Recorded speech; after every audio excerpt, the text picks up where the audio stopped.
welcome. All right, so I'm just going to quickly give us a brief introduction. I've started recording, so that means today's competition has started officially. So this year's competition involves 30 teams. Each team has four participants in them, and during the course of the past 2 weeks, we believe they've been able to overcome several challenges within the team, and for them to be here today to give us a presentation, I want to say you guys have done well. You've really done well. Okay, so because I don't know if you guys received the email, there's a list that shows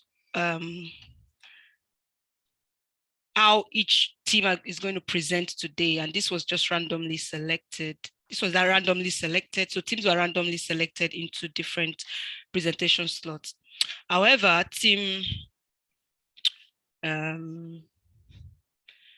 particular team reached out to me. I've forgotten the name of the team. A particular team reached out to me to let me know that they have an emergency situation with a team member, and they will need to present on time so that they can attend to that emergency. So that's why we'll be moving.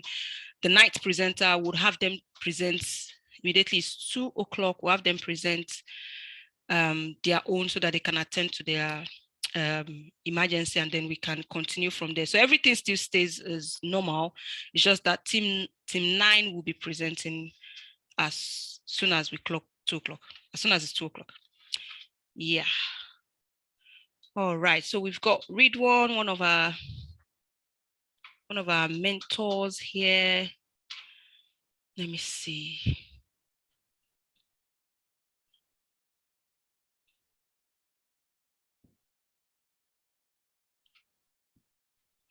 Is Dr. Yusuf here? Is he here yet?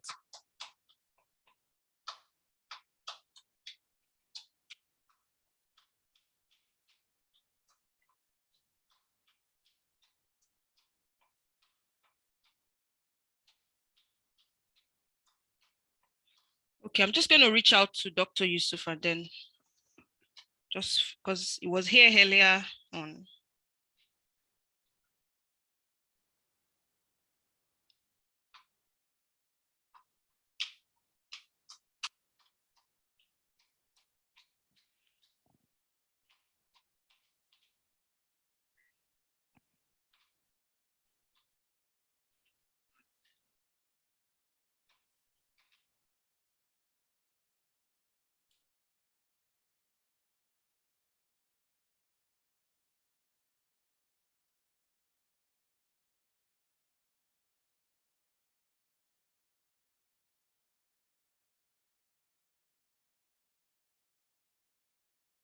All right, so I'm just going to give a little bit of ground rules so that then we start. So please speak as loud and as clear as possible as you can. Like I explained earlier, the first presenter, when you're introducing your teammates, you need to show your face. And once the first presenter or your team leader calls your name, if you can't show your face as well, please do show your face so that we can know who we are dealing with. Also, when it's your turn to start speaking within...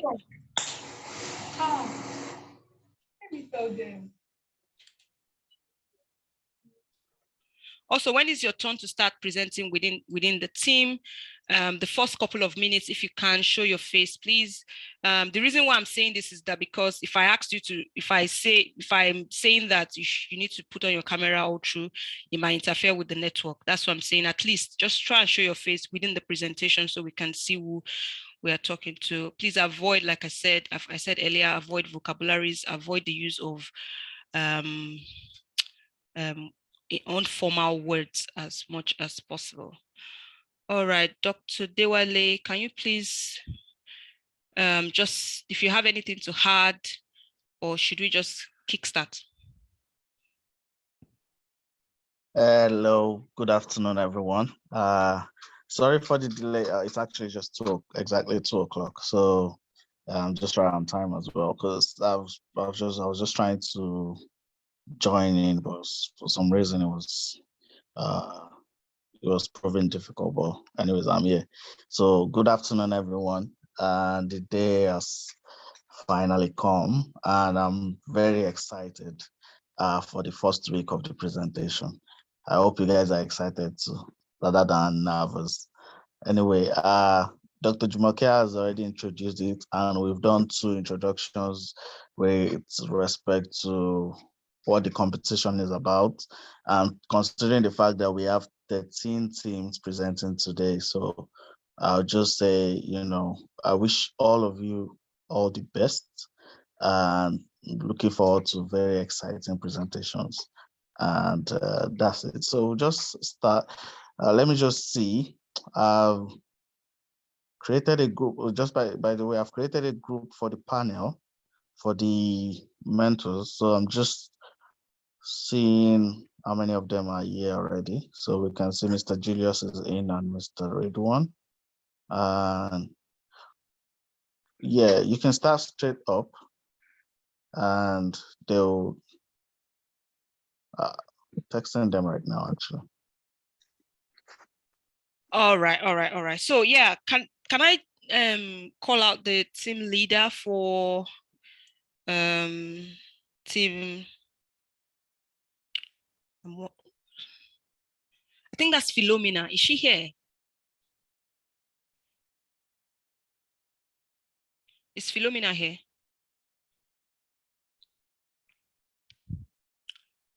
Okay, is anyone within that team here?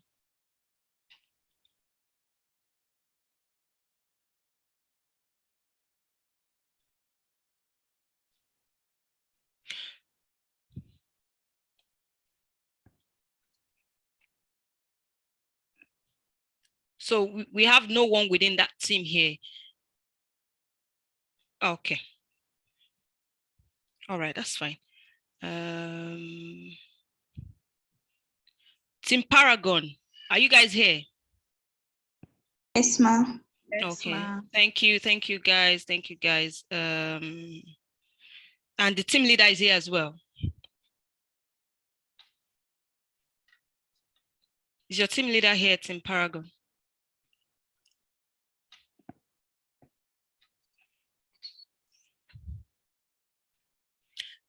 Okay. All right. So for Team Paragon, who was meant to start? Who was meant to start introducing your team, the slides, and who was meant to? Who is the first presenter within that team? The team leader. Okay. Can you guys reach out to your team leader? It's meant to be here now. I told you guys that you need to be online at least 30 minutes before your presentation time. Okay, ma'am. So we still do not have Philomena here and our team members.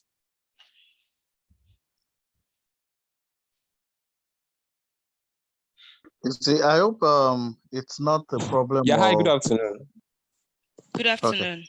Yeah, I'm from Team Archers. Good afternoon. Yeah, sorry. Yeah, good afternoon. I was trying to remember the team name. So, all right, where's your team leader? So she's joining on in a minute. I'm sorry. Okay, that's fine. Are you the only member of the team here, or we have other team members here already? Team Archers.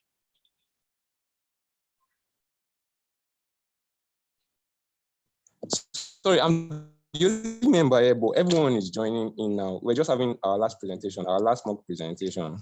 Okay. So everyone is joining in the next minute. That's fine. Thank you very much. That's fine. All right. For Team Paragon, do we have your team leader here now? Because I'm just going to, any team that comes up now, I'm just going to ask them to present because we don't have time to waste.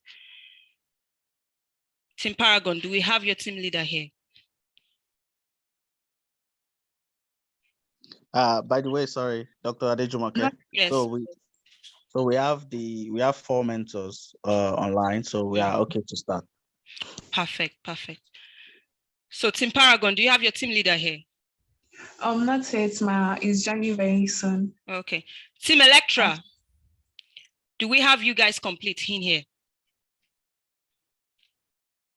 All right, guys, I'm just going to tell you this because I was going to post this on the group, but I just didn't want to demotivate anyone. But one thing I take very serious is my time. People have left stuff to be here. We were on a meeting before with a different on a different program before we moved in here. So we had a lot of things to do this morning for us to be here. And for me to be here now, and then I'm calling team names, and then I'm seeing people not here, it's really disrespectful. Very, very disrespectful. All right, do we have Team Electra here?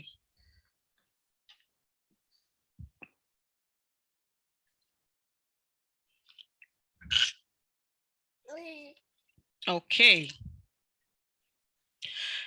All right, let me ask first. Is there any team leader here? Do we have any team leader here? Yes, ma'am. Yes. All right. All right. Okay, Philomena is here finally. So Philomena is here. all right. So can I just ask this? Can any of these team leaders tell me that all their team members are here and they are ready to go now, and I let them go?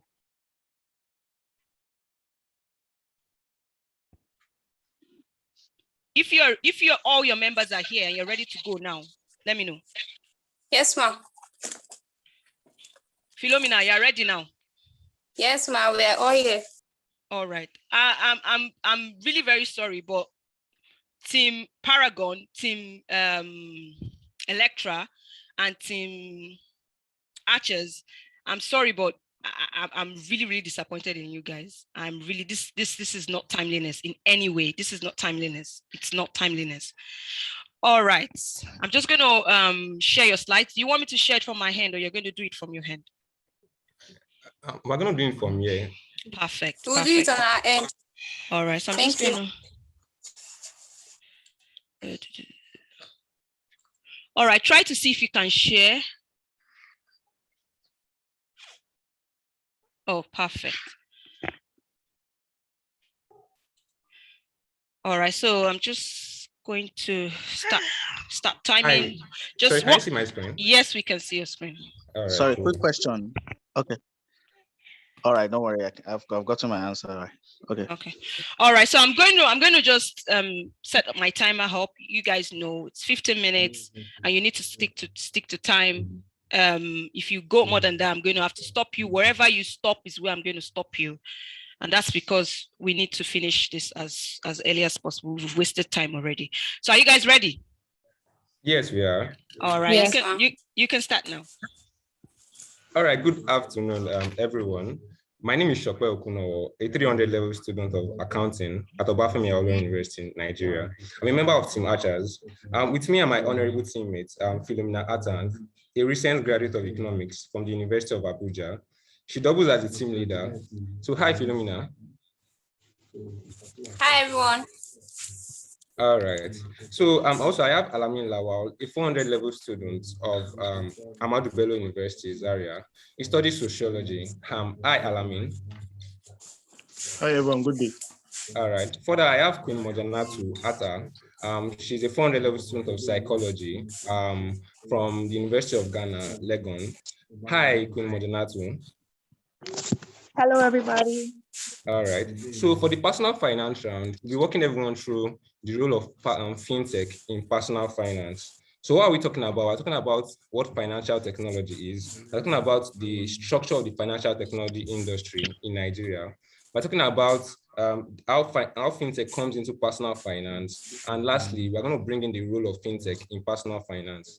So moving on, so what is fintech? Sorry, can you see my slides? Yes, please, we can. Thank you. All right. Yes, we can. So financial technology describes technology that automates delivery and use of financial services. So we know that financial services can be delivered in any way, can be delivered traditionally, can be delivered by the hybrid method via commercial banks right now. And also we have fintech, which delivers financial services automatically. So fintech is a buzzword from financial and technology, right? And it covers areas like payments, savings, digital banking, mobile money, and the likes. Now let's move into how large the fintech industry is in Nigeria. So the fintech industry has gained a lot of traction. So we hear a lot of news about fintech and fintech startups in Nigeria. So investors have gained interest in fintech startups because of the high youthful population, increasing smartphone penetration, and the high number of unbanked adults. So you can see the funding for fintech startups from 204 million between in 7 years and moving to $800 million in 2021 alone. Now, we also have the fact that fintech startups are a lot in Nigeria compared to commercial banks. So we have commercial banks, about 22 commercial banks in Nigeria versus 144 fintech startups in Nigeria. So fintech is the next big thing and is something we should look out for. And we have seen it play a huge and vital role in personal finance. Now, moving on to the next section, Philomena Atang will be taking us through the next section. So Philomena, you have the floor. All right, thank you, Shokwe. So moving on to the next section, we're looking at the scope of fintech operations. So we have the savings and investments, which Cowrywise, PiggyVest are most of the popular fintech companies that we know operating in that area. We have the lending, which Rent Money and Branch are also examples. We have payment processors such as Flutterwaves and Paystack. We also have the cryptocurrency, which we all know of, buying coins. We have mobile money. Fintech companies that deal with this are Paragon, OPay, and the rest. We also have the financial inclusion, which we have Now, and Bankly. We also have digital banking, digital stockbroking, and cross-border payments. We also have the remittance and the rest. Next slide, please.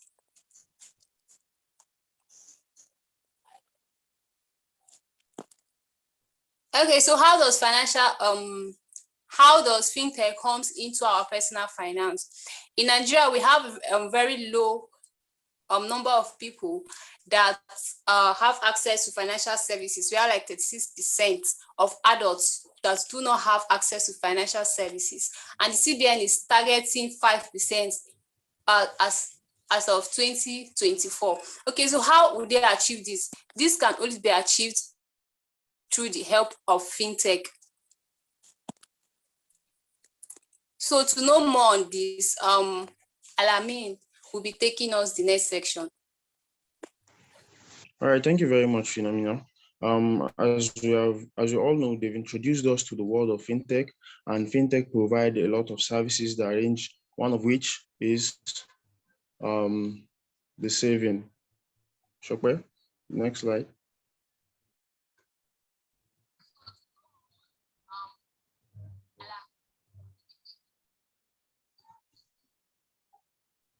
Hello, can you hear me?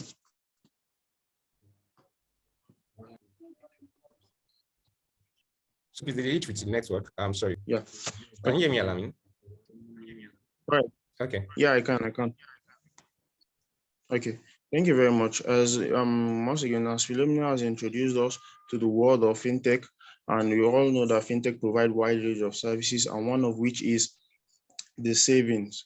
Fintech helps in increase our savings and help savings easy. And fintech such as Kuda helps to give you 15% on each savings you get for a whole. And fintech like PiggyVest give you 8 to 10% of your savings. And if it's on a fixed savings, they give you up to 13% of savings. And this helps individual to save and increase them in their personal finance. Next slide.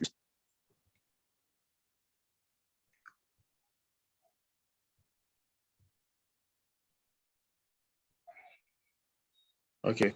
Reduction in cost of financial services. As we all know, the traditional banks just board us with a lot of charges upon charges, ranging from transfer, debit card, e-maintenance card, and all that. I don't really understand that. This is not the case with fintech.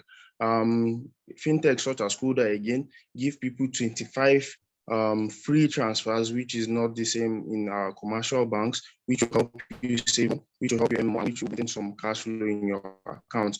And also, fintech also don't charge much, just like the way a non-conventional bank does. Like for me now, a lot of people have been seeing the trend of what is going on with Access Bank and GT Bank, whereby they are debiting people much. And this is not the case with fintech of Kuda, OP, and as such. So this fintech helps in helping reduce the of your financial firms. Next slide, please.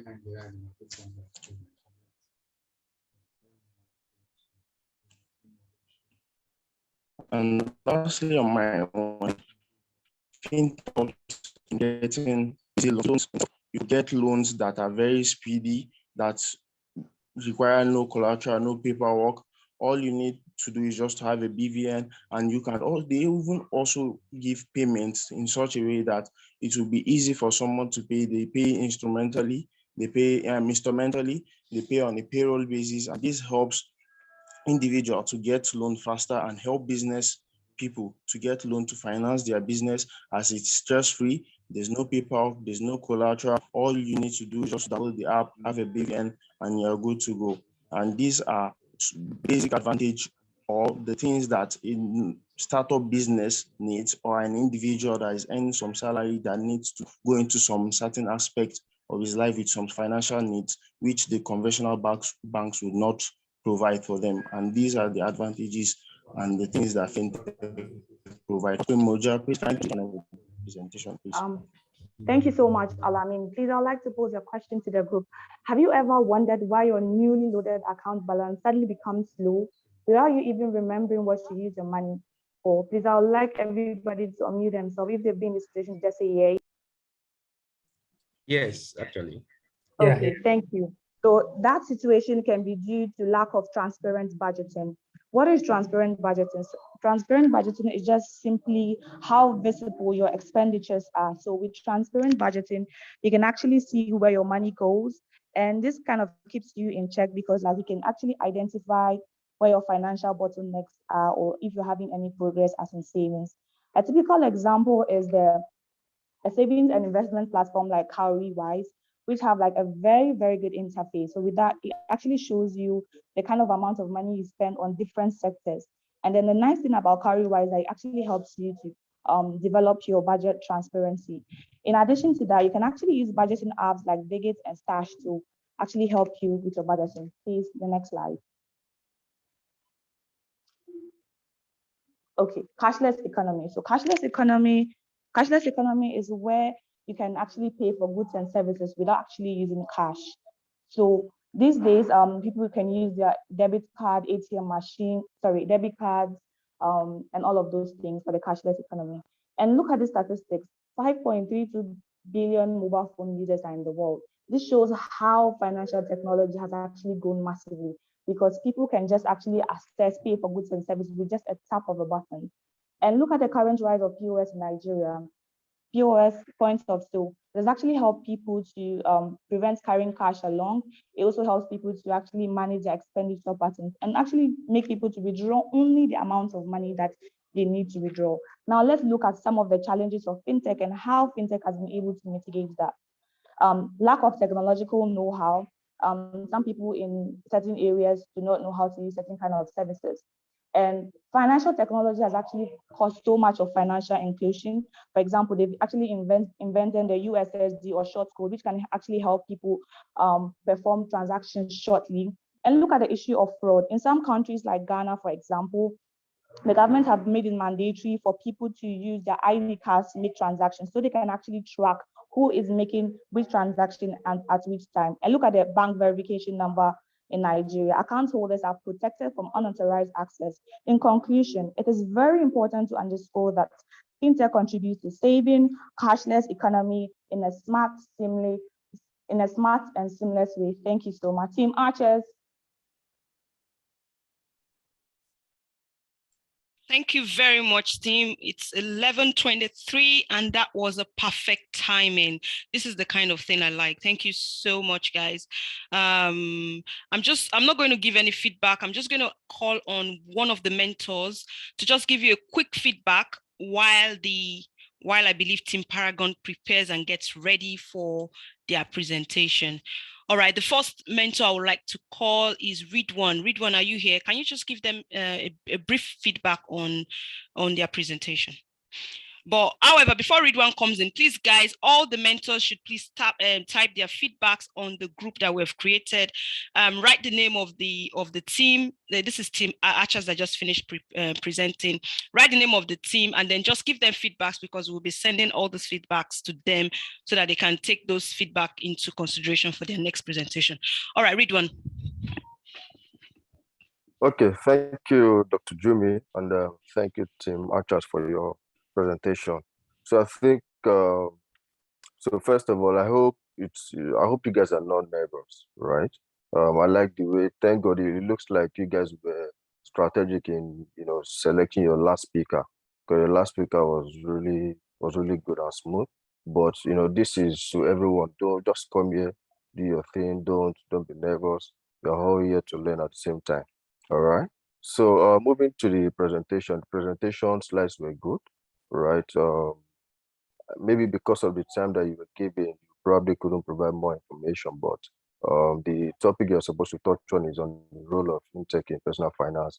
And I think you were able to cover that, talking about how they help with financial inclusions, for savings, loans, and every other thing. And then you've talked about the challenges too. So I think you covered the topic very well. The presentation was largely okay, but of course it could be better. And then, just don't show any nerves. Come here, do your presentation, and you'll be fine. So it's a marathon, you remember, and you want to start very well. So then finally, maybe for every other person too, it would be better if you put your presentation on the presentation mode or slide mode rather, so that it's easier, and then the screen is larger for everyone to see. So I would say you guys did very well with the topic that you've been given. Just make sure that you continue with this for the other sessions. Thank you. Thank you very much, Ridwan. Like I said, I enjoyed the presentation. It was good. Okay, you can stop sharing your screen now, Shopee. All right, thank you very much. Yeah. Can I just ask before we go, if you have any personal questions for the team, you can put them in the chat session. So, because I don't want to waste time too much, so that I can read the questions out and then they can ask the question. All right, Team Paragon, are you here? Yeah, good afternoon. Yes, ma'am. Good afternoon. All right. Can you confirm that all your team members are ready for their presentation? Yes. All right. Okay. All right. Can you share your screen now? Or do you want me to share it from my hand? I'll share it. Perfect. Perfect. All right. All right. When you're ready, let me know so I can start the time.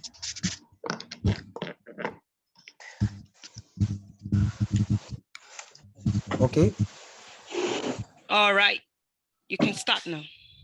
Sorry, before you start, mentors, please don't forget to send in your grades for Team Archers to the live chat, the one created outside this Zoom meeting. So please send in your feedbacks and your grades so that we can reach out to them at the end of the day so they know what their grades are. All right, you can start. Good afternoon, everyone. Good afternoon. Good afternoon.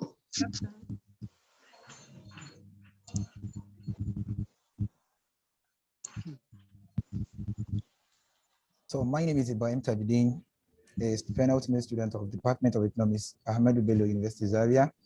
So, and also with me, we have Temilolua Adiyemi, a Part 2 student of accounting, Obafemi Awolowo University.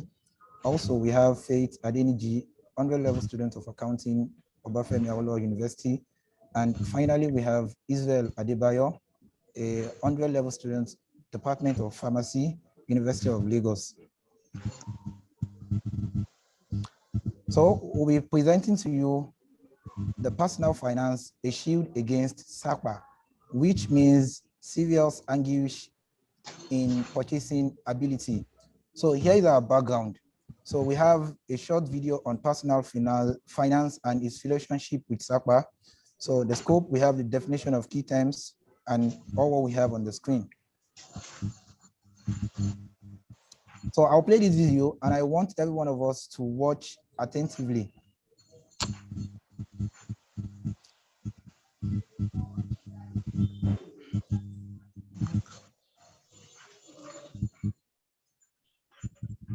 So, no. Can we get the video? Is it playing from our end? No, to play the video, you have to start sharing all over again, and then there's a button you need to click on which says play video. Okay. Let me do that.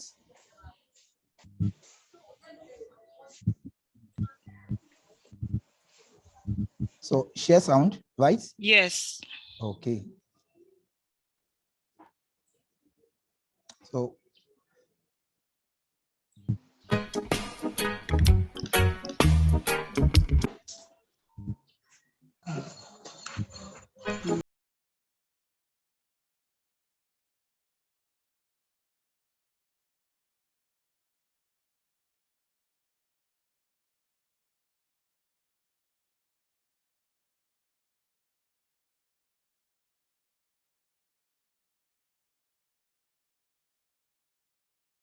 Salam alaikum wa alaikum salam. okay, thank you. So can anyone tell me what does this video tell you? Just a short response for this before we move on. Anybody? Anyone to respond? He wasn't can I able to try? manage his money well.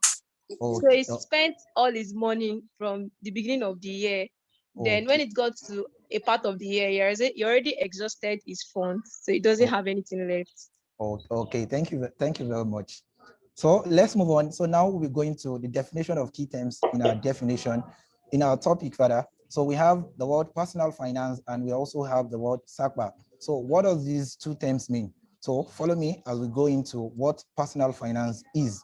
So according to Investopedia, so they said personal finance is a term that covers the managing of your money as well as saving and investing. So it is all about meeting your short and long-term financial goals. So that's the essence of, that's the subject or the meaning of personal finance in brief. So going to the word SACPA.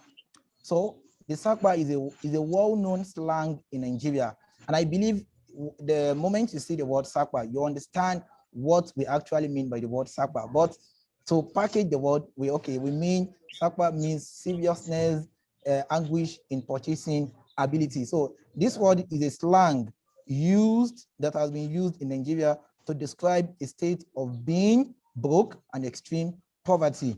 So all these, so now our topic now, we are trying to relate personal finance and how you are able to save yourself from the state of being broke and also the state of poverty. So with this sense, I'm trying to relate SACPA to poverty. So at this juncture, I'll call on my colleague, Temi, to give us the figure on the state of being broke in Nigeria, or let me say the state of poverty.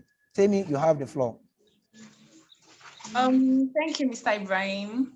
So now I'll be taking us through a report on SACPA level in Nigeria, which is from Punch newspaper, News Nigeria. So the report says, and I'll be quoting, the COVID-19 crisis is driving up Nigeria's poverty rates, pushing more than 5 million additional people into poverty by 2020. With real per capita GDP growth being negative in all sectors in 2020, poverty is projected to have deepened for the current poor, while those households that were just above the poverty line prior to the COVID-19 crisis will be likely to fall into poverty, which is very bad. So when the crisis got to have hit, the poverty headcount rate will be forecast to remain virtually unchanged, with the number of poor people set to rise from 82.9 million in 2018-19 to 85.2 million in 2020 and 19 million in 2022, due largely to natural population growth. Now, given the effect of the crisis, however, the poverty headcount rate is instead projected to jump from 40.1% in 2018-19 to 42% in 2020 and 42.6% in 2022, implying that the number of poor people was 89 million in 2020 and will be 95.1 in 2022.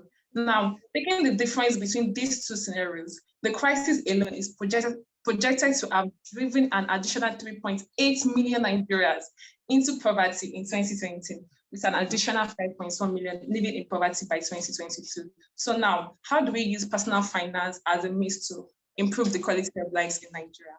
I'll be welcoming Ms. Faith to take us through.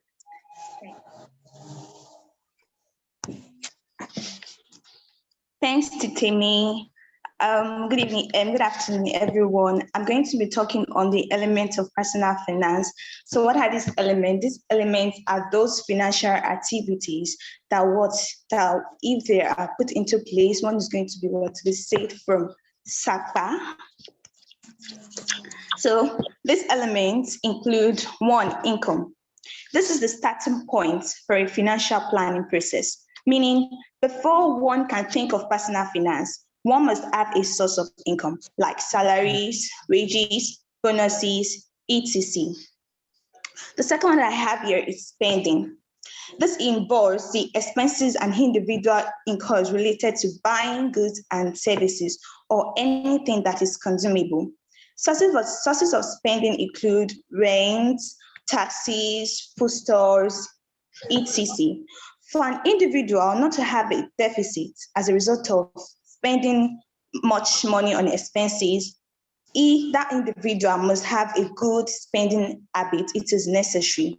So the third one that I have here with me is saving. Saving refers to the excess cash that is retained for future investing or spending. So common features of savings include physical cash, savings bank account, etc. Managing saving is a critical area of personal finance, and so an individual must learn to cultivate this habit. The fourth one here is investing. This relates to the purchase of assets that are expected to generate a return, with the hope that over time, an individual will receive back more money than they originally invested. Sources of income or of investments rather include stocks, bonds, mutual funds, etc. The fifth one here is protection. Protection refers to the wide range of products that can be used to guard against an unforeseen and adverse event.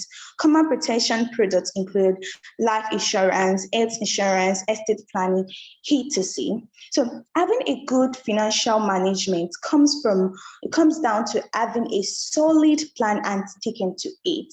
All of the elements mentioned earlier that would say one from SACPA can only be effective when they are wrapped into a budget or a formal financial plan. So budget preparation gives one the best shot at achieving one's personal and family goals. So I'm going to stop here for my next colleague. Is going to be giving us an example of a couple who practice this very well and they become successful at the end. Thank you. Hi, Daytopians. I'm Israel. I did just be talking or narrating Mr. Ifeanyi's personal finance story. All right. Mr. Ifeanyi happens to be a married man who, after he got married, he relocated to an expensive area of Lagos, the Lekki area of Lagos, and himself and his wife enlisted their goals, and the total sum covered around 10 million naira. So they thought of what they could do in order for them not to fail in planning their finances correctly. So they had to go to a financial expert, and then he put them in the right way in which they can actually do things and then to save themselves from unnecessary spending and all of that. And they can also have things to also keep up their family as the year runs by. So basically, I did just say that it is expedient for each and every person to save his or herself from SACPA if we can ensure these things my colleague just highlighted earlier before my presentation, that if we cannot put these things into consideration, we will all be free from poverty and we have a poverty-free nation. Over to you, Ibrahim. Thank you for having me. Yeah, thank you, Isel. Thank you so much.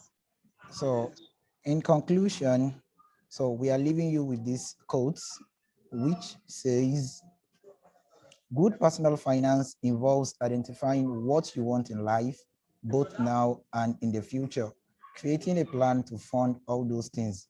So this quote is given by Mindy Krabi. So on this note, we are going to draw the curtain for questions. Thank you very much. Thank you so much. Thank you very much, Team Paragon. 11:14, which is perfect timing. The first two teams have set a very good precedence. They've shown us that they can keep to time. All team members have were involved in the presentation, which is very good. Thank you, guys. I appreciate this.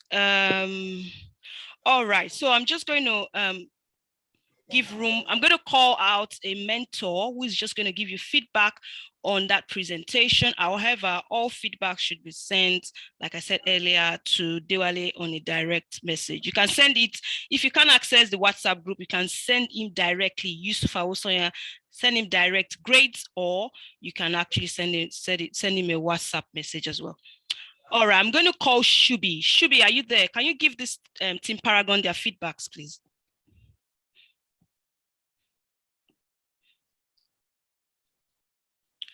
It should be here. I thought I saw him now. All right. Can I just quickly say something though? All right, Dewale.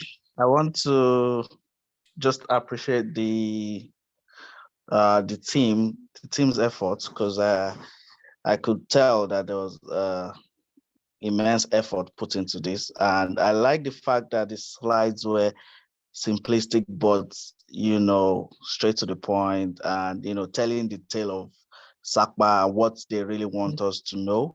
I like the fact that the slides are beautiful, and I like the transition as well from one presenter to the other. I like the way they move it on from. So the other person is just moving on from the last person, which is great. Great transition. The introduction as well. So I want to say well done. And the fact that you're able to explain that to us, and the topic itself was now very relevant. It caught my attention and it really engaged me. So well done, Team Paragon. Yeah, well done, guys. Well done. Yeah, one thing that I really got from their presentation was the transition. It was really good, and I like the transitioning, and I like the fact that their slides was very clean and it was simple. Okay, all right. So since Dewale has given you a feedback already, that's fine. All right, we're going to move to the next team, and that's Team Electra. Can we confirm that all team members of Electra are here?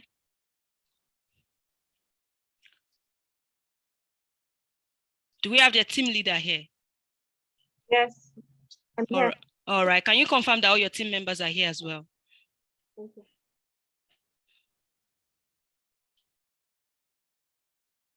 Yes, we're here. All right, perfect. All right. Are you sharing your screen or you want me to do it for you? No, I think you should do it from your end. Okay, perfect.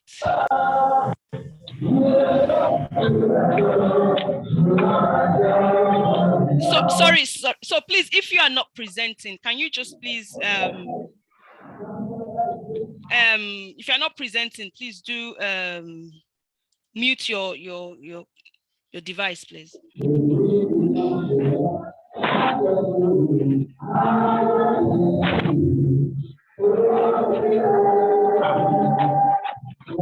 Okay, where's that noise coming from?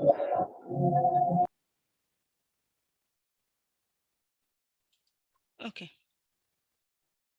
All right. Okay, no, just 1 minute, please. I'm just gonna. Okay. All right, you guys ready? Yes, sir. Okay, just a minute while I just project this in full mode.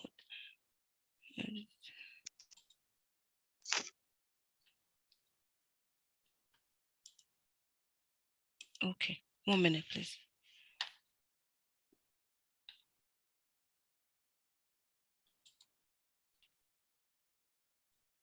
Do you have any videos in your presentation?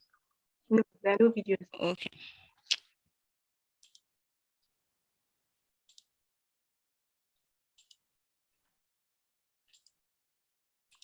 Okay. All right. Can you see my screen? Yes, I see your screen. Please, whoever is making that noise, please, can you, leave where you are. All right, you can start, guys. Your time starts now. Thank you very much. Hello, everyone. I hope you're all having a good afternoon. My name is Sophia Adam, the team leader for Team Electra, and I'm a student of Ahmadu Bello University, a final year student studying economics. I'm here with my team members, Irene, Ugochi, and Monash. Hello. Irene is a student from University of Benin, a medical student from University of Benin in her 400 level. Ugochi is a 200 level student from University of Nigeria, Nsukka. She's also studying economics. And I have Monachi also studying economics 200 level from University of Nigeria, Nsukka. So today we are going to be, next slide, please.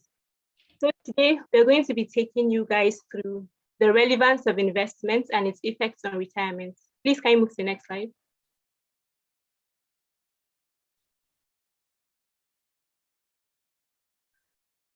So today we're going to be taking you guys through the relevance of investments and its effects on retirement. But before we delve into the topic proper, I'd like to call on Irene to give us an overview on what personal finance is all about. Irene, please. Good afternoon, everyone. Good afternoon. Good day, our distinguished judges, mentors, and my fellow mentees. My name is Irene Okoro, and I'll be introducing the topic titled Relevance of Investments. Before I proceed, please, I would like to turn off my mic to avoid network glitch. Thank you. The truth is that schools do not get to teach us this area, and I believe that this topic is actually very beneficial in maintaining generational wealth. I'd like to share a personal story of my uncle who lost his job 6 years ago.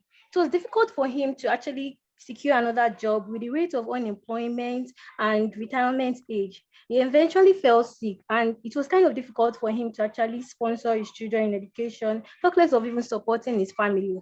Now, when it comes to investing or having good retirement plan, we find a lot of people scoffing at the thought of it.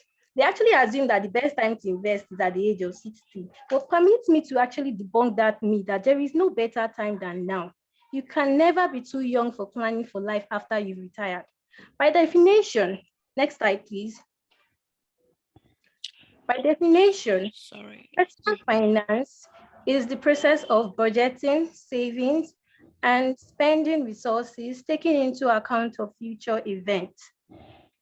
To further validate this definition, here is a chart encompassing all the areas of personal finance. We have income, which is the first area, which refers to the source of cash inflow an individual receives to support himself or his family. A common example, which we know, is salaries or wages. The second area is spending. Now, this refers to buying goods and services. We usually spend money on food, taxes, rent. The third area is savings. I like to call this area accumulation stage because I feel that young adults, we tend to actually cut on unnecessary expenses as we have fewer dependent needs. Now, investment, which is our principal focus, involves purchasing assets with the hope that an individual can generate more money than originally invested. For example, stocks, real estate. Investing is beneficial and can actually be called the consolidation stage because that dream house which you have actually planned to get or that business you want to actually establish can actually be funded. Now, a lot of persons might think that savings is beneficial, but saving too much is not really a good idea because you tend to earn little to no return. Now, try to picture yourself taking your income and investing it today to generate your future income. Let's call that pension. Now, can you try to picture that? Now, I hope you don't find that confusing. Please don't worry. My colleagues will actually be doing justice to that, so please pay attention. The fifth area, which is protection, which actually refers to guiding against unforeseen events. Now, if my uncle had possessed a form of insurance, he will not be depending on his children or his family's income. Now, I'm not saying it's actually a bad idea to actually live off from someone's income, but I believe that retirement should be enjoyed, not endured. Now, with all that said, I'd like to call on Ugo to enlighten us on a much broader perspective on investing. I want you to sit back and let your 60-year-old self thank you for grabbing this opportunity you learned today. Thank you. Thank you, Irene, for that wonderful introduction. My mentors, my fellow mentees, my name is Goodwill. I'm talking on investments. Let me take some financial. Next slide, please.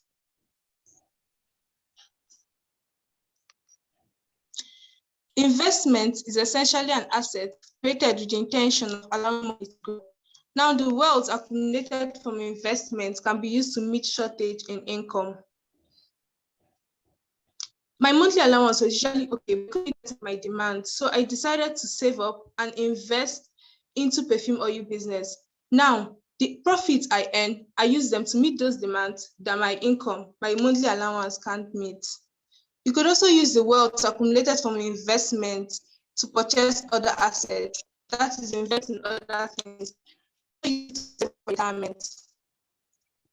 There are two ways investment may generate income for you: through profit and capital gain. When we talk of profit, this is when you invest in sellable assets.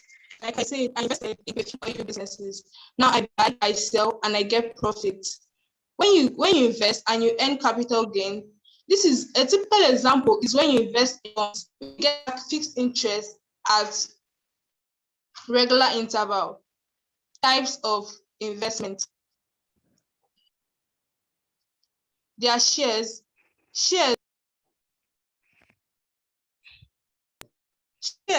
This is when ownership of, stock rather.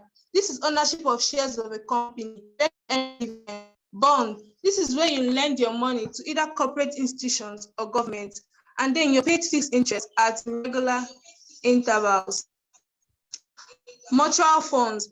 This is when pool of investors come together, bring their money and invest into shares or bonds. They are usually a fund manager. A commodity when you invest into physical Sophia.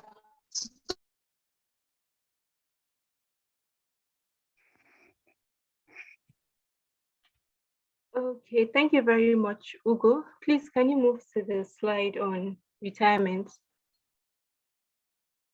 Hello, can you hear me?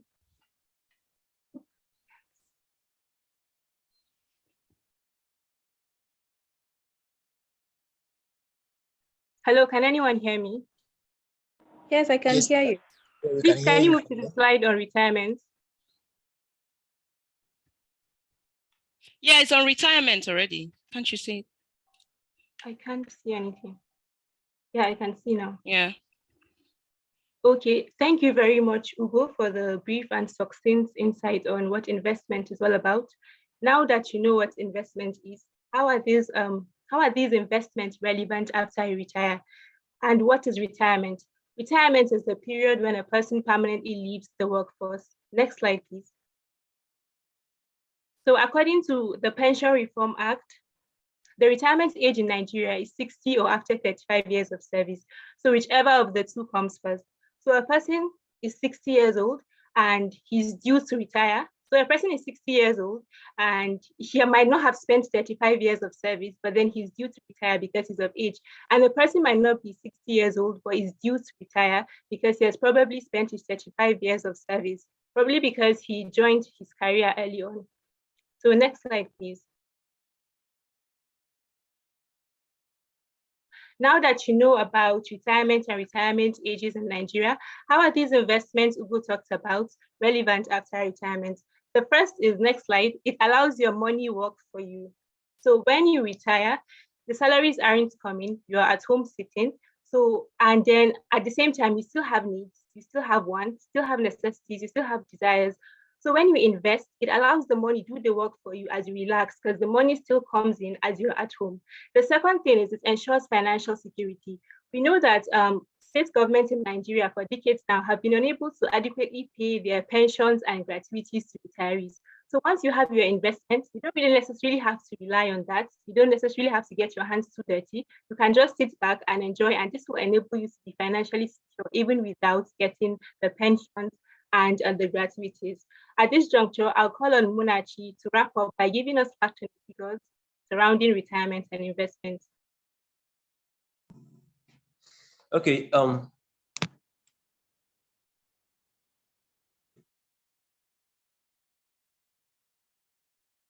Okay, thank you, Sophia.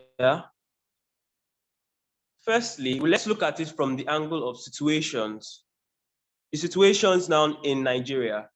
Now, in the world, firstly, now as humans, you can look at it from the angle now, two best, global best, United States of America and South Korea.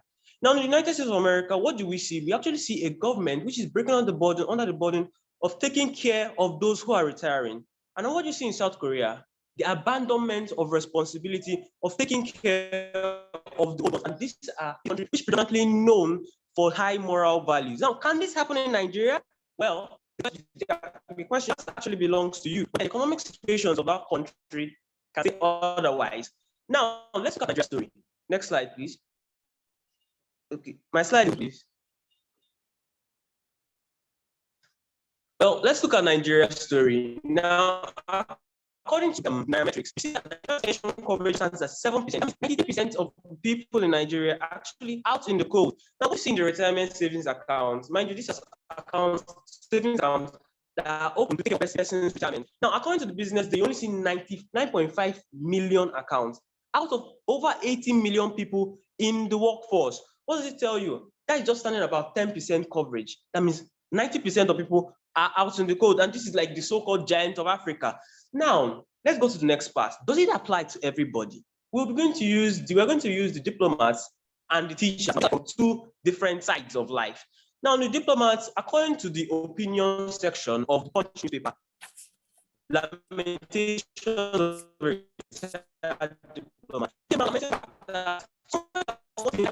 now lives in other slums in Nigeria. And then when it comes to the teacher, according to the government actually signed and increased the retirement age from 60 to 65 years. It just shows you they're happy. They're happy. Why are they happy? It can be interpreted to mean the fact that they are happy that at least the retirement is pushed forward. At least the retirement doesn't come. I mean, like, this is something to be enjoyed. It's something to be hopeful, to be looked for. It's not something of hey, this is something of pain. Now, last slide. Now, this burden actually falls on you. It's for you to make your decisions. Now, do you want to be a burden? Do you want to be a burden to your people, to your children? Super grammar, taking the brood out on vacation, on holidays. Do you want to answer that question? Do you want to be the person that's going to take care of their money, or you sit back and not get your hands dirty and let us do the work for you? Well, the ball's in your court, the slate's wiped clean. It's time for you. It's time for you to make decisions. Well, you make it well. Thank you. Okay, thank you very much. Thank you very much, Team Electra. Can I in particular recognize Irene? I believe Irene's presentation was very, very wonderful. I liked the way she she really knows, she knows what she's saying, despite the glitches, the network issues. She was very, very fluent. And I just wanted to recognize Irene. Generally, the group presentation was really good, despite the fact that you guys had network issues. I don't know. I keep putting the slides up, but you guys don't end up seeing it at your end. And I really don't understand why that was. But you guys were really, really good. You were great. Irene, you're really great. You're really great. All right, so I'm just going to call one of the mentors to just quickly give you feedback on what they think about your presentation. 1 minute, please. Do we have Shubi here? Do we have Shubi? Shubi on? Yeah, yes. Yeah, I'm on. Yes. Yeah, I think the presentation was really nice. It was a good one, and your slides were nice. I know there was some bit of network issues somewhere. I couldn't hear at some point.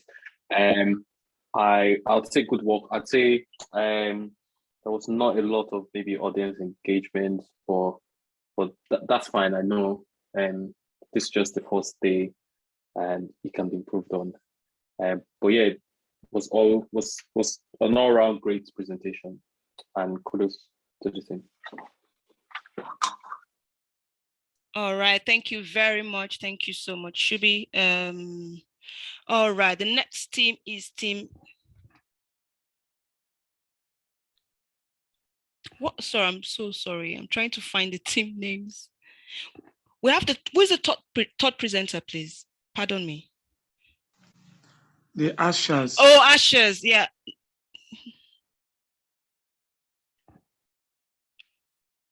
Olorunfemi John. Sorry, Dr. Dejumoke. Yes.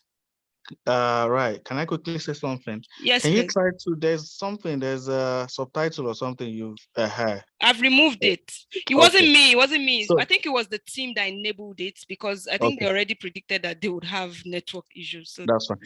yeah. It will be, I want to just suggest that it will be better for teams if they can present their own slides. It would prevent you wasting time on you saying next slide, please, next slide, please, if you can. But that being said, also you can share your video, which is okay, but to avoid network issues, because I understand, because this team, I know that the presentation was really good, but we had a lot of network issues. That's why I quickly said to mentors that please don't just ignore the network issue and just judge them regardless of that. So if you can, once you've shown your face and you've started your presentation, you can switch off your cameras. That's fine, to probably enhance the network so that you can have a smooth presentation, because these are interesting presentations and I don't like missing out on it.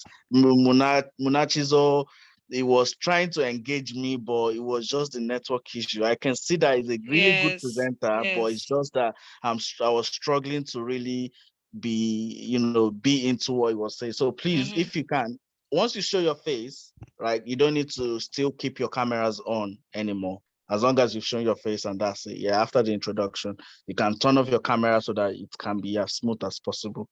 All right, that's it. Okay. All right, and I think one of the things that also interfered with the slide moving was the transcription, because it kept on just coming in the way as well. All right, okay, all right, so we're moving. And then full slides, if possible, please. Oh yeah, so, yeah. Yeah, full slide, other than us seeing the number of slides, we can just so that we can properly see what is in the slides. Okay, all right, Team Aces, is that what you call yourself? Yes, ma'am. Oh, Team perfect. Aces. Aces, okay, all right. Are you sharing your screen, or you want me to do it from my hand? I'm sharing it, ma. I'll do that myself. Perfect. I want to share my phone now. All right, perfect. Sorry.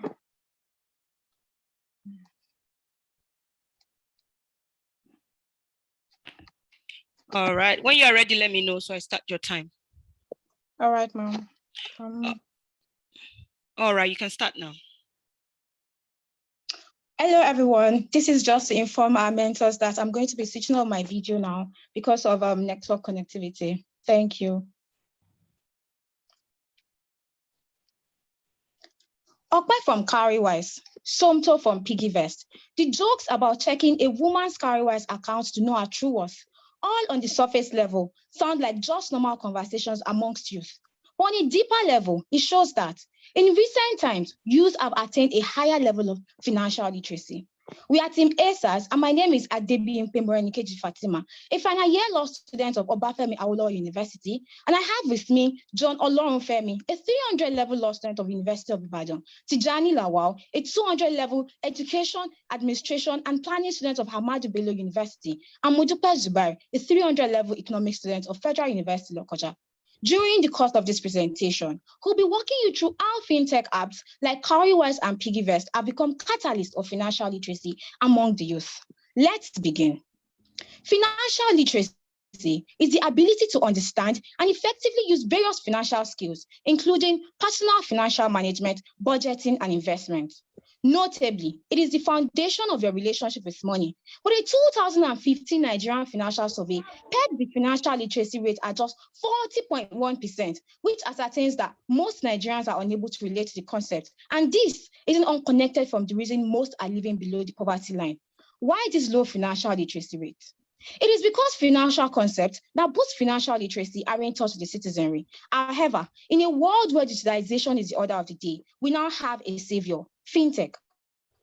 Fintech that is financial technology, as defined by Daytopia, is a new technology that seeks to improve and automate the delivery and use of financial services. Some popular fintech companies in Nigeria include PiggyVest, Flutterwave, Cowrywise, and Kuda Bank. With the focus of our presentation being Cowrywise and PiggyVest, let us check out their journey so far and how these companies have become catalysts of financial literacy for youth.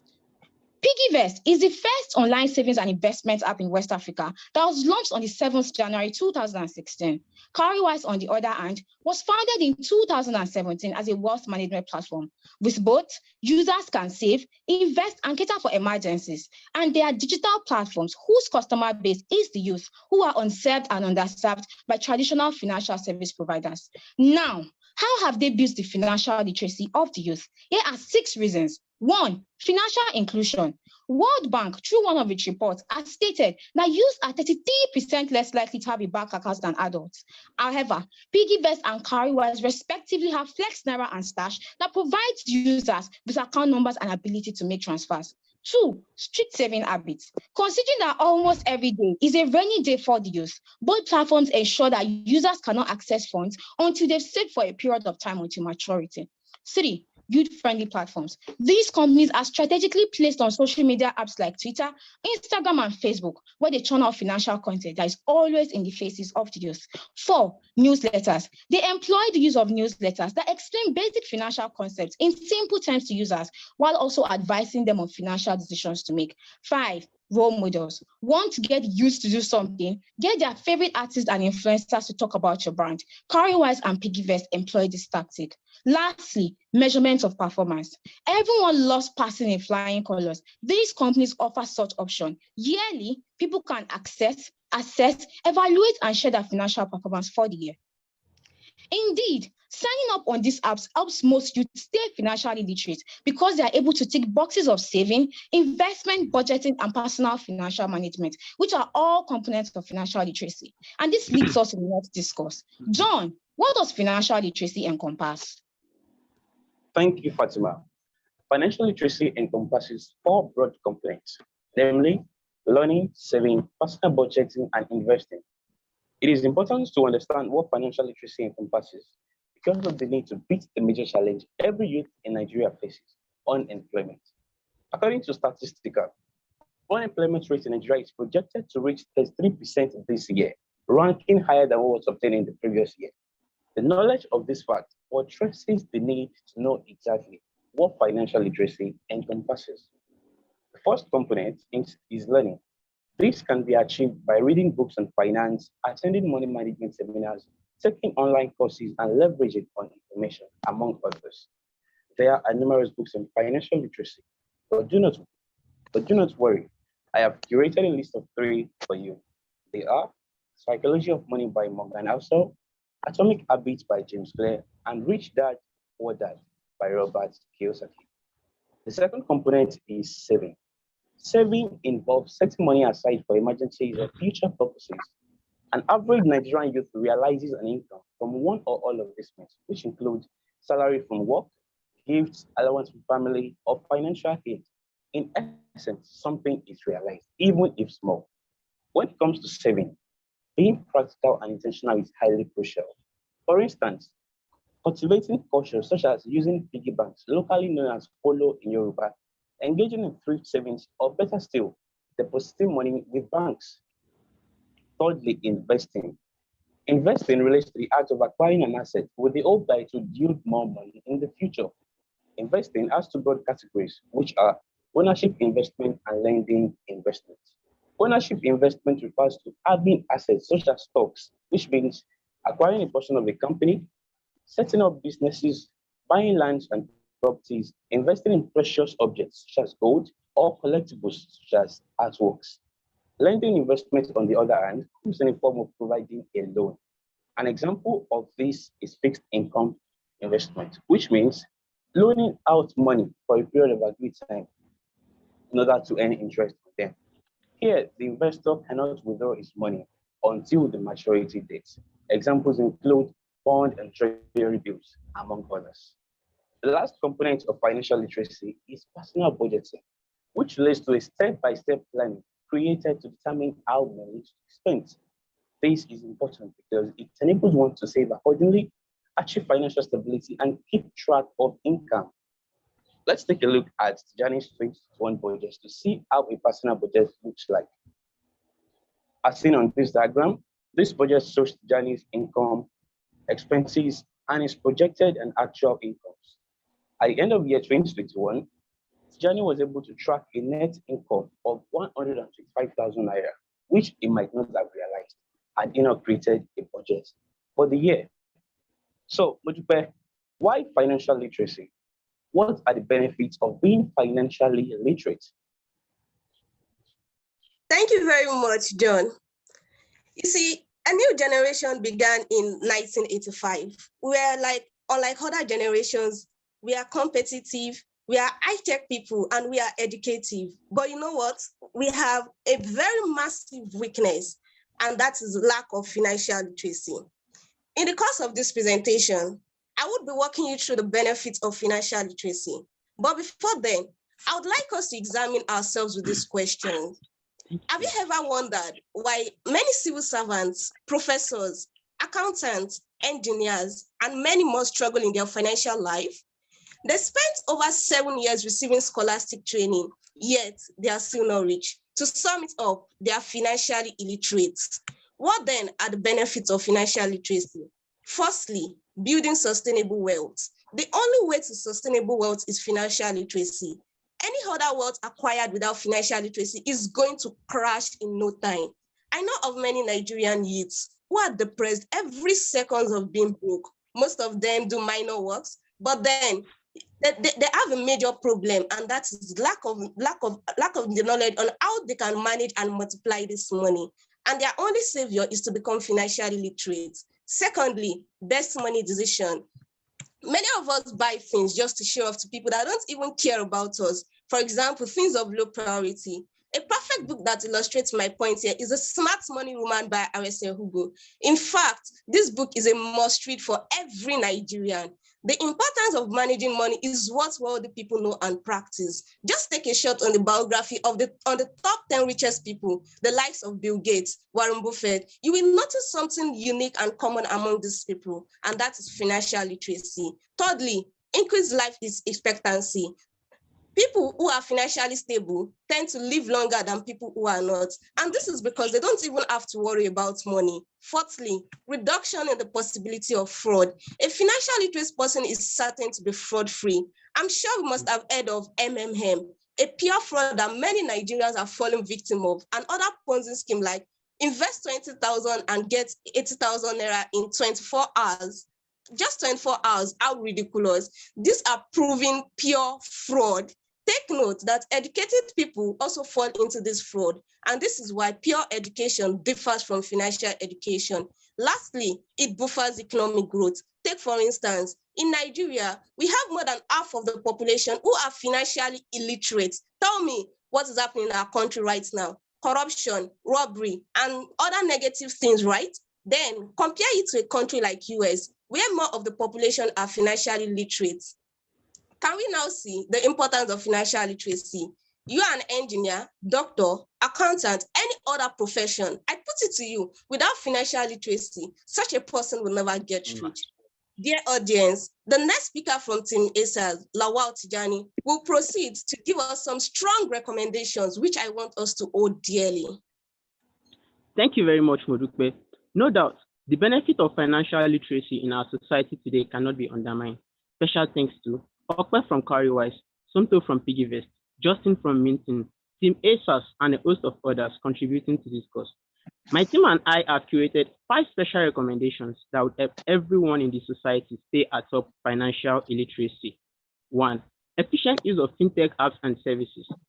Aside from the various in-app savings and investments offered by apps such as Cowrywise, Piggyvest, Minton, and others, their parent company also provides users with professional advice to aid them in making smart financial decisions through periodic newsletters, advertisements, social media promotions, and many more. Aside that, fintechs have also made traditional banking easier and accessible through their innovative, convenient, seamless, and free banking services, thus promoting savings among users.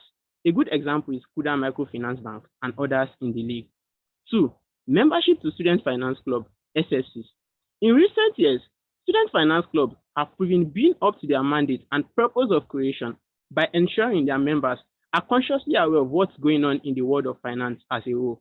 Aside that, these clubs have also gone miles in exposing their members to some live opportunities ranging from local and international internships, mentorships, competition, scholarships, and a host of others.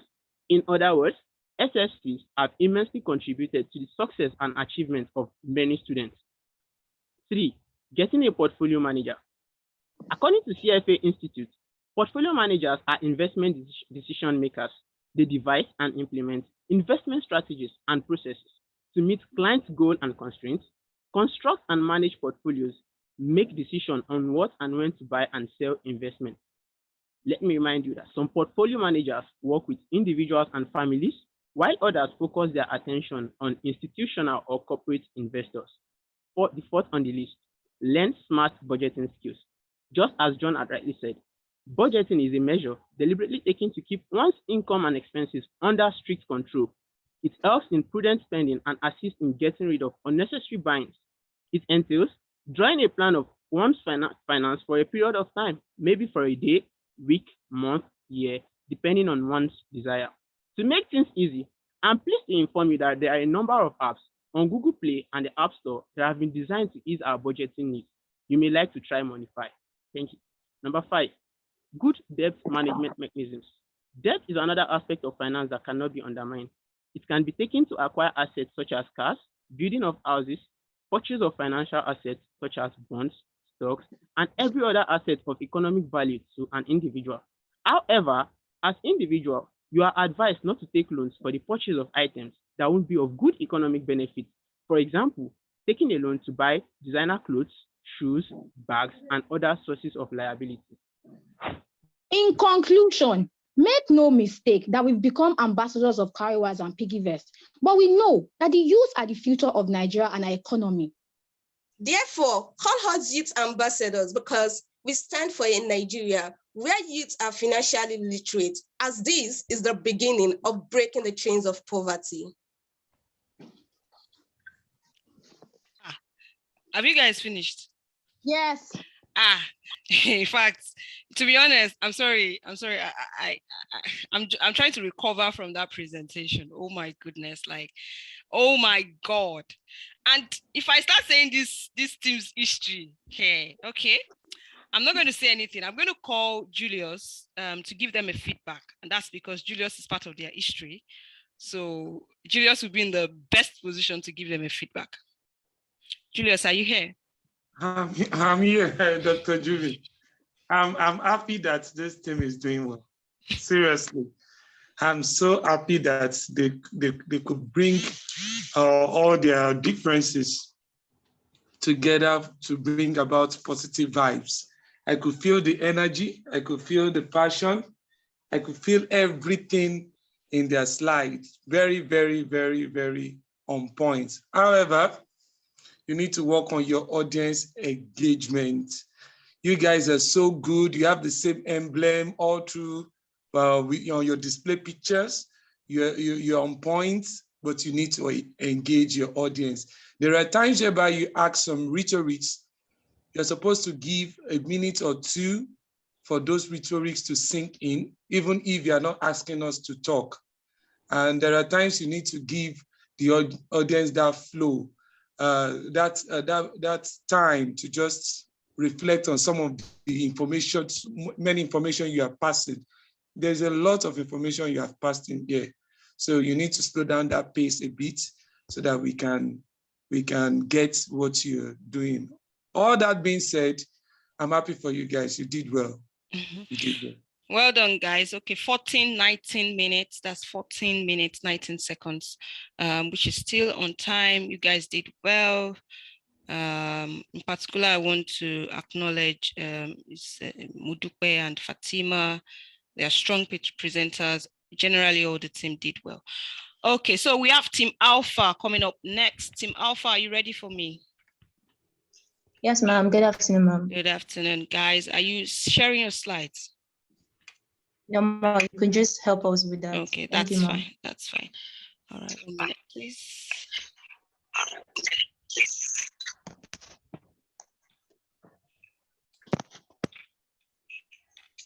Just a minute while I find your slide. Okay. All right, let me know when you guys are ready so I start your time. Are you guys ready now?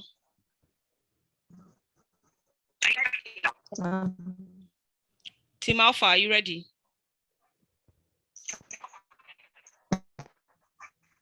Yes, I'm ready. Okay. All right, your time starts now.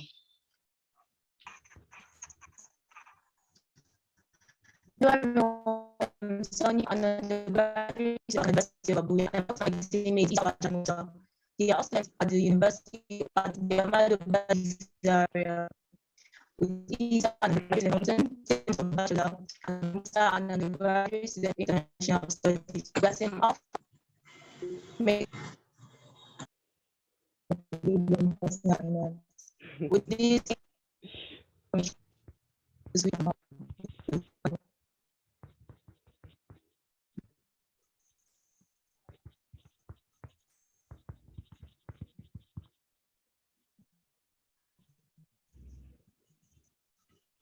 next slide, please. On the surface, it seems straightforward, and you would get advice from immediately to save on budget.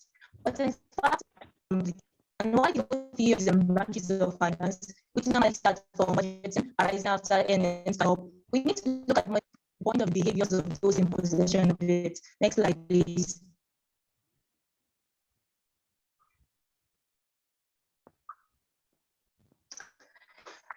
Irrespective of how you look at personal finance, it must be expressed in monetary terms. Now, this is you gathering economic data by expressing monetary terms as to the income, spending, protection, saving, and investment of an individual or family unit.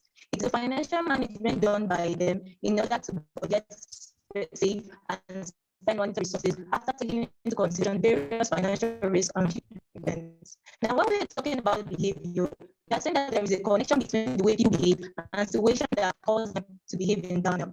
By this, we would like to ask a very important question. Why do people behave differently when money is involved? This next slide.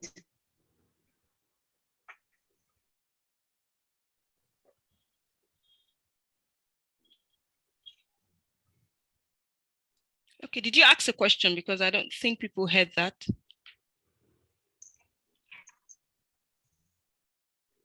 Okay, I will just start again. Irrespective of how people look up personal finance, it must be expressed in monetary terms.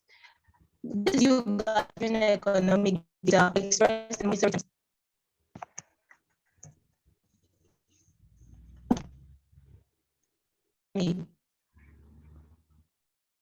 Yeah, no, your network is not too strong.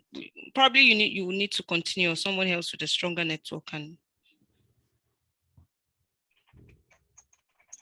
do you want me to go to the next slide? Please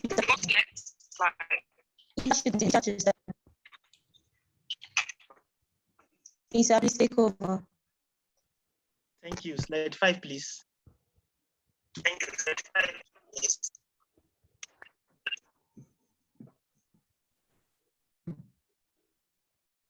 Like my colleague earlier said, thank you, Sonia. Like my colleague earlier said, there are certain factors that influence human behavior, and these factors tend to affect the decisions such an individual makes in all spheres of life, including the area of his personal finance. Such factors can be classified into 3: the biological factors, psychological factors, and socio-cultural factors. But these biological dynamics, these are the biological factors such as genetic makeup, sex, physical growth, and nutrition that tend to affect how people think and behave. The decision we make depends greatly on how we are able to understand the circumstances surrounding that decision, and our genetic makeup helps shape how an individual thinks. A gene is a unit of heredity which we inherit from our parents. Some behaviors in animal species seems to be generally predetermined. Behavior is determined by a mix of personal factors, genetic, past experience, and circumstances. Genetic psychologists typically conduct research on how specific gene influences behavior and personality. Result from such research has shown that gene influences brain function, which then affects behavior. The brain processes information to make decisions using one of the two systems, either the logical or rational reflective system or the quick reactive system. Since the brain is involved in decision making, the gene influences brain function. Then logically, the genetic makeup of an individual will help influence in the decision they make regarding their personal finance. Nutrition, the kind of food we eat is responsible for the development of our brain. As earlier highlighted, the brain processes information for decision making, irrespective of whether it is related to the finance or not. For instance, if Mr. A is more concerned about his nutrition than Mr. B, then Mr. A, who has the tendency of a better developed brain, would tend to make better decisions regarding his finance compared to Mr. B. Next slide, please. Sex difference or gender. These are the biological difference that the male and female exhibit in their behavior. This can be extended to their financial decision, as there are certain financial decisions that are more relevant to the male than the female. I.e., for example, there are certain job or occupation that the male are more likely to consider as a source of income than their female counterpart, and vice versa. According to careermat.org, with the chart shown on the screen, over 98% of vehicle technicians, mechanics, electricians, and carpenters are male, while over 97% of nursery nurses and assistants, medical secretaries, and legal practitioners are female workers. Illness and disability. In the same vein, there are certain financial decisions that an ill or disabled person is unlikely to make. For instance, a physically disabled person is not likely to become a farmer, nor is a deaf person or someone who has difficulty in speaking likely to become a teacher. Next slide, please. From this slide, we can see the discussion between Sonia and Sonny, and it is clear that the male counterpart is more concerned about investment than the female counterpart. And we can see what the other lady is interested in using her income for. A friend. And we can also see what the other guy is interested in. So the gender actually also affects what decision we make regarding our finance. Musa will continue from here. Thank you. Yo, thank you, Isa, for taking us through what the behavioral, what the biological aspect is in relation to personal finance is all about. Yeah, I'm here to talk about the psychological aspect in relation to dynamism of what personal finance is all about. Please, next slide.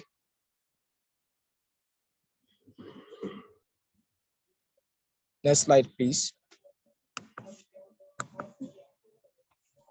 I'm sorry, 1 minute. It just froze up. Yeah. Yo, we have different branches of what psychology is all about. Like we all know, psychology is talking about how human beings behave or reason or respond to a particular stimuli from biological aspect of it. Yeah, we have the cognition aspect of psychology. Cognition aspect of psychology is talking about your knowledge about what a particular business entails. Just like when we're talking about the exchange market, the stock exchange market, there are lots of people who have vast knowledge of what all this market entails, and there are lots of people who doesn't have vast knowledge of what this particular market entails. So with your ability of knowledge, this will have an effect on how you'll be able to invest in that particular business. People with low kind of skills or what this particular market entails will have the lackadaisical attitude of investing in this particular kind of business. And then secondly, we have the perception as a branch of psychology. Perception is the way you perceive something to be. Like an individual, we have different perception, we have different ideology, just like we have the Muslim and the Christian aspect of it. For the Muslim, we might like to dwell in investing in something that's halal, as the Muslim used to say. About dwelling in something like beer parloring and also selling of pork might not be something good. So that's just the perception or your belief about the particular stuff. And then we have the memory. Memory is talking about the history of what a particular market has also entails in the past. Permit me to take you back as far back 2008, when we had the Great Depression of 2008, which affected the world economy. We can see that there was a kind of like of breakdown in the stock exchange market, whereby a lot of investors has to leave the market and also dwell into another business. So this kind of history also affects the dynamism in personal finance. And lastly, and second to the last, we have the attitude. Your attitude also has an effect on what personal finance entails. Maybe you might have like a lackadaisical attitude towards a particular business. It's just like maybe your family heritage or stuff like that, which might have effect on what attitude on what a particular business is all about, which might even deter you from investing in such kind of business. And lastly, we have the emotion. Emotion is talking about your feelings about a particular business. Just like we have different three categories of people in terms of investing. We have the risk taker, we have the risk lover, and the risk adverse. For the risk takers, they might have the belief that, okay, it's a risk, it's a 50-50 chance, they might profit and they might lose. And why we have the risk lover also, the risk lover, they love to invest in something that is risky, due to the fact that they have the perception or belief that they will surely have high profit. And these are people who dwell in investing in something huge. And also we have the risk adverse. These are people who never want to take the risk of investing in something great. They will also have they will always have the phobia that, okay, they will end up having loss in that particular business. From this junction, I would try to draw the curtain to call on the attention of Musa to take us to the sociological aspect of what dynamism of partner finance is all about. Thank you. Yeah, well done, guys, for this succinct analysis. From what my colleagues have explained so far, is there anyone in the house who still believes that he or she is entirely rational when it comes to money? Can anyone respond, please? Yes. Why do you think you are entirely rational when it comes to money? Because I keep to proper planning while going with my finances. Can you please come again? I didn't hear you well. I said because I stick to proper planning. And you think nothing that has to do with your social environment or anything that has to do with your background affect or experience affect your decision? Yeah, of course it happens, but it doesn't make me totally irrational. All right, so it is my utmost pleasure to tell you that the last part of this presentation is dedicated to proving you wrong. The last and one of the most important dynamics that influences human behavior in relation to personal finance is the social factors. Since man is by nature a social animal, he can't escape the influence of customs and traditions, religious beliefs, peer group experiences, among others, in his financial decisions. Next slide, please.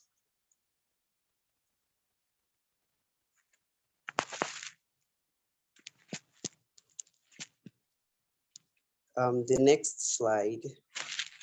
Yeah, it's up. Can you see it? Oh, I think it's from my.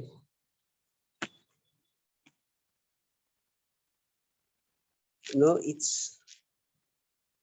Can you move on to the next slide? Not this, the next one. Okay.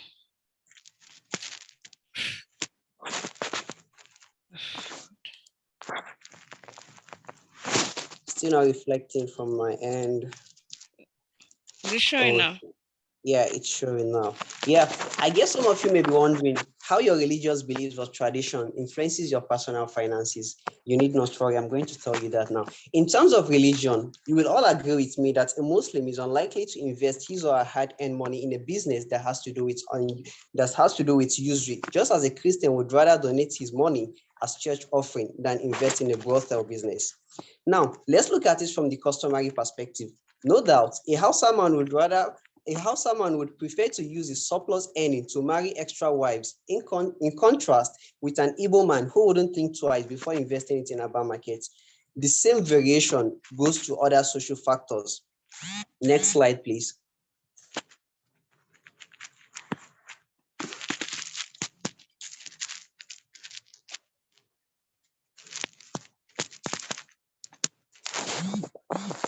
In conclusion, from all we've discussed today, it is obvious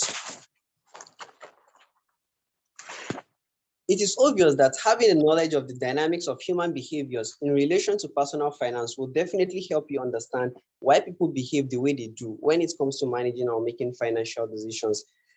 Permit me to close with the saying of Manoj Arora, who says, when you know the impact of little expenses, you will realize that there is nothing little in this world. Thank you. Thank you very much, guys. Thank you so much. I don't know why the slides were freezing up. Not sure why. Probably there are some effects within the slides that is making it difficult for me to navigate those slides. All right. Thank you very much, guys. It was a wonderful presentation. Went well done, guys. All right, so I'm just going to call Oluwatosin Shanusi to give you guys feedback.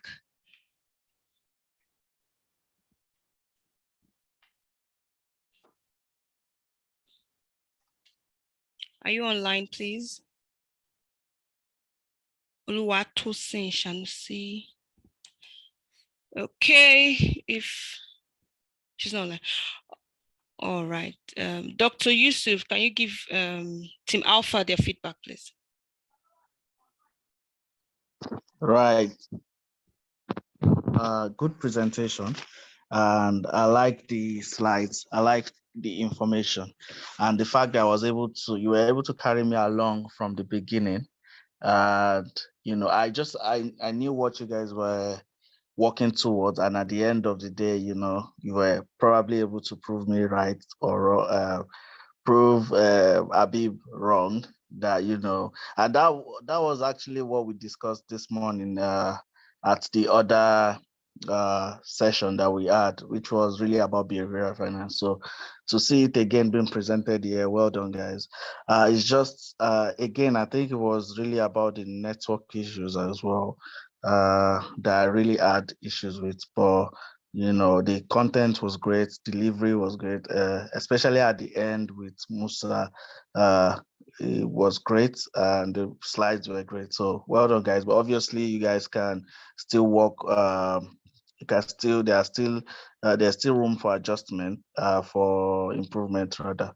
You can probably. I like the fact that you asked us the question and it added to your audience engagement. Well, well done, and I've learned something today from your slides. All right, so Oluwatosin sent your feedback to the chat. You can read it if you would like to know more. Thank you very much, guys. It was a good presentation. Okay, we have Team Imperial. Team Imperial, are you ready for me? Good afternoon. Good afternoon. All right. Do you want to share your slides, or you want me to share them for you? Tosin will share it. Okay, perfect. Tosin, are you there? Yes, I am. Okay. All right. When you guys are ready, let me know so I start your time. All right. And for Team Alpha, you had a very good time. It was 12 minutes and a couple of seconds. 12 minutes and a couple of seconds. That was a very good timing.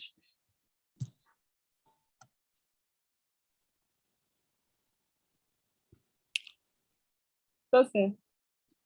Hey, I'm on it. Okay.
Okay.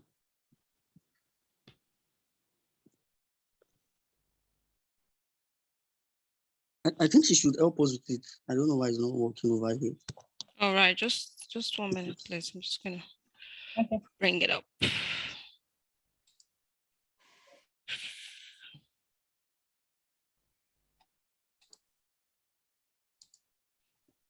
Okay, can you guys see my screen?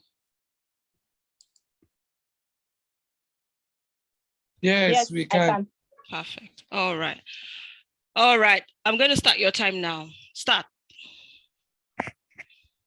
Is anyone not ready? Warren Buffett said, and I quote, "Save before spending, so you're sure that you have something set aside for a rainy day. Invest what you have saved in a calculated and reasonable risk so that your money can work for you while you sleep." Good afternoon, everyone. Judges, mentors, and my fellow mentees. You all meet Faiza Ololade Jaji, a Part 2 student of Management and Accounting of Bafemi Awolowo University. She's a finance and tax enthusiast. There is Omobolanle Owenifari, a graduate of psychology from Foye. She is a mental health counselor. Oluwatosin Ogudimu, a 500 level student of Industrial and Production Engineering. He is a tutor and management enthusiast. I am Barakat Afolashade Adesanya, a Part 3 student of Management and Accounting of Bafemi Awolowo University. I am an audit and tax enthusiast. We all have one thing in common: quest for investment knowledge. Together, we are Team Imperial. The topic I've chosen to enlighten you all about is personal finance, savings, and effective mechanism of creating wealth. Faiza, kindly walk us through a short.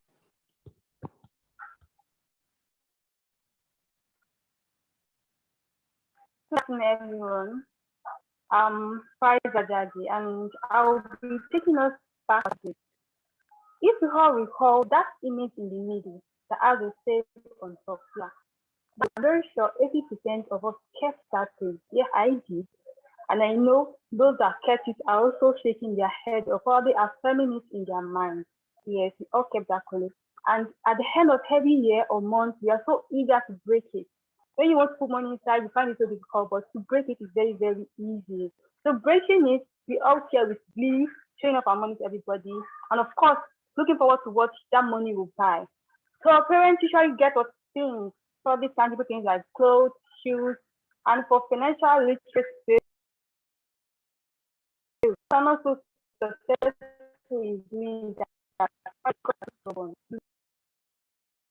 Will live that already affirming it in their mind. Yeah, I knew I can like see that already. Some parents don't care about how you spend your money. They give you freedom.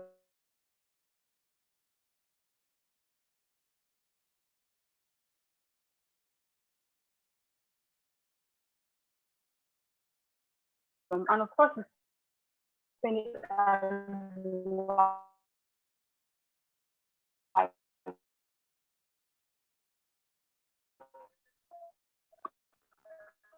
Whether to or not. The problem now is not savings. If we are told that they just do that, even go there, still spend lavishly, you continue to do so. But this time, Color will be banned. It will be an online savings platform like Cowrywise, Harvest, Piggy.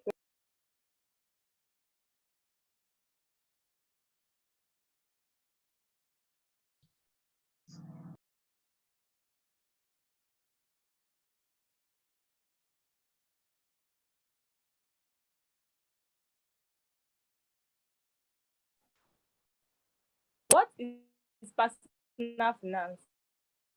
Personal finance is a term that covers managing your money as well as saving and investing. When you have your income, you must as well plan to save and to invest. Bolanle, can you take us through the important? Good afternoon, everyone. Farida, thank you. Good afternoon, everyone. My name is Omobolanle Owonifari, and I'll be talking about the importance of savings. And I would like to start by saying that one of the best ways to take charge of your finances in today's uncertain economy is to accumulate a healthy savings account. Nobody wants to feel the stress of knowing that they are only a paycheck from a financial disaster. So one of the importance of saving is financial independence. One of the best part of being an adult is the independence and the freedom to do what you want, when you want. That's the best time, that when you know that you can get what you want at the right time. We also have emergency.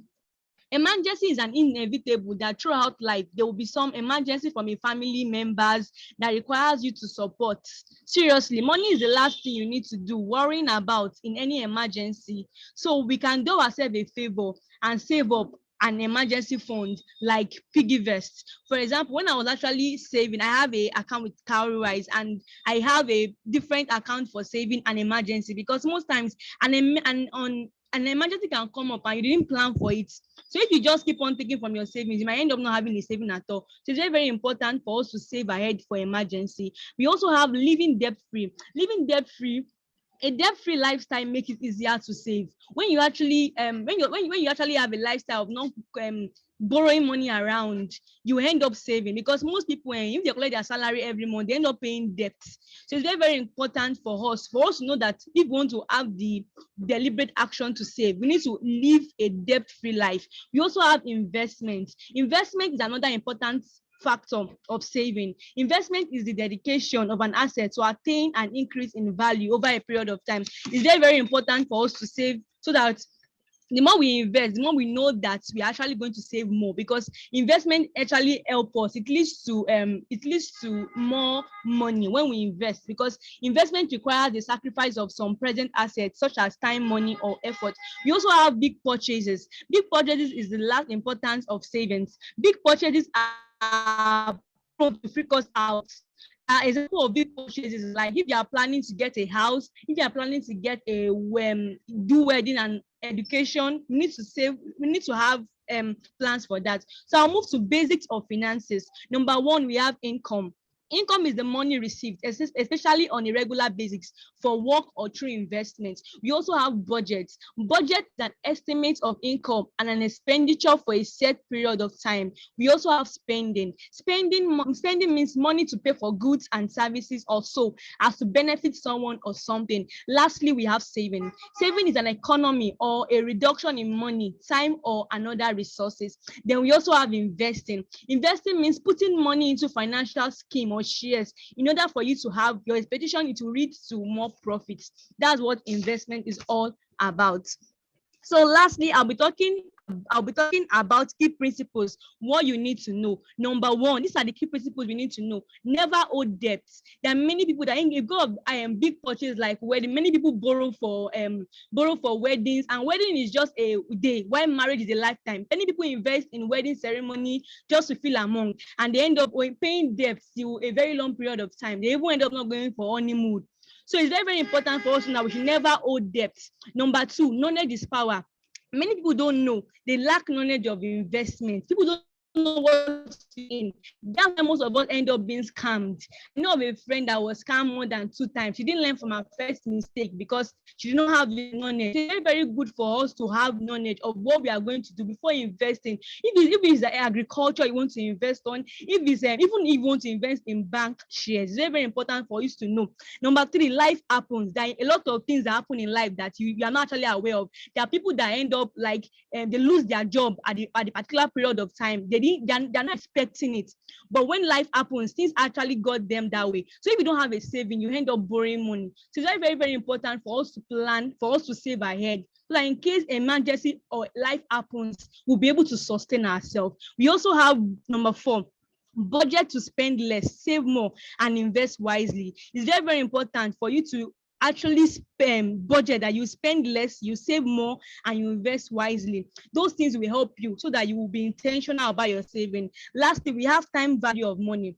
It's very, very important for us to know that there is actually that times are actually very, very, very, very different. So it's very, very important for us to be intentional and deliberate about our savings. So I would like Tosin, what's your idea about investing? Please share to the house. Thank you. All right. Thank you very much, Bolanle. I'm Tosin from Team Imperial. So investment has become a very, very popular buzzword in the past few years, if not even decades. So what is investment? I would like you to think of investment as a fruit that is given to someone. So when the person eats the fruit, it remains a seed. From a person's income, a person can take the seed and plant it for the future. A popular story is told of Jimovia and Shino Peters concerning the money that they received, and then one of them invested it to build a multi-million-dollar business and the other one used it to buy something. So when you think of investment is allocating your resources, and most of the time, usually money, with the expectation of generating an income or profit. So what should we do with investment knowledge? The first thing is to seek financial knowledge. A man does not know, cannot do. So the first thing is get knowledge through books, through webinars, through blogs, through podcasts, and other means that you can use to get financial knowledge. The second thing is to utilize the knowledge you gain. If you don't utilize the knowledge you gain, then your knowledge is wasted. We have a set of people in the world right now that they know a lot, but they do not utilize the knowledge that they have. So the second main point is to utilize the knowledge that you gain. And third is investment is not Ponzi scheme. Because of how Nigeria is currently, we see lots of schemes outside that tell you to bring 2,000 naira and get 20,000 naira in 1 hour. People fall for these things. We have popular names, we have popular schemes, we have popular businesses that have come and have crashed and have left people crying because they've invested where they should not invest. So investment is not Ponzi scheme. And the fourth point is that you save with a plan in mind. Whenever you are saving, as Pfizer said during her story, you shouldn't just save for the case of saving. You should save because you have a plan in mind, whether you want to make a big purchase or you want to invest in something. And lastly, you need to spread this knowledge. As one of the things as earlier stated, that they are youth, they are empowering youth in financial literacy. You need to spread knowledge that you gain of your finances, because the world is going to be a place where everybody needs to be financially literate. So, Barakat, what are the opportunities that we have concerning investment?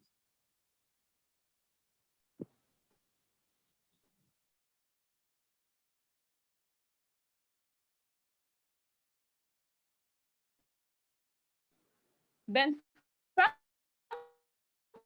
please said, if you will be wealthy, think of saving as well as getting. What do you think he was insinuating? He was just saying that saving can create wealth through investment. Banking sector is one of the strongest pillars of any nation's economy. You can share percentage in a company, become a shareholder, earn dividends, and share profit and losses with other shareholders. Also, should be made from current accounts. But we all know our savings account to do that for us. Our savings account ought to be for savings only untouched. Aside from betting your money, you could earn up to 4% interest depending on your bank. Although inflation might let your money lose value over the long time, but real aside oil and crude oil, real estate remains one of the largest standing and competitive industry with many and new established players. You don't need to know how to build a house before you can invest in real estate. You just do your research, decide on the specific property market you want to invest in, how to raise your fund. Is it partly from your savings or you want to take a loan? And know the law guiding real estate. We have cryptocurrencies and blockchains. There are numerous coins you could invest in. We have Bitcoin, Dogecoin, Ethereum, investing in cryptocurrency in order not to be jilted and cheated. Or don't you want to be like Chang Ang Ao, the founder and CEO of Binance, another source of income generation in Nigeria as a whole? Because we are blessed with soil. But our government are not pushing it to the people. In 2016, Forbes listed Rotimi Williams, a 36-year-old owner of Toro Silk Rice Farm, as the second largest commercial rice farm in Nigeria, balanced mainstream people by owning funds and partnering the farmers. However, do not see all your opportunities in every business opportunities. Be intentional about how do you save to invest to create wealth. Firstly, inculcate the habit of intentional savings and conscious spending. Reference to The Richest Man in Babylon by George S. Clason. Advice advises people to always save 1/10 of their income and use 9/10 of their income for their controlled expenditure, and make sure 1/10 of their income multiply. Also, Senator Elizabeth Warren popularized the 50-20-30 budget rule in her book, All Your Words, The Ultimate Lifetime Money Plan. And she said, 50% of your income should go to your needs, 30% of your income should go to your wants, and 20% should go to your savings. There are other books to teach you how to save to invest. Do not give excuses, like Rich Dad Poor Dad by Robert T. Kiyosaki, The Intelligent Investor by Benjamin Graham. You can take advantage of online saving platforms too, like CarryWise, Wealth Body, Colo Money, Piggyvest. These platforms are user-friendly. They cater for emergencies. They help you to know the kind of risk taker you are and help you to invest in accordance with your religion. Because as much as you need to know the market, you need to know yourself too. Creation of wealth must be a long-term desire, and you should start by investing your savings. In conclusion, most times you will have to step out of your comfort zone to realize significant gains. I'll leave you with the words of Robert Arnold. And he said, in investing, what is comfortable is really profitable. Think about it. Thank you. Thank you, guys. Though you are 27 minutes out of time, your time was 15 minutes, 27 seconds. Okay, just gonna exit this. Thank you very much, guys. I like your slides. It was really good and smooth to navigate through. It didn't give me any headache. All right, so I'm going to call on, let's see. I'm going to call on, let me have Ridwan. Ridwan, can you give them feedback, please? Thank you, Dr. Jumi. Thank you, Team Imperial, for your presentation. So I have to say your presentation was very good. It was simple, and your slides were simple and straightforward. I love the energy of the presenters. All the presenters, Tosin, Barakat, and the other Amobalanli here. So very, very good energy. I love the presentation and the delivery. The presentation content too, it was very educating and informative. I'm sure everybody was able to learn from your slides, and the whole presentation too was captivating. So the only thing that I just want you guys to watch out for is your audience engagement wasn't really good. I just have to let you guys know, every single person that is presenting today, you need to know that audience engagement is part of what you are being scored on. So you must improve on it, otherwise it takes away from your presentation. Your presentation cannot be very good and then you lack audience engagement. So it's going to take out of your scores. I'm not saying it will take out of your own scores, Team Imperial. I'm just saying for everyone. So just make a conscious effort to build audience engagement into your presentation. Then finally, this is for Tosin. Tosin, I love your voice, good energy. I just need you to be aware of the same thing that I'm going to tell you was the same thing that I had until when I was informed about it. In your first 30 seconds of your presentation, you said sold about 3 or 4 times. So this, so that. Just be aware that you say a lot of so and try to avoid it going forward. So that would be my feedback. Well done to your team, and then I wish you guys all the best. Thank you very much. Thank you very much for me to read one. I was going to say same this. I was going to say the same thing that Mr. Ridwan said too.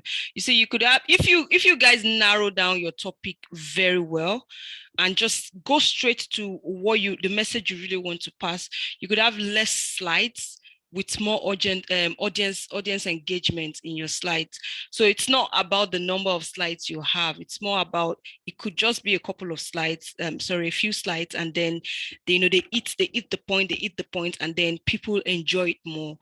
You understand? Yeah, thank you very much. And then 1 minute, please. The next team is Team Finest. I'm sorry, I'm not sure how to pronounce your team name, but I hope I pronounced it well. Team. Yes, ma'am. Good afternoon. Good afternoon. It's called Team Finest, right? Team Finest. Yes, ma'am. Team Finest. All right. Do you guys want me to share your slides, or you want to do it yourself? I'll be sharing. Perfect. Are all your team members here, and are you guys ready for us? Yes, ma'am. Okay. We are ready. All right. When you guys are ready, let me know, and I'll start the time. Okay. Perfect. You can start now. Okay. Good afternoon, Daytopians. My name is Oyeniji Israel, a 300 level student of Aquaculture and Fisheries Management, University of Ibadan. I'll be representing Team Finesse in today's competition, themed personal finance. But before I proceed, I would like to introduce my team members. I'm Akiwa Praise, a 400 level student of Physiology, University of Medical Science, Ondo, who is also our team lead. Then we have Mayo Abolade, a 300 level student of management and accounting, Obafemi Awolowo University. And the last but not the least, we have Okoyemi Ariki, a 200 level student of management and accounting, same Obafemi Awolowo University. And I'll be switching off my camera now as I proceed. Sorry, before you continue, can I say this? Because I want the mentors to see your slides, because that's one of the major things we're judging you on. Can you make it a full screen, please? Okay. Probably you wrote, yeah, perfect. Sorry. No, I can't. Oh yeah, I can see it now. Yeah. Okay. Can I continue? Oh yes, continue, please. Continue. Okay. Our topic today is maintaining financial balance as a student. What is personal finance? Personal finance is the management of one's monetary resources, considering financial risks and future life events. Unlike the general populace, our target audience for today is Nigerian student population. Most Nigerian students continually shout the slang SAPA and blame it for their financial struggle. SAPA is an acronym which means scarce availability of purchasing ability or spending all penny available. You all can agree with me that SAPA can be seen as Nigerian students' financial disease. In as much as we agree that we have little or no control over what we receive or comes into our pocket, we can at least control how we spend, which in turn affects what goes out and in what amount, thus achieving true financial balance. What then is financial balance? Financial balance is basically controlling the inflow and outflow of money and their height in order to prevent loss and financial struggles. Part of the reasons amongst many why students face financial struggles are: one, ignorance. Many do not really know how to manage their finances. Ignorance, as they say, is a deadly disease. With little or no knowledge on how to save or manage one's monetary resources, financial balance can't be attained, leading to financial struggles. Secondly, we have high cost of living. In Nigeria today, the prices of goods and services have increased beyond medium. I could remember in 100 level, I budgeted 1,000 naira for stationery, and I bought pen then for 30 naira. For right now, pen is 50 naira.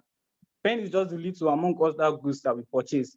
This has in turn affected my section budget and also affected all other things I have to buy. Can I also tell you that my price or the money I receive per section did not increase, meaning I have to manage what I have, despite the fact that the cost of living in Nigeria has increased. Impulsive spending. Most Nigerian students today, we forget our important needs and focus on our immediate wants, saying, if I perish, I perish, or if I broke, now my business. No savings plan. Well, without a financial goal, one Nigerian student tends to spend extravagantly and recklessly. Lastly, peer influence.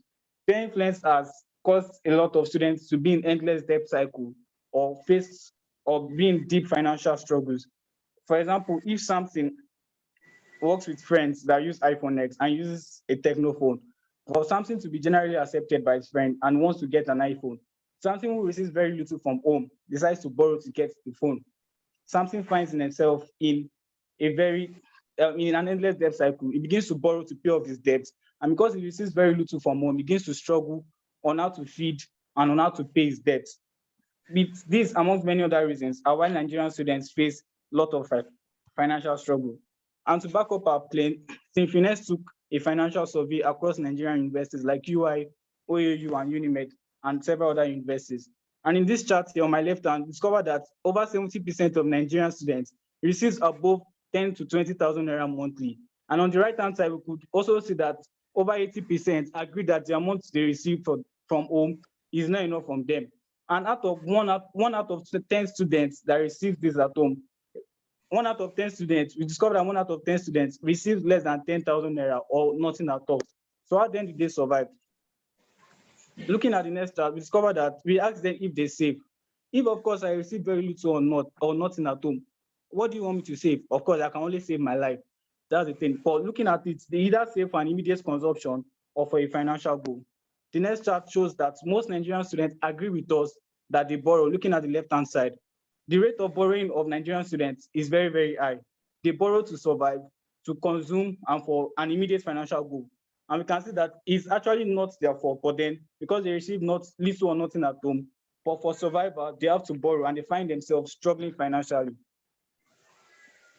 Asking Nigerian students what consumes their money discovered that food, data, transportation, luxuries, and the like are consuming their money.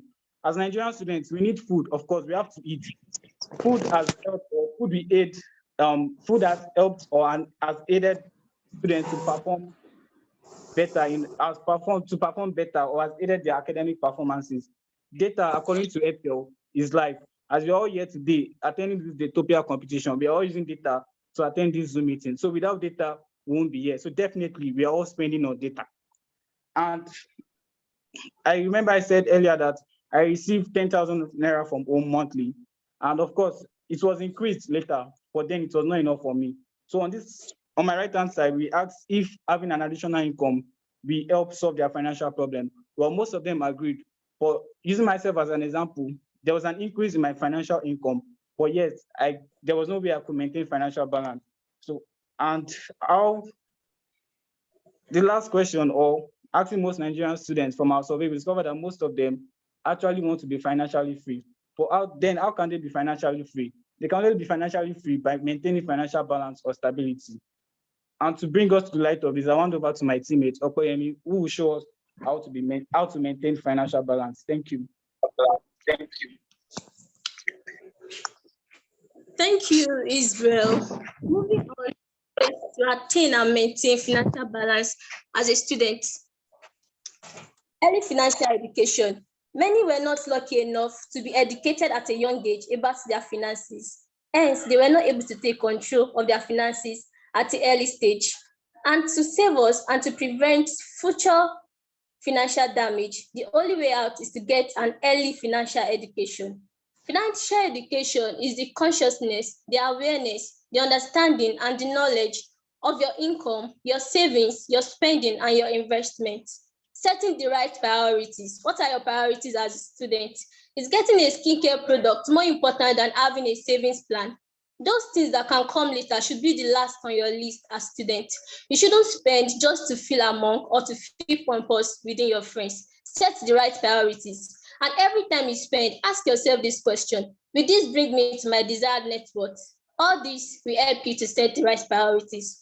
Strict compliance with budget. Trust me, it's easier to set a budget than to comply.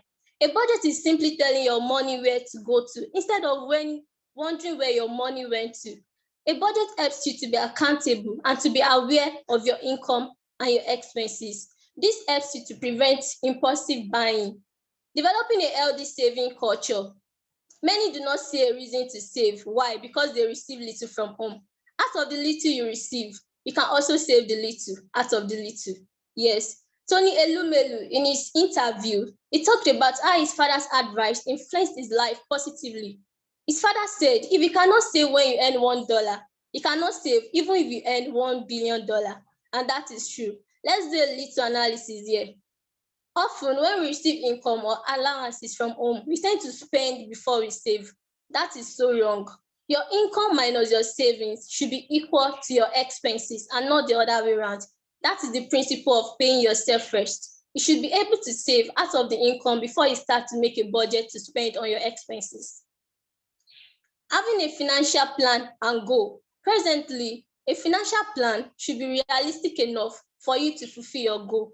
I have a friend that saved up to buy a PC for academic activities, and also she saved to pay for her exam fee.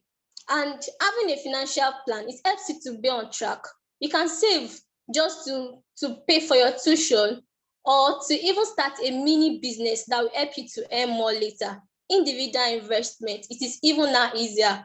We all can download all these fintech apps like Carwise, Harvest, and Comex on our phone, and we can invest as students and get some returns.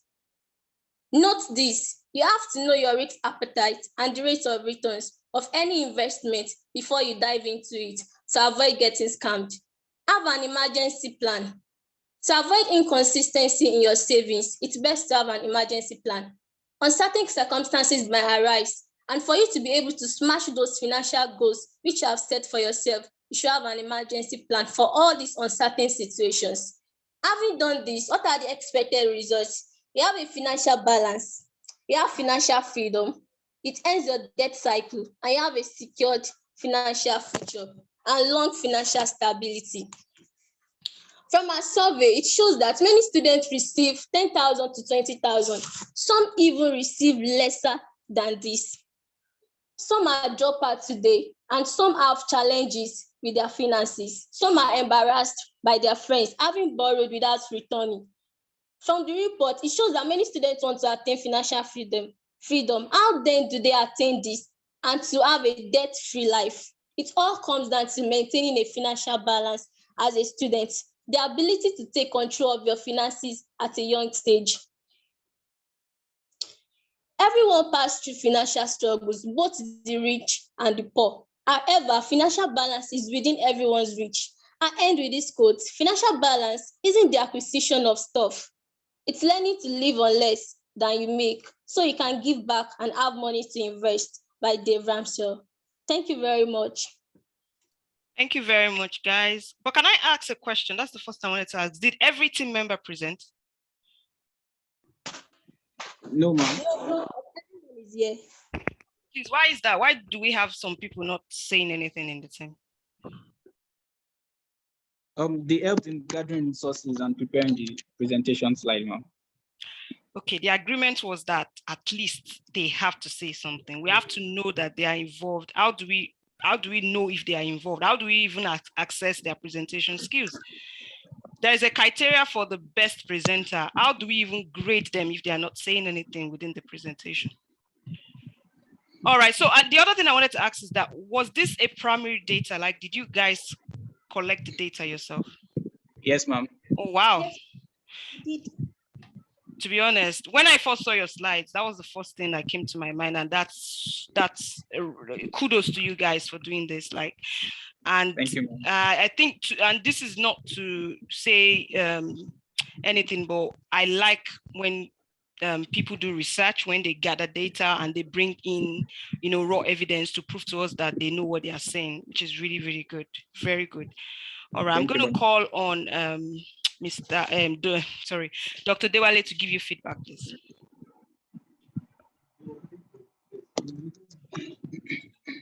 Dr. Dewale, are you there? Yeah. Yeah, sorry, I was just writing.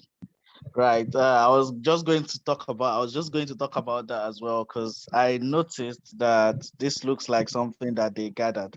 Well done, guys. I love it. I love the extra effort, which is great. Thank you, sir. Strong presentation from you, from the three presenters. Well done.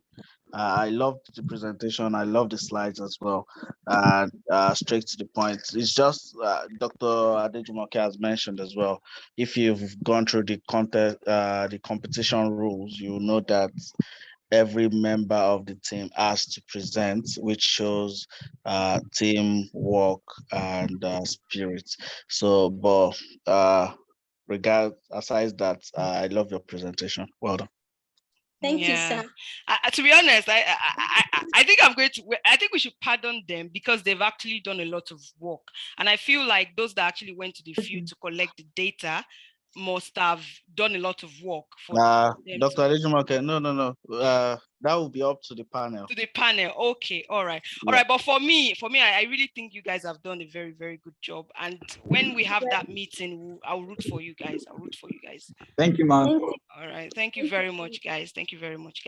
Okay, and to the next presenter, and that's Team Leo Essential. Are you guys here? Yes, ma'am, we are here. All right. Are you sharing your screen, or do you want me to do that for you? You help us with that. That's perfect. 1 minute. I'm just going to look for that. All right.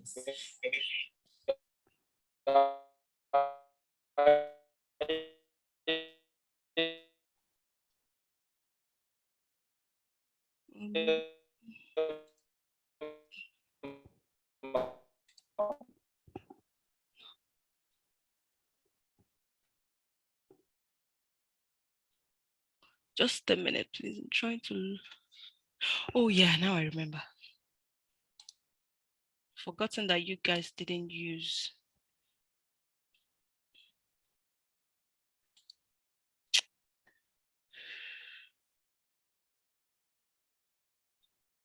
One minute, please.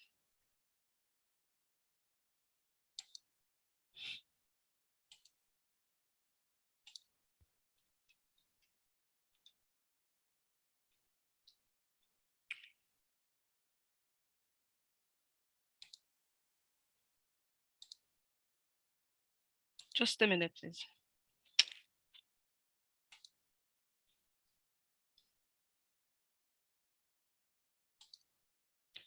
Okay.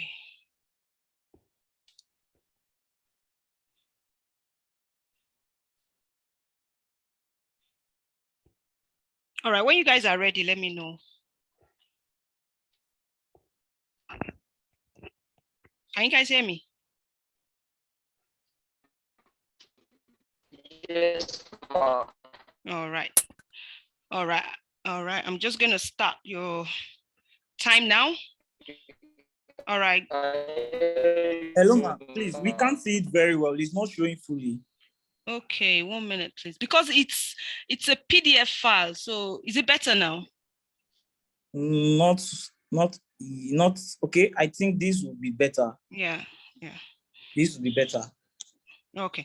All right, start now. All right. Good day, Daytopians. This is Team Leo Essentials making a presentation on personal finance, a panacea to debt, the Daytopia Presentation Competition 2.0. Before I get to introduce you to member of my teams, however, meet John and Michael, who are friends. John always have doubts about the need for personal finance, but Michael is the opposite and has started reading books on personal finance, stock exchange markets, and other related books, which to Michael is the only way to financial freedom. John has interest in going to school. At the age of 19, Michael has gained enough knowledge about personal finance, while John is still attending school. Michael was financially free at 40, while his friend John is working, but never free from debt due to his depth of knowledge on personal finance. In the next slide, in the course of this presentation, just like Liverpool, as they will never walk alone, I myself never walk alone. With me are Abdurrahman Alpha, a business admin student of Ahmadu Bello University, Zaria, Khadija Yusuf, a sociology student of Ahmadu Bello University, Zaria, Iyola Ebenezer, an accounting student of Obafemi Awolowo University, and my humble self, Justice Boroni, the team leader, a law student of Ambrose Ali University, Epoma.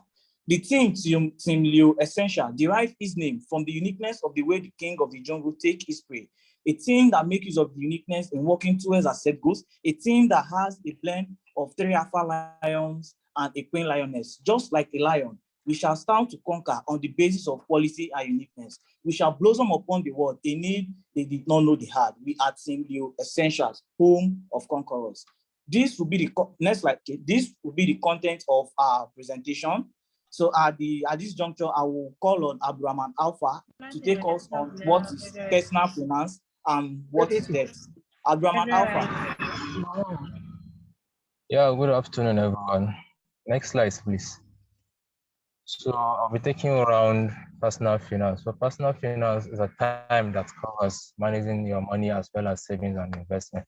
So in a layman's time, personal finance is just basically about savings and investment. So personal finances comprises budgeting, banking, insurance, mortgage, investment, retirement planning, and tax and estate planning. The term often refers to an entire industry that provides financial services to individuals and households and advises them about financial and investment opportunity. A good example of this is just like the KPMG. These are investments. They also play a role where they do, for example, investment banking. They do management consulting, where they talked about investment. They encourage people. They give advice with respect to investment. They give advice to company individuals. So we also have like the fintechs who are also doing great job with this. We have the example of the True Finance, where it encourages stock exchange investment, where you can buy shares and sell shares on it. You also have like the piggy bank. We have the MyStars, that is an automatic way of just savings. These are all platforms that helps in investment and savings. So next slide, please. So when we talk about debt, okay, no, the next year, debt.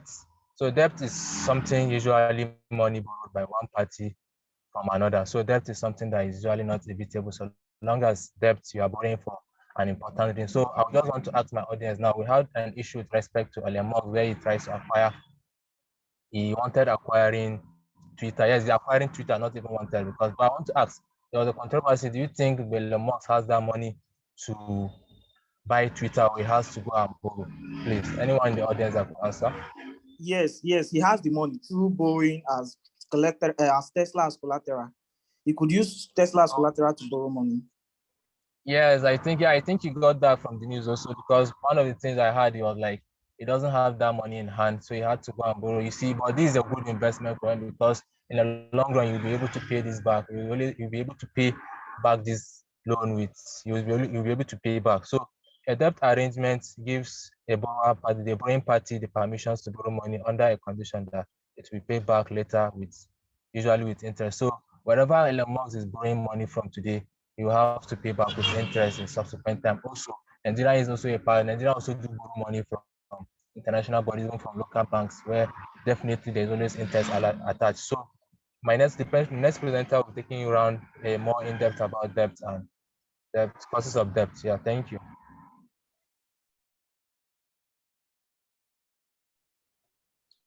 Thank you very much, Abdurrahman, for the of the finance.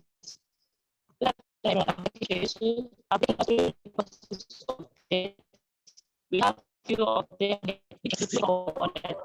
on employment. This is a situation where an individual is earning less than the expenses that they spend every month. This is actually a case of an average Nigerian, and because of high cost of everything. Then we have divorce and relationship breakdown. In a situation whereby two people are in a relationship, they both contribute to take care of each other. When they had breakup, they'll have to take care of each other. And this can easily make one of them to go into debt in a situation whereby one of them is earning less. We have poor management, high cost of living, overuse of credit cards, unexpected expenses, declining health and medical expenses, job loss, living beyond your means, not having a budget, and a failed business and business expenses. Next slide, please. I'll also be talking to us about financial literacy, about debts. Financial literacy combines both financial credit and debit management knowledge that is necessary to make financial responsible decisions choice that are integral to everyday lives. Financial literacy is important not only because financial literacy provides a foundation for informed financial decision making, but because financial responsibility is increasing on a daily basis. Financial literacy includes paying off debts, increasing a budget, and understanding the difference between various financial instruments. Financial literacy is also associated with less debt anxiety and high risk of tolerance. A very good example of a financial literacy, let's take an individual, for example. This person earns an income of $30,000 each month. If the person is to manage his expenses properly, he will keep his expenses at no higher than $3,000 or even less to avoid going into debt and to enable him or her to save for future use. And also, an improvement in financial literacy will have a profound impact on people and their ability to provide for their future. Financial literacy, in summary, has a material impact in an individuals and family as they try to balance their budgets plan. Thank you very much. I would like Ebenezer to take over the presentation. Thank you.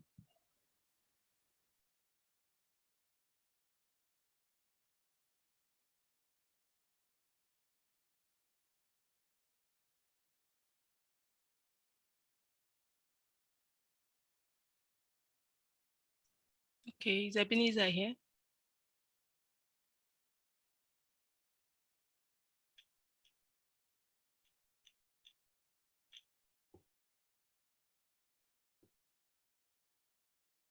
Ebenezer, are you here?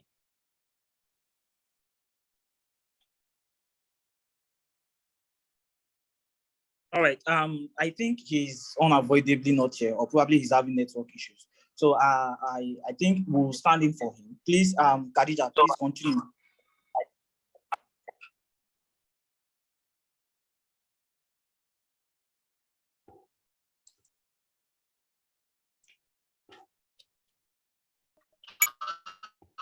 I also like to talk about how to avoid debt. The best way to avoid debt is to be proactive about managing your money. And This can be done in 3 ways. One of them is choose a place. Next slide, please.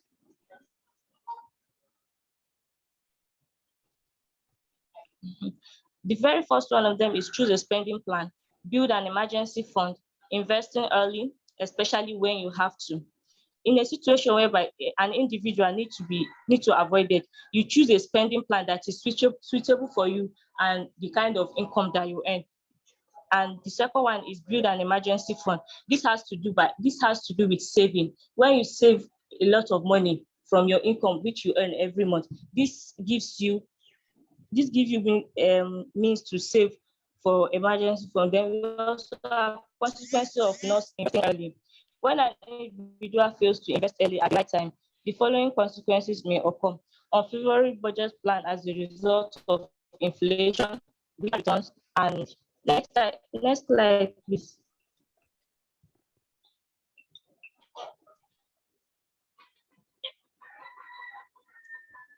All right, I will be taking us through debt and debt management. Now, what is debt management? Debt management is simply an agreement between a debtor and a creditor that addresses the terms of an outstanding debt. This is commonly referred to as the personal finance process of an individual, addressing high consumer debt. Debt management is also a way to get your debt under control through financial planning and budgeting. The goal of debt management is to use the strategies to help lower your current debt and eliminating it completely. One of those strategies of debt management plan is through debt snowballing and debt and credit counseling. Now, what is debt snowballing?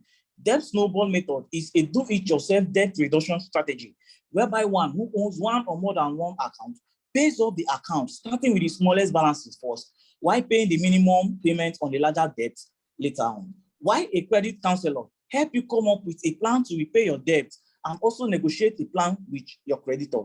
Now, I would like to pose a question to us. Do you think debt management is right for you? I would like to hear from the audience.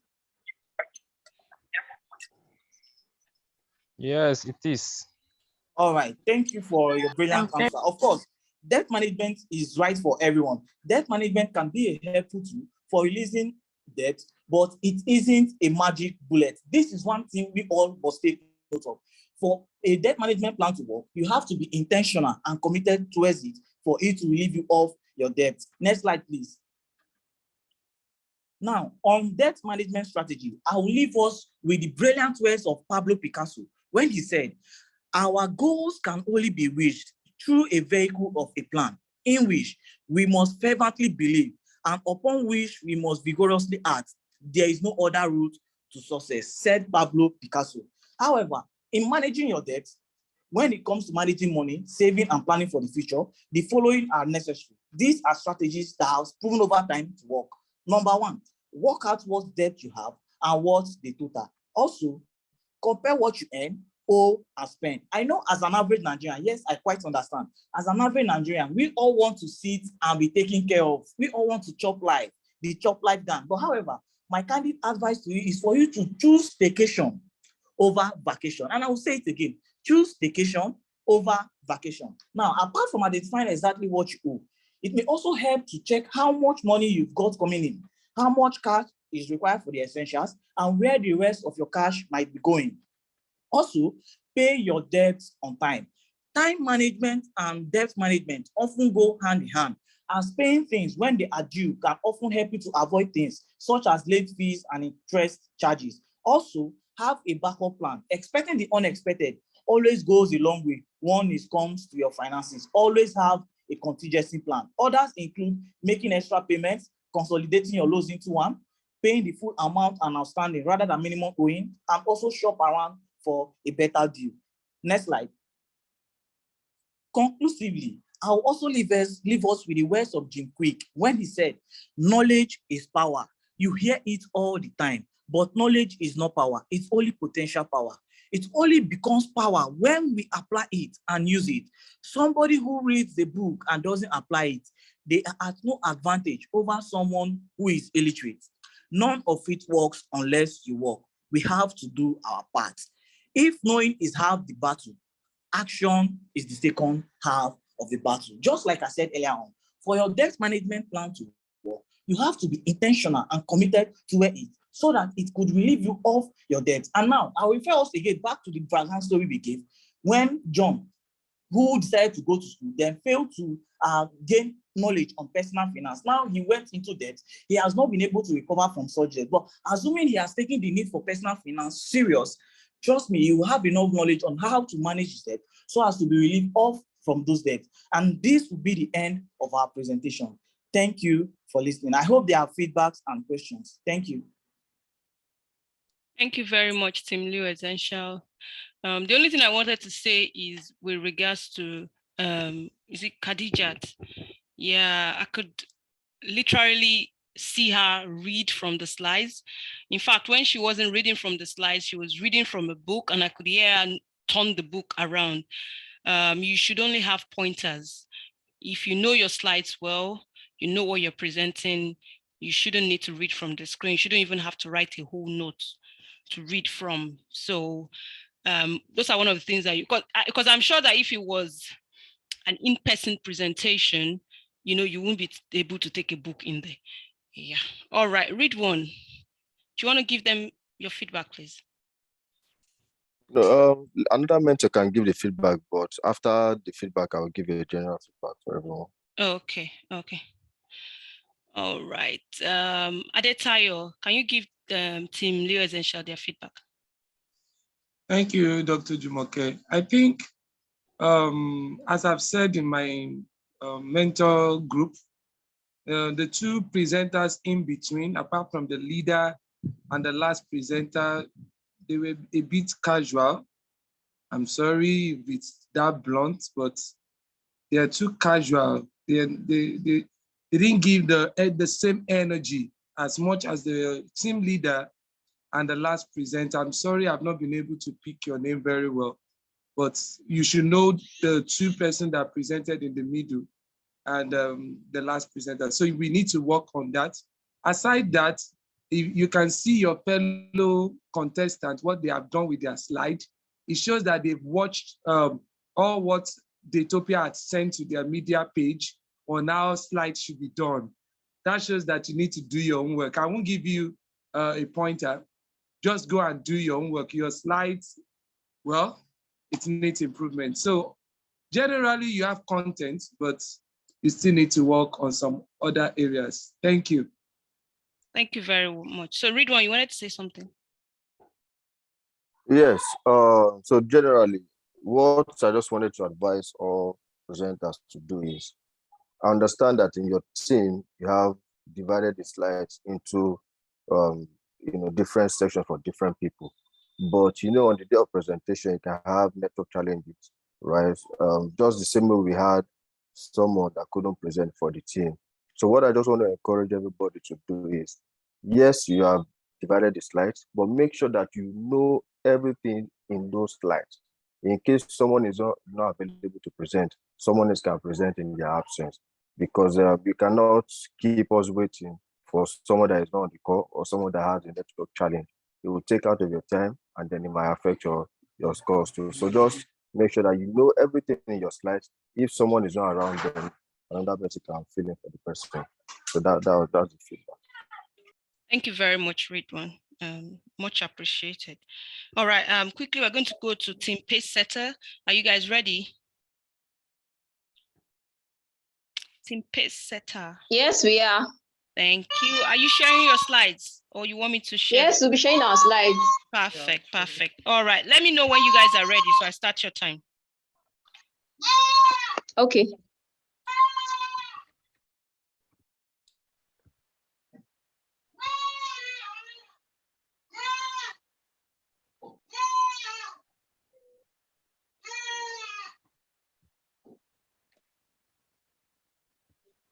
Okay, so we are ready.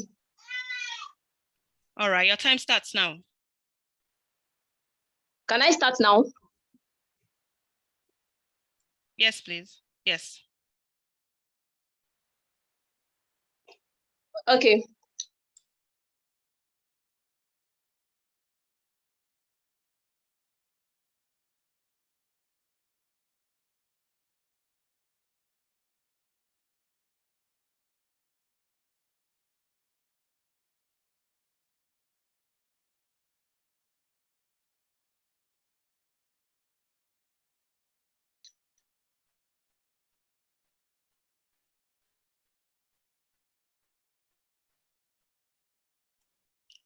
Is it my screen that is frozen, or it's Motorola's screen that is, or she's the one that is frozen? Have you ever checked your bank account? All my hard, I certainly have, and I manage it.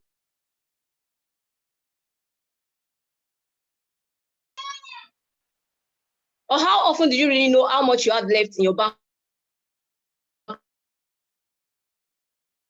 I think she should on her videos. Probably her videos is affecting.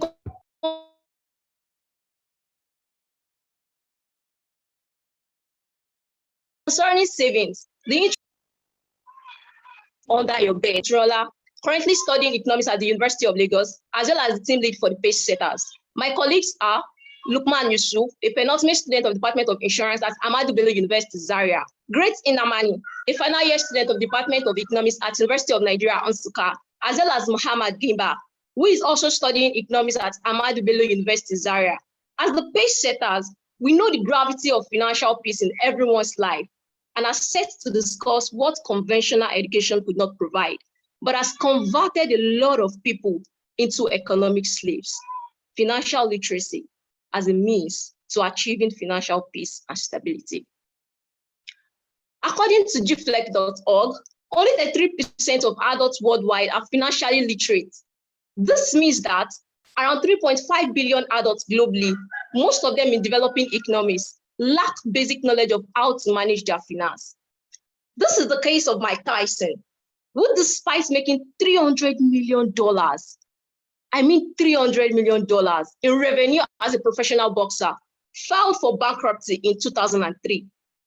Do you also know that the Grammy winner, who is known for belting out hits like Breathe Again, Tony Braxton, filed for bankruptcy twice? There is also the case of Stephen Baldwin, who owed more than $2 million in 2009. There is also Celestine Babayaro, a former Super Eagles star, who was reported to have lived an expensive lifestyle, both here in Nigeria and England, and still got into financial troubles.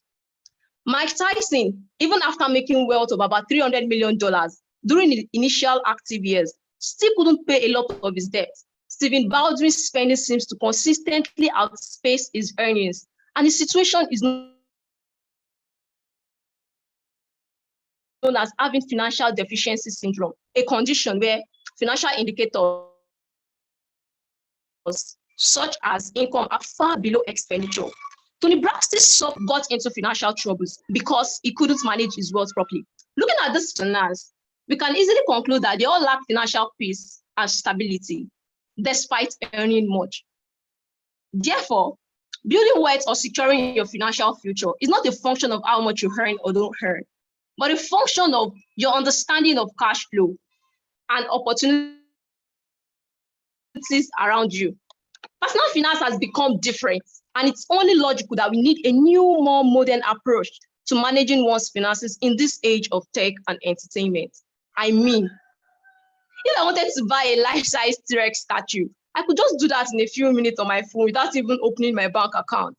So, what can you do to get your finances in order? Before we get there, let me usher in one of my colleagues, Great Inamani, to discuss what financial stability is all about. Thank you very much, Motunrola. So what exactly is financial stability? To some scholars, financial stability is subjective. However, it is the ability of an individual to maintain a certain level of financial security over time. It equally involves having strong financial skills and knowledge that could protect you from the ups and downs of life. You know, one thing about financial stability is that when you are financially stable, you don't have to think so much about money, and you save yourself the chances of facing financial stress and anxiety. So, but then for you to say that one is, or an individual is financially stable, such an individual should have met the following conditions. First, the individual should meet his or her monthly bills or needs. Also, after meeting his or her monthly bills or needs, the individual should equally be able to have enough money that could pay off his loans, say mortgages, car, or even student loans, and even save about 2 to 5% of his or her income. So the question is, from your current financial situation, are you financially stable?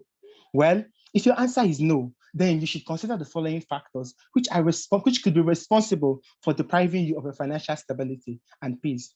First on the list is a borrowing lifestyle. Some individuals actually see borrowing lifestyle as borrowing as a means of income. Quite hilarious, I must say. Uncalculated risk. Imagine moving a business to an environment without deciphering or taking a survey to know if such an environment has a very large customer base for your business, unclear or no financial goals. Quite alarming and disheartening that some persons live 365 days a day without even making plans for what they want to see in their finances in the future. Lack of personal investment. What are you doing currently as relates to your retirement? External and exogenous factors like inflation, economic crisis, and pandemics, these also play a big role. But very, very important is the factor of financial illiteracy, lacking the skills and knowledge that could train one in financial stability, especially as it relates to personal finance. Whilst I would leave you to ponder on which of these factors affects your financial stability, it's my pleasure to introduce Mohammed Gimba, who would be enlightening you on financial literacy and how it could be a tool to getting or gaining your financial stability. Over to you, Mohammed. Thank you, Brett. You've heard quite a lot of things from some of my team members. Permit me to introduce to you the concept of financial literacy. Do you know why we get to the tail end of our struggles and yet we cannot meet up with basic necessity of life, complain bitterly about lack of payment of salaries, or better still, cannot create a pathway out of poverty? It's simply because of lack of financial literacy. Financial literacy, in its basic definition, it is the possession of skills that allow people to make smart decisions with their money. According to the Asian Development Bank Institute, financial literacy, it is people's understanding of financial concepts as well as their skills and ability to manage money and make informed financial decisions. Intuitively, one's financial literacy level affects how financial judgment and the resulting actions. How can financial literacy help solve financial instability? First, financial literacy will enable individuals to create a pathway out of poverty. There is no disputing that only those who are financially informed tend to make decisions that improve their finance. Therefore, individual financial stability is dependent on its financial literacy. Second, financial literacy prepares one against financial difficulties or downturn. It gives one an insight on how to manage its money, such as setting aside debt, setting aside saving for unforeseen circumstances, avoiding unnecessary debt, or better still, pay off debt bills on time. This pulled together ensures financial stability in the medium and long run. Lastly, budget preparation. As the saying goes, he who fails to plan, plans to fail. Financial literacy makes people habitual budgeters who are willing to save for their life goals and delay gratification to have peace of mind, both today and in the future. Now the big question, are you financially literate? Maybe yes, and maybe no. Either way, think through the following question and provide yourself with an honest answer.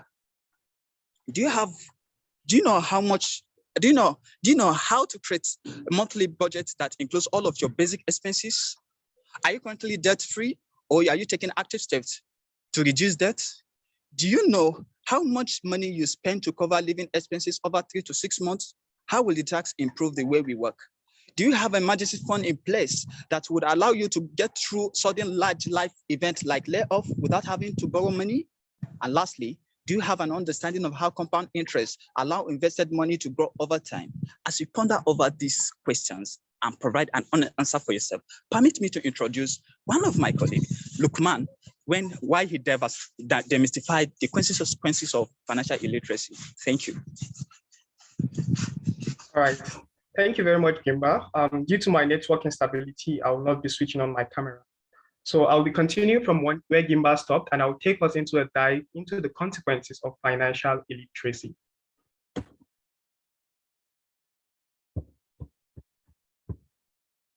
Being financially illiterate can lead to a number of pitfalls, such as being more likely to accumulate unsustainable debt burdens, poor spending and decision-making, and lack of long-term preparations. And that can lead to one having a poor credit score, or having a poor credit worthiness, or becoming bankrupt, or falling into poverty, amongst others.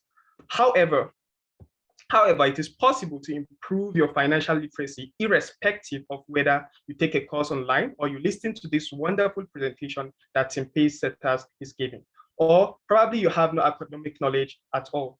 You can do this through budgeting. Many people have unconsciously made it a habit to write budgets. This helps curtails unnecessary or impulse buying, although I'm quite aware of the fact that inflation might tend to affect our budget in some instances. Also, your ability to manage debt through setting aside emergency fund and not overestimating your future gains. In layman terms, they will tell you that you shouldn't count your chicks before they hatch. So that means don't say because you're expecting certain amount of money, then you borrow in advance to spend. Also, taking your time to explore investment products, investment options, ask questions and learn from experts. Nowadays, there are even demo platforms for those people who want to learn stock or forex trading. They can easily go to these platforms and learn these skills of trading. Having said all this, let's take a look at how financial literacy can guarantee financial stability. And I'm going to tell you guys a story of Emma. Emma is a high school teacher in Daytopia Mentoring Boarding School, and she teaches her students basic skills on financial concepts such as insurance, such as personal budgeting, such as debt management, education, and retirement saving, and several other financial concepts that will help them achieve their goals in life. Now, we have a question for the team members or the people present here today. And I'll join in 2 sentences. I would just like you guys to tell me, can anyone here tell me why Emma educates her students on financial concepts? Emma educates our students on financial concepts to help them get the understanding of cash flow and opportunities around them when it comes to finance. Yeah, well stated. Understanding concepts such as interest rates, opportunity costs, debt management, compound interest, budgeting, and for example, giving you an instance, could help her students manage the students' loan that they might rely on to fund their future educational goals. It can also help them, stop them from amassing excess debts that might become dangerous to, their future plans. And it will also it will help reduce the possibility of endangering their credit worthiness. That is their ability to ask for credit probably in the future when they want to engage in certain activities which might involve business expansion. Similarly, she expects that certain topics such as income taxes and probably retirement planning will eventually prove useful to these students no matter what they end up doing after high school. Now, this is the story of how Emma's activity, which involves teaching these children financial literacy, will help them achieve financial stability in the future. Now, we are going to end our presentation with a quote from Robert Kiyosaki, who is a very popular finance guy who wrote the book, Rich Dad Poor Dad. And he said, money is a powerful force. Don't use it against you. If your self-discipline and financial intelligence are low, money will run you. It will be smarter than you to take over your life. Will you allow money to be smarter than you to take over your life? I leave you with this question to answer, and I believe you've enjoyed our presentation. Thank you very much, everyone. Thank you very much, Tim Pacesetter. In fact, you guys set the pace. Thank you so much, guys. Thank you. Okay. All right, can we have Adetayo give Tim Pacesetters their feedback? Seriously, I don't know what to say because it's a blend of energy and calmness, just like Mr. Giwa had said. It's so balanced. They engaged the audience, they had good slides, they had good transitioning, and they are lucky with internet. What else do I want to say? Keep up the good work, guys. All right, thank you very much, guys. Wonderful presentation. Okay, 1 minute, please. So our next presenters are Team Clarity. Team Clarity, are you guys ready for us? We're almost there. Team Clarity, are you guys ready for us? Yes, yeah. Okay, are you sharing your slides from your hand? Yes, I'm sharing it. All right. Sorry, can I just ask, it's called Team Clarity, right? If I'm right. Yeah, Clarity. Clarity, all right. Sorry about that. Okay, when you guys are ready, let me know and I start your time.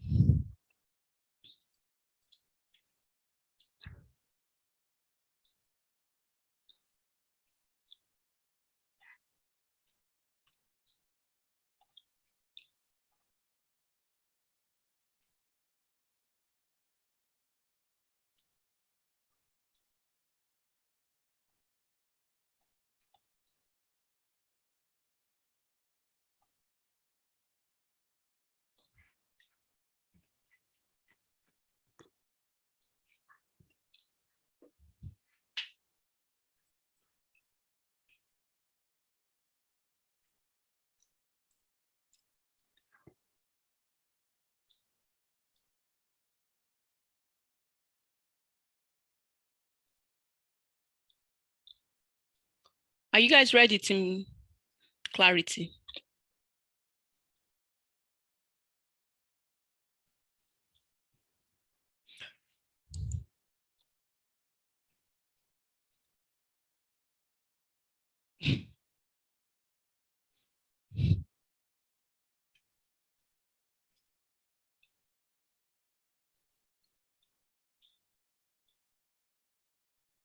Just a moment. I'm trying to get everybody in sync. All right. Can I also just say this, guys, please read through the comments and take down feedbacks. There are some corrections that the mentors are putting in here. It's just for your person, for your team feedback. Read through them. Although they've sent in their comments to us via chat, but still you can go through some of the comments here that they've posted on the Zoom meeting. All right, you guys ready?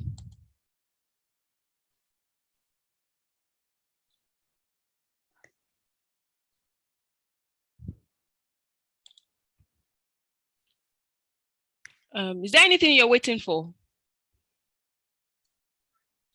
I'm trying to reach the first presenters. I don't know.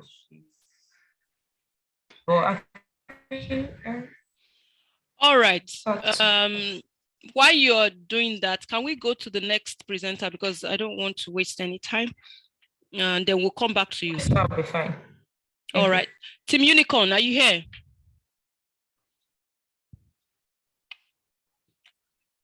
Team Unicorn, are you here?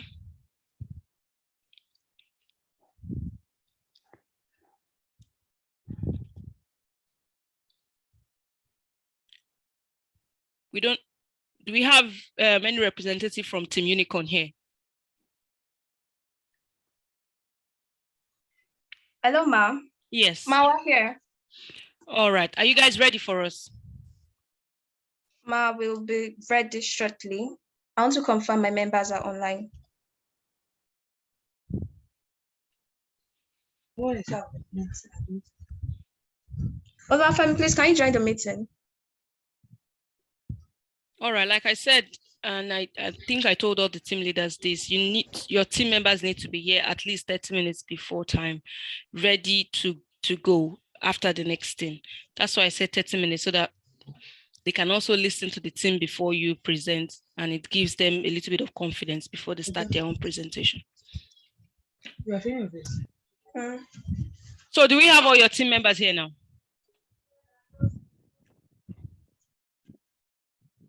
Are we here yet?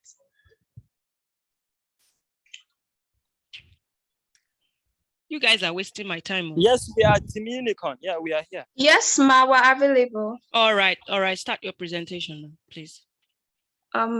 Okay, we need to share a slide. Olafemi, please help us with the slide.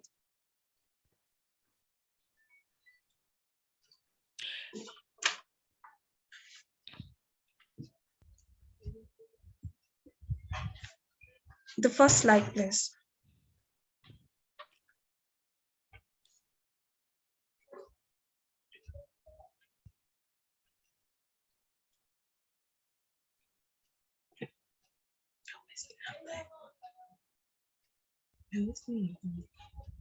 Yes, read one.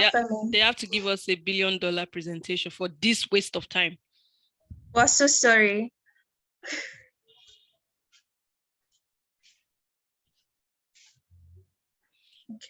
Team Clarity, you know there is a penalty for you not presenting when you're meant to present. I'm just letting you guys know this. The board is going to sit and decide on what to do with regards to that. You're still going to be allowed to present, but there is a penalty for you not being available when you are meant to present. All right. Once you are ready, Team Unicorn, let me know.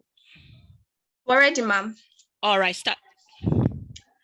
Good day, Daytopians. Yes, Team Unicorn, and we're talking about digital finance through fintech, the untapped revolution towards financial freedom. And by name Miriam Ibrahim, a 300 level student of Federal University Lokoja, Economics Department. And my team members are? My name is Alamin Uyebo, a 400 level student of accounting at Obafemi Awolowo University. I'm Ojodu Afemi, a final year student of economics at Ahmadu Bello University, Zaria. Okay, and so I am sorry. Musa Ibrahim, 400 level chemistry student, ABU Zaria. Okay, so please permit for us to put off our video just so we don't have network issues. Thank you very much. So proceeding, today's agenda actually majors on a brief conceptual introduction to financial freedom. We're going to talk about the building blocks to financial freedom, digital finance in micro and macro structure. We're also going to talk about smart money goals with financial freedom, as well as what reasons why the financial freedom, reason why fintech has remained untapped. Femi, please, the slide. Okay, to start with, I believe that the context of personal finance isn't orthodox anymore. And this is because there's a need for us to re-engineer our thoughts just so as to incorporate technological advancement to help us achieve our goals. The world has gone digital and there's a need for us to move in the same pace with digital movement. Now, the typical attachment to financial freedom has been aligned to having enough money.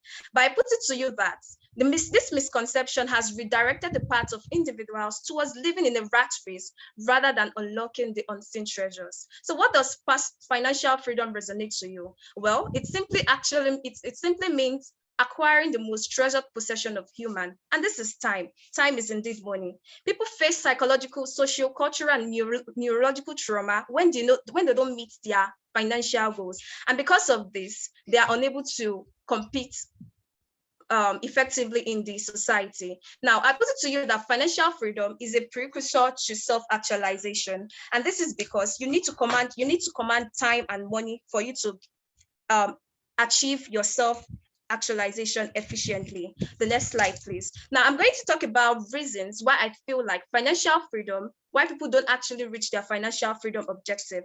And the first one is condition to consume. Most of our childhood programming, most of the societal standard has actually caught the mind to believe that we are inclined to consume. And with this, there's little or no orientation on the need for us to save, the need for us to invest, the need for us to create a wealth pool. Another reason is scarcity mindset. By scarcity mindset, the feeling of having too little actually impacts our behavior, it impacts our choices. And this displaces our mind to focus on things that don't really matter. And we fail to see a bigger picture of the society. And this is more or less like taxing our mental bandwidth to limiting things rather than seeing it in a bigger picture. And the next is thrills from spending. Our brain releases organic chemicals, which is known as happy hormones or dopamine. And this actually influences our spending decisions. This is because our psychological and neurological system plays on us, such that when they release this organic chemicals, they actually allow us to, they influence our spending behaviors much more that we become spendthrift. Then the last is unconscious programming. Little things actually, our mind is our greatest asset. And in this case, any little information actually impacts our decisions. So subconscious programming actually sets in. And if we can't beat into this, we tend to fall in. So in most cases, people actually coin quotes just to suit their situation, so just so they don't feel inferior and to feel among people. And all this degenerates our mindset and drift us towards living in a rat race without uninstalling this poverty programming. Now, to move to the next part, we need to understand those building blocks to achieving financial freedom. And the first on the list is develop a wealth building principle. And by wealth building principle, it's simply a 50-30-20 principle that emphasizes allocating 50% of your income on needs, 30% on wants, 20% on savings. The next is to develop a strong psychological foundation that removes resistance to wealth. Now, this actually tells us that our mind is our greatest asset. Hence, we need to reinstall and we need to reinforce positivity just so that we are able to reprogram our mind subconsciously. Now, the third is identify your financial goals. Financial goals could be short term, long term, or medium term. So you need to identify them and divide them into small chunks just so they are achievable. Then the last is to develop a financial system and plan. Now, this is where digital finance and fintech comes to play. Oluwafemi will take us through digital finance and fintech. Thank you. Yes. So we may ask, what is digital finance? Digital finance refers to financial services delivered over digital infrastructure, including mobile and internet, with low use of cash and traditional bank branches. Here are some data. In emerging economies as a whole, 45% of adults do not own a bank account. This percentage is higher in Africa, the Middle East, and some part of Asia, and particularly higher among poor people, women, and those living in rural areas. However, widespread adoption of digital finance will increase the GDP of some emerging economy, Nigeria inclusive, by 6% or $3.7 trillion by 2025. Prospects of digital finance on macro structure. Governments in these emerging economies could raise as much as 410 billion annually, with reduced leakage in public expenditure. Of this, about 70 billion will be invested in critical areas such as education, infrastructure, and healthcare. And $40 billion annually could be raised from tax. There are some forecasts that we've gotten from data from McKinsey Global Institute. We could see in all emerging economy, a 6% increase in GDP could be actualized through digital finance, where 3.8% will go to increase productivity, 2% increase in investment, and 0.2% increase in labor. Here's the data for China: a 3.6% increase in productivity and a 0.6% increase in investment. However, the statistic for Nigeria seems much more higher: a 6.6% increase in productivity, a 4.6% increase in investment, and a 1.2% increase in labor. Prospects of digital finance on microstructure for businesses and financial service providers. Digital payment could help businesses and financial service providers leverage their business and help track their cash flow and then understanding of operation and their customers. $2.1 trillion could also be raised as loans for individuals and MSMEs to help them invest in new technologies. 4.2 trillion in new deposits will be created, and this will flow into the financial system, and these funds will later be loaned out. The shift to digital payment from cash will also save businesses and financial service providers about $400 billion annually in direct costs. For individuals, digital finance will open the door of financial inclusion to about 1.6 billion individuals, 45% of whom will come from the poorest two quantiles of the income distribution, that is, the poorest to fifth of the total population. And more than half of this number will be women, about 880 million. As we can see, digital finance, if properly leveraged, can help reduce poverty, hunger, raise gender equality, and improve access to education and healthcare. Now, digital finance versus financial technology. We've defined digital finance earlier. We are heading into financial technology. So we wish to ask, is digital finance and financial technology, are they one and the same? Well, to satisfy your curiosity, digital finance, according to Investopedia, is financial technology fintech is used to describe new tech that seeks to improve and automate the delivery and use of financial services. And we've earlier discussed digital finance. So we can say that fintech is just a subset of digital finance, and fintech, if properly leveraged, can help boost digital finance and advance the frontiers of digital finance. So I'll pass on to Sani Musa Mohammed now to take us through a little bit about fintech.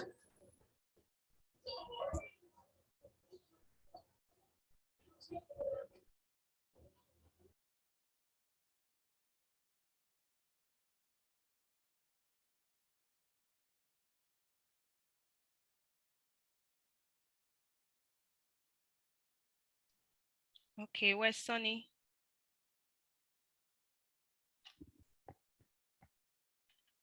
Hello, can you hear me? Yeah. As our previous presenter said to us, that fintech describes a variety of financial activities. So fintech platforms are one of the most important elements in the rapidly digitized world's economy. With the deepening integration of internet technology in the financial industry, research have shown that from the fintech services have surged from 33% to 64% in just 2019, with the COVID pandemic accelerating the adoption of these fintech platforms. So now how can we use this to unlock our financial freedom? Fintech platforms such as Codywise, Binance, and a lot of other ones have made it easy to attain personal financial freedom for many. For example, online fintech platform like Paystack has developed a simple plug and play solution that helps merchants receive payments within minutes of registration. And today, over 25,000 merchants are signed up on that Paystack platform. This is so on almost all other fintech platforms. So, but there is one challenge. People in the cities have more financial freedom than people in the rural areas. Why? It is because of the fact that people in the cities use fintech platforms for their businesses. And this is driven by the fact that most people in the city and in those segments have higher educational levels, access, and more reliable digital infrastructure and stronger economic power. So finally, fintech platforms can support Nigerians' human capital development by driving financial inclusion and literacy through the provision of accessible and affordable financial products that are innovative and can cater to the needs of unbanked and underserved segments of the population across culture, gender, and geography. So significant opportunities also exist for fintech to enable solutions within education and health to address societal challenges such as student financing, digital learning, and affordable health insurance, thus promoting financial freedom. So at this point, I'll call on Alamin to walk us through how fintech can help you manage your finances even much better. So Alamin, over to you. Thank you, Sani. Fintech brings excellent tools for individuals looking to efficiently handle their finances. Financial automation, bill payments, and budgeting are some of the popular elements of personal finances that have been made easy to deal with due to fintech and its components. In order to ease their monthly schedules, individuals opt for such components of fintech apps, such as automatic bill payments, which decrease their monthly accounts from their payable bills, and hence people are automatically left with the amounts they are free to spend, hence ensuring that all bills are paid on time and people do not overspend. There are a few ways through which fintech can help you manage your finances better. First, fintech apps help you consolidate all of your debts. People often fail to acknowledge and understand how much they are paying in bills on a monthly basis. And in addition to that, they fail to keep track of their monthly payments and forget to pay all of their loan payments. For example, student loan payments, rent, insurance bills, network account bills. It allows you to see a wider picture of all of your upcoming expenses, and hence you will be able to brace yourself and set a budget for the coming months in advance. Fintech apps allow you to schedule and make bill payments and save the hassle of making payments themselves on a monthly basis. Secondly, fintech apps make budgeting easier. Many individuals complain and state that if budgeting were easier, they'll be able to budget on a regular basis. They state that since budgeting manually is a difficult task, they forgo budgeting mechanisms and techniques altogether, hoping that everything will eventually fall into place for them at the end of the month. However, fintech applications allow individuals to create budgets and comply with them using a user-friendly platform that is easy to plan and execute. Such platforms work by connecting your bank account and integrating your financial information with them. The app then allows you to integrate that to your budget and allows you to set financial parameters for yourself. Such apps allow an alert and notification function that sets out messages and reminders for you as at when you need them. If you're overspending in comparison with your stated budget, the app will instantly flag it and inform you likewise. Thirdly, fintech apps allow you to learn your spending habits. For example, if you feel you overspend in a certain category or spend a lot without giving it of thought, fintech apps allow you to track your spending habits in overall and specific categories. Fintech apps have lots of features that help individuals understand their spending habits, and individuals who wish to cut down on their spending can track what they spend on the most and also make an effort to limit such spending if it's not useful. Fourthly, fintech apps help to automate savings process. Fintech apps have made it extremely easy for individuals who are looking for help in their finances. Whether you're looking to budget or track or facilitate, there's an app for everything. These apps allow individuals to prepare and plan their monthly budget and are especially recommended for individuals who are short on budget or planning to save for a specific motive. People who are retiring in the coming years turn towards this app to track and project their investments and understand how they will be earning or saving in the coming years to help them track their money and savings for the future. In addition to that, these apps allow individuals to have a proof of spending with them. Proof of spending will be required in multiple case scenarios for your own self and budgeting, or if you are looking to get reimbursement from your company or another party.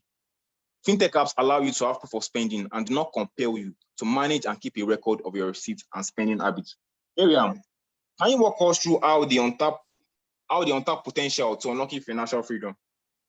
Having understood how all the benefits of fintech can actually impact the economy, one of the disappointing facts is that fintech is still untapped. And these are due to reasons like the proportion of fintech users and internet penetration level. In Nigeria, the internet penetration level is 51%, and the proportion of fintech users is actually lower than the 51% internet penetration level in Nigeria. And this actually does not show, it showed that these fintech app platforms are actually underutilized, hence it doesn't actually speak good. Now, when we talk about consumer behavior actually resonates around consumer irrationality and the time people take to adjust to new technologies. Hence, it feels like fintech hasn't been given the recognition that it deserves. Proportion of the shadow economy. Now, the proportion of the shadow economy, also known as the underground economy, to formal economy actually shows that there's no specific documentation of growth prospects as well as financial inclusion, because this portion of the economy is actually it's magnificent compared to the formal economy. Then the next is market competitions and uncertainties. The competition intensity in the market and uncertain environmental system actually impacts business negatively. And this is one of the driving reasons why fintech has remained untapped to date. Then the misconception of fintech as a payment system alone. There's a misconception of fintech as a payment system alone. However, it cuts across mobile banking, credit system, payments, personal finance, credit, savings, and distributed ledger. We also have shallow market penetration as well as laggard rural urban development. Now, due to all these factors, fintech has remained untapped, and I believe it has more growth potentials if it's efficiently utilized to achieve financial freedom. Thank you very much. All right, thank you guys. You are just a couple of minutes over your time. You are 10 seconds over your time. So you guys just need to work more on the timing and make sure that everything gets into the time frame. I don't know, for me, I feel this presentation was a very good one. I love Sani's voice. Alamin was a very strong presenter. In fact, all the team members are actually really, really, really good. Okay, I'm just going to call on Adetayo. Can you quickly give them a brief feedback, please? I'm sorry, I won't be able because I was logged out several times. So okay. It was on and off, sorry. All right, that's fine, that's fine. Dr. Yusuf, can you give them the feedback, please? Hello, good afternoon. Right, so I feel this was a good presentation. Well done, guys. I love the presentation and the slides a bit. There are some slides that were kind of wordy. So it's something you can look into, and the audience engagement as well. I didn't really see you trying to see if we were even listening, you know. So if you can work on your own audience engagement. And the last point, I think, because I was writing it down, is some of the pronunciations of some of your words that you've decided to use. Orthodox, it wasn't pronounced well. Determine rather than determine. And there was one more, but I can't remember now. Just try to get the pronunciations right. But overall, great presentation and well done, guys. I love the transition as well. And I love the fact that I love when I see the Daytopia logo, because anytime you go on to present at anywhere, you need to recognize them too. So well done, guys. I wish you all the best. All right. So the other thing I wanted to say is that, and I feel I should just say here, I was going to let them know this morning when I saw the slides first, but I felt I didn't want to demoralize them. So with regards to your logo now, there's a reason why we have deadlines for stuff, and there's a reason why there is a board in charge to look at this and approve, and that's because we don't want any surprises. Now, when you guys decided to change your logo, it was necessary for you to get back to the team and let them know that you are going to change your logo. You don't just do things without informing the right team and the right authority. That was the first thing I saw on your slides. When I saw your slides this morning, I said I was going to talk about it. However, we're going to have a board meeting with the team leaders, and then we'll be able to talk more details on some of these issues. All right, Team Rose, is it Roslyn or Roslyn?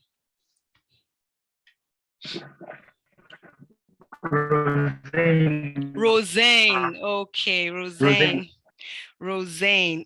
Okay, we've been actually debating on how you guys are going to pronounce that. All right, you guys ready for us?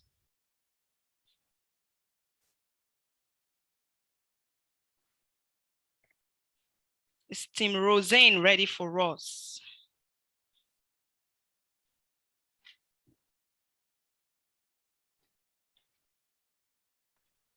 Yes, we are. I don't know. Barnabas was replying. I don't know if he's still on the call. Maybe he got kicked out. No, I can still see him here. Barnabas, are you? Okay, let me share my screen. Okay, perfect. Yeah. Okay. All right.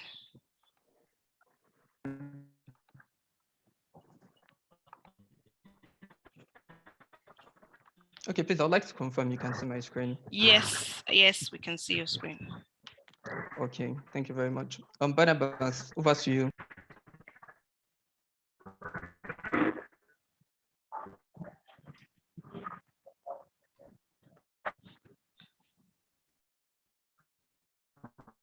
Okay, I think his network is not too good. I haven't.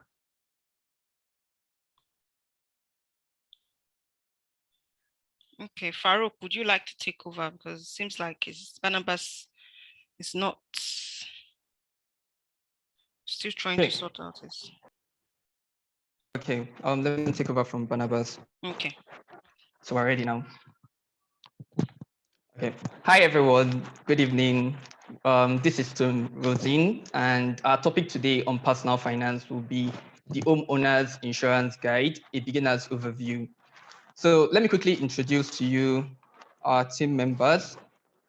My name is Awodun Umar Farouk. I am from the Department of Economics at University of Lagos. And with me here are Barnabas Ilola, our ever-active team lead from the Department of Management and Accounting from Abafemi Awolowo University, Badaki Mariam from Department of Accounting from ABU, and Ezechuku Rita from Department of Economics, University of Nigeria. Okay, so let's begin our story, begin our presentation with a story. So we have three women here on the screen here, and we would like to give you a story of we'd like to give you a story of three sisters. Now, the one on the left is Mrs. A, the one in the middle is Mrs. B, and the one on the right is Mrs. C. Now, Mrs. A is she is a full-time mom, and she just recently lost her husband a couple of months ago. And when he died, he was the sole breadwinner. She had not worked for about 5 years prior to his death. And he left her with no insurance, he left her with no money. And at the end of the day, she actually had to manage with her sister, Mrs. B and Mrs. C. Now, Mrs. B she was actually working with a multinational firm. And while she was working with a multinational firm, she encountered a major accident, which left her crippled and stuck on the wheelchair. Luckily for her, she had a disability insurance, which helped her to stay afloat. And then Mrs. C is actually just the average sister. She has no issues, but she's unmarried, she's staying with them, and she is the one actually carrying the financial burden and the fiscal support for the rest of our family because of the issues that they're actually having. Now, this leads us to how do you manage your personal finance? How do you manage it sustainably in such a way that it goes beyond your generation and it moves even to the next generation? And when unexpected things actually happen, you are able to adapt to the shock. And when we were talking about personal finance on our research, we realized that personal finance actually stands on 6 pillars. And the first one is planning your personal finances, managing your spending decisions, ensuring your resources, investing, and controlling your financial future. Now, our focus today will actually be on ensuring your resources. Okay, I would like to hand over to my colleague, Rita, if she's here, to take over from here. Okay, thank you, Farouk. Following up on our story, technically, the wealth and assets we have today can leave us tomorrow if we do not manage or secure it properly. Almost everyone makes plans for every other thing but risks. Imagine someone losing his or her job due to fire outbreak, a car due to road accidents, and so on. This leaves an average individual in a state of dilemma and financial loss, as they have to dig into money that they have maybe in excess or not. And the worst scenario, borrow to suit these losses. What if there is something or all or part of such losses that we should incur? This leads us to ensuring your resources. Here, the insurer and the insured wishes an agreement which is written down in form of a contract called policy. The insurer pays a premium which is charged by the insurance company, which makes the policy to be active. Insurance covers a lot of risks for people. Risk has to do with uncertainties that might result to loss. It is insurable when the uncertainty can result to only loss, but it's not insurable when it can result to both loss or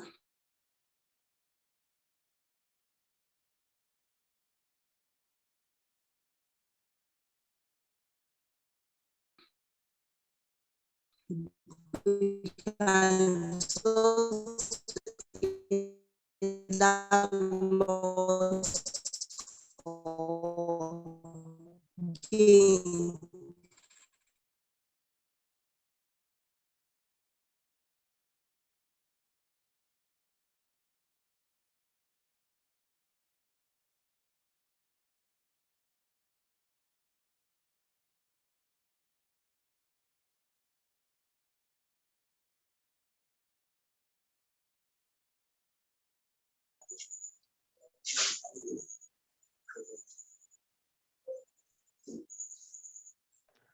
Sorry, Rita, please, are you still here? I think she's having network issues. We manage our different risks. Okay, if I drive a car, I'll have an accident. That's okay. Your team members are experiencing some network issues. okay. Sorry for the. I can continue now. Okay, then risk sharing is where insurance comes in, where a third party, which includes the insurance company or an insurer, helps you in a situation whereby you incur a loss to pay for the losses. We can insure a lot of things like our life, health, automobile. We have some cases of celebrities like Daniel Craig that insured his whole body. We have Madonna who thinks that to her breast was the most important thing, so she insured it. We also have Mariah Carey that insured her voice. All or parts of the monetary value of these properties they insured are to be paid to them when any damage is to come to those properties. Our home is often the largest, most valuable asset that's worth protecting. So homeowners insurance can help us protect our homes in different ways. Mariam will help us to discuss and throw more light on home insurance and its different types. Mariam, over to you. Thank you, Rita. So I'll be guiding us on home insurance. A house is actually the biggest investment of most Nigerians make, and it's very important for it to be insured. And a home insurance is it's actually an insurance policy that helps an individual to be rest assured that their home is being insured and it has a replacement coverage in case of any damages in future.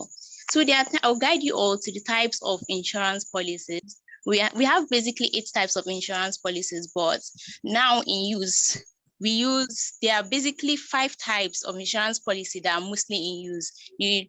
The rest of the 3 are already outdated. And we have the Home 3, Home 4, Home 5, Home 6, Home 7, which takes different form and covers the personal liability, medical payments for the guests on properties, and additional living expenses. There are other policies that home insurance covers, which include the vehicles, fire. It also have a coverage of theft and so on. On to the next slide, we have the creation of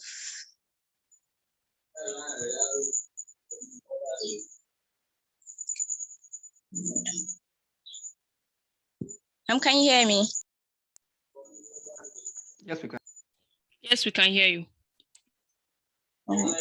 Sorry. Okay, creating a personal insurance policy. You have an individual has to have a goal that you have to set for you to get into an insurance policy. You develop a plan for you to reach that goal. And for an individual to be able to know that yes, you ask yourself, what do I need an insurance? What do I need a home insurance cover for? What do I need this for? And many Nigerians nowadays, there are so many Nigerians nowadays that do not know that home insurance is actually important in their life. And also you have to put your plan into action. Once set your goal, you have to make a plan and take it into action. You review your results, maybe you calculate, you ask yourself, is the home insurance that I've gone into, that I've registered into, is it helping me? Is it helping me to manage my expenses based on personal finance? So we have the home coverage. We also have home insurance coverage. Home insurance also covers the building and other structures of the home. It covers the personal properties and loss and additional expenses. These additional expenses are those expenses being covered. It's being covered by the insurance company in case maybe a situation whereby your house got burnt and you have to stay in the hotel for a particular period of time. So the insurance company is going to pay for the expenses for that period of time. Or maybe you have a guest in your house and the person sustains an injury. So the insurance company also covers for that expenses, for the medical expenses for the guests that you have at your home at that particular period of time, and also personal liabilities and related covers. And not everything in home insurance policy is covered. We have like natural disasters, a situation whereby tsunami happens in a particular country, or the nation is experiencing war. So all those things are not being covered by the insurance company. You have to source to apply for another insurance program that will cover for all those expenses. So I'll hand over to my colleague and he will take you through on how much coverage you need. Okay, thank you, Miriam. How much coverage do you need? First of all, the replacement value of the home. When a disaster happens, the amount the insurance company is going to be paying is going to be determined by that. And secondly, the value of the content. The value of the content you've lost in case of perils or damages caused by an unforeseen happening, as jewelry, sports, camera, silverware, or antiques. Yeah, for items like this, they are valuable items, so there is a need for special coverage on these particular items, and liability coverage desired. items of high price, high values like the jewelry, when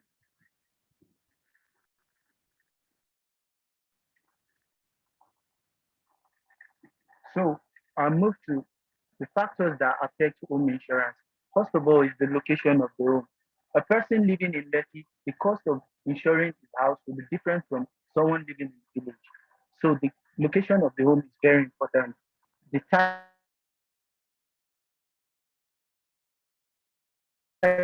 of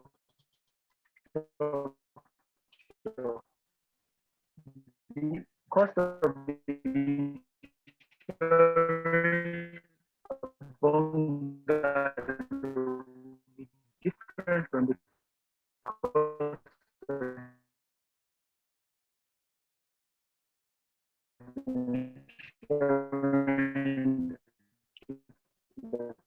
definitely. And the coverage and the amount of house. Taking note of the fact that we have other expenses also take care of.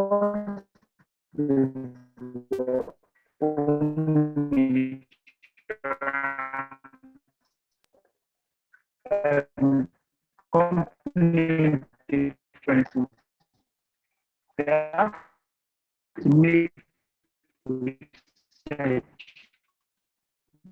on different types of needs,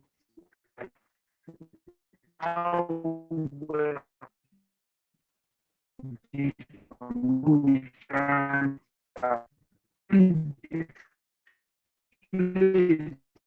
depending to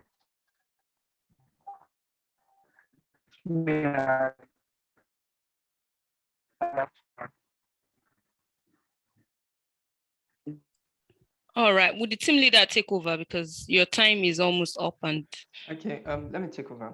Barnabas is actually the team leader. So Okay. when we're talking about cost here, the issue is that when we say you take up home insurance, the first thing that comes to your mind is that in this economy, where we won't find the money, money does not grow on tree. But the fact is that, look at it this way, if you don't take up the insurance now, what if what you don't want to happen happens and you end up paying more for it? Inflation is very high, food inflation is high, material inflation is high, everything is very, very high. So what you paid for your house, like to buy the materials and the furniture and everything that you actually have in your house, is not what you're going to pay for later on. So it's better for you to take up this insurance now, and rather than for you to start to say, had I known, when the time comes. So in conclusion, we have actually picked this particular topic after researching all the various topics that we had, like most of the various topics we had under personal finance that we had listed earlier. And we realized that this is a part that is seldom spoken about in Nigeria. If you ask your parents, they'll tell you that, why talk about home insurance when you can pray to God? We don't want you to inherit this mindset. That's why we're bringing it to you as beginners that, okay, in the future, you're going to have a home, and we want you to think about insuring your home, and not just insuring your home, think about insuring other aspects of your life. So to conclude, I'll leave you with a quote from Jonathan Honig, and he said, have you ever been to Vegas, or have you ever made a bet? Buying insurance is essentially you making a bet that you don't want to win. If you don't plan, we don't plan to experience difficulties in life, but if we don't plan for it, when it comes, it will hit us really bad. Thank you very much. Thank you very much. We had network issues. It is unavoidable. Thank you very much, guys.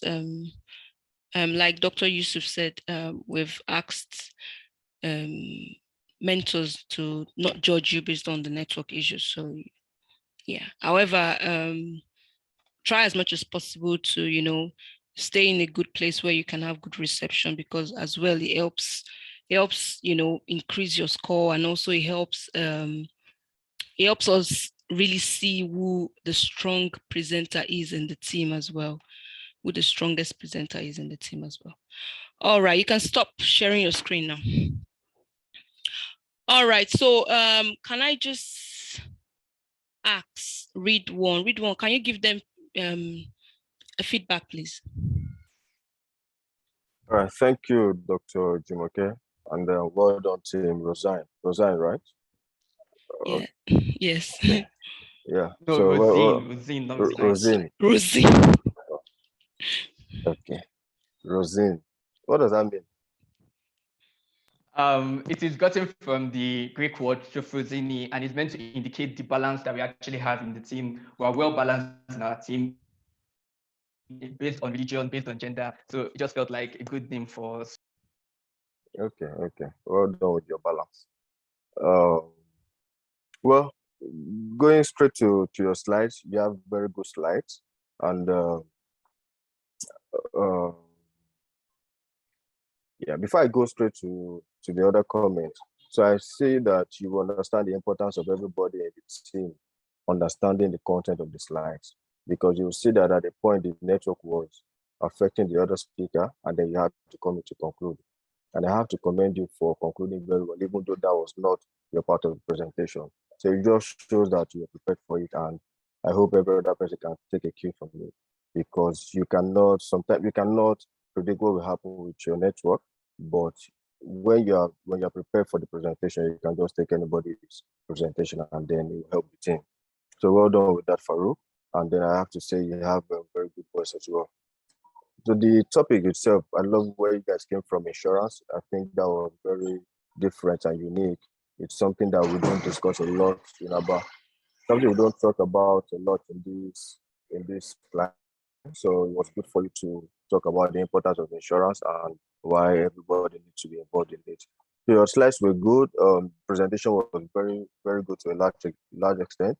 The only thing I just want you guys to watch out for is the transition between slides. So I saw that for each slide, there was this transition effect that you had. It probably was a bit too much, and it could be distracting sometimes. So what we want to look out for is your presentation skills, your content, your slides, transition. I mean, all those transition effects, I'm not sure will give you any mark. Won't give you anything extra, right? So don't include something that will be distracting in your presentation slides. Let it be simple, straight to the point, and then move on with the presentation. So I would say well done to you, and I wish you guys all the best. All right, thank you. Thank you, Ridwan. Thank you so much. Okay, I think we have team, is it Team Iconic next? Yes, Team Iconic. Are you guys ready for us? Yes, we are. Okay. Yes, we are. Okay. All right, you want to share your screen? No, we'll be sharing our screen. That's fine. Perfect. All right. Let me know when you guys are ready, and then I'll start your time.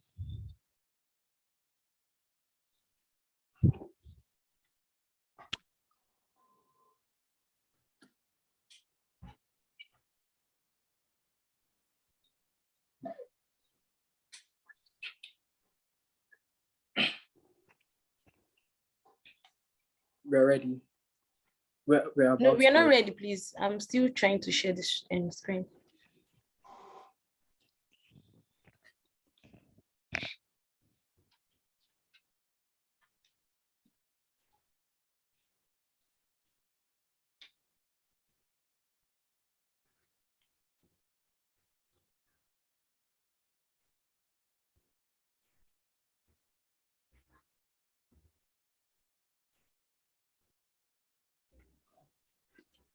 Okay, are you guys having some difficulty sharing the screen? Yes, I think so. Okay, it's coming up now. Okay.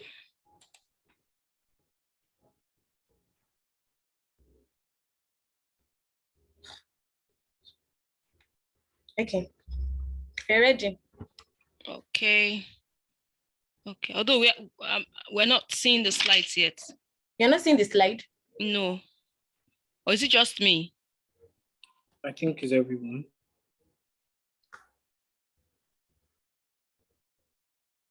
Do you want me to help you share it from my end? Okay, then. Connect. Are you seeing it now? Yes, we are. Yes, ma'am. No, I'm the one sharing now. Okay, you're the one sharing now. Okay, then.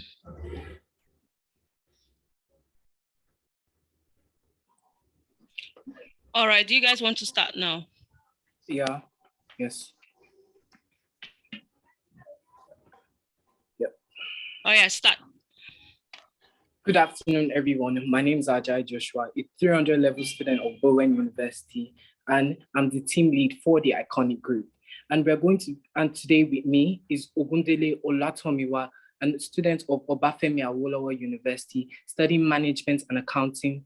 Ashiya Suleiman, a penultimate student of Ahmadu Bello University, studying economics, and Oyetayo Elizabeth, a student of University of Ilorin, Department of Estate Management.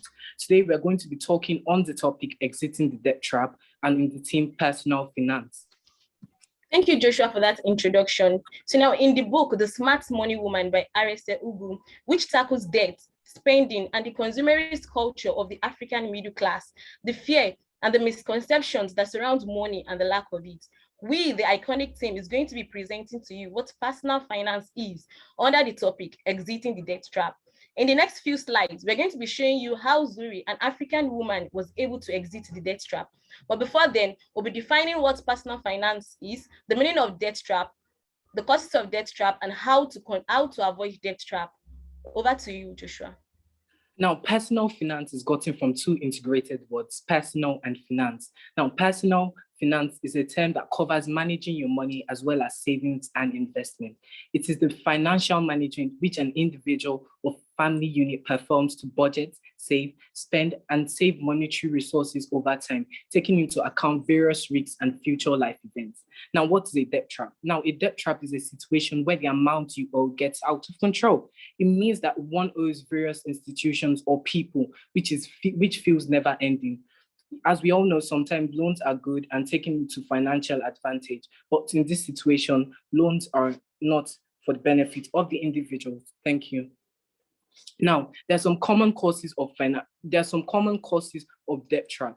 They include loss or low income. Statistics from recruiters shows that around 20% of Nigerian workers lost their jobs due to COVID-19. Personally, I know people that lost their jobs and how this affected their finance tremendously. Now, unexpected emergency is the next point. These are living costs which are unexpected and cannot be avoided. Now, it is something that you can't predict, such as a natural disaster or medical emergency, as I've given the example, COVID-19 pandemic. The next point is extravagant lifestyle, or also known as lifestyle creep. As human wants are unlimited, we all want to buy the latest bags, the latest phones, cars, shoes, but we need to delay our gratification.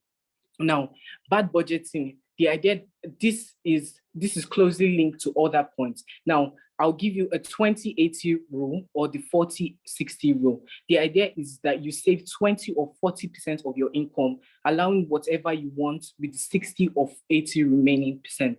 Now, little or no savings. It is really important to know how to save. As the quote goes, save money and money will save you. We all need money for our day-to-day activities, so we need to save money.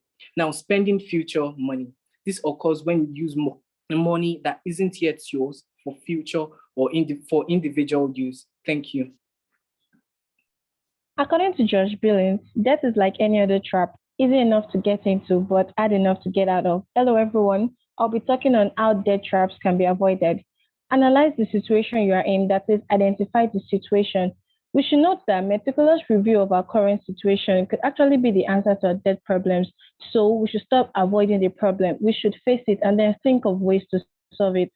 Prioritize your need. From the word prioritize, it means arranging or listing a group of things in order of their importance. That is, we should break down our expenses into essentials, semi-essentials, and then non-essentials.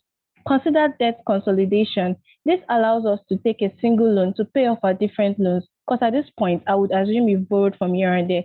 This way, you just have to worry about repaying one loan instead of servicing different loans with varying rates of interest on different dates. Leverage your investment to repay debts. If you've invested in high return schemes such as mutual funds, bank deposits, shares, or equity, you could actually use them to reduce your debt obligations. And once you've settled a considerable amount of debt, you can focus on rebuilding your wealth again. Stop taking on more loans. Stop taking on more debt. Like I said earlier, consider debt consolidation so as to avoid financial obligation and mental stress. Lastly, build an emergency fund. There's always something coming in a few months that will cost money. So be prepared. It may take you months or even a few years to build up on adequate emergency saving funds. That's actually okay because these funds helps you to navigate through tough times without having to rely on a loan. Now moving to the big questions. Charles A. Jaffe gave a quote. He said, "It's not your salary that makes you rich. It's actually your spending habits." I would like to ask us a question. What comes to our mind when talking about money? That is, what are your thoughts about spending money? What are you borrowing for? If you actually fail to provide a genuine answer to this, then there should actually be no reason to borrow. How much are you paying in interest? Some people borrow money and then the interest they even pay is almost equal to the loan or probably more than that. How long will it take you to become debt free? And are you trying to fit in your lifestyle with others? Are you trying to compete? Are you trying to go beyond your level? I would like to call on Olatomiwa Ogundele to talk on the follow-up actions required. Thank you. Thank you, Elizabeth. I want everyone to know that exiting the debt trap is a process. It is more like a journey. It is not an event. That is, it requires a lot of patience and understanding that there is no magic wand that takes to exit the debt trap. All you have to do is carefully and be consistent in application of your principles that will help you out of this debt trap. For example, now, when a man is in prison, he has to convince the judge that he is remorseful of his bad deeds. He has to behave well in prison. And that's why prisoners enjoy parole after years of consistent good behavior. What am I trying to talk about? Similarly, it is necessary that you repent of the wrong deeds that put you in a debt trap. You must show commitment that you intend to get out of that debt trap. In most cases, even in most cases, you just be required to reverse the cases or the actions that put you in that debt trap. Here are some follow-up actions that might be required of you in order to exit the debt trap. One, we have forget the past, but learn lessons. There's a saying that only a fool will keep on doing the same thing and hope to get a different result. If you continue in the ways that put you in a debt trap, please trust me, you are not going to exit that debt trap. The old mistakes must not be repeated, but it is better for you to document them so that such a mistake won't be repeated. Your mental disposition has to change about finance and debt generally if you want to exit the debt trap. Two, we have explore new opportunities.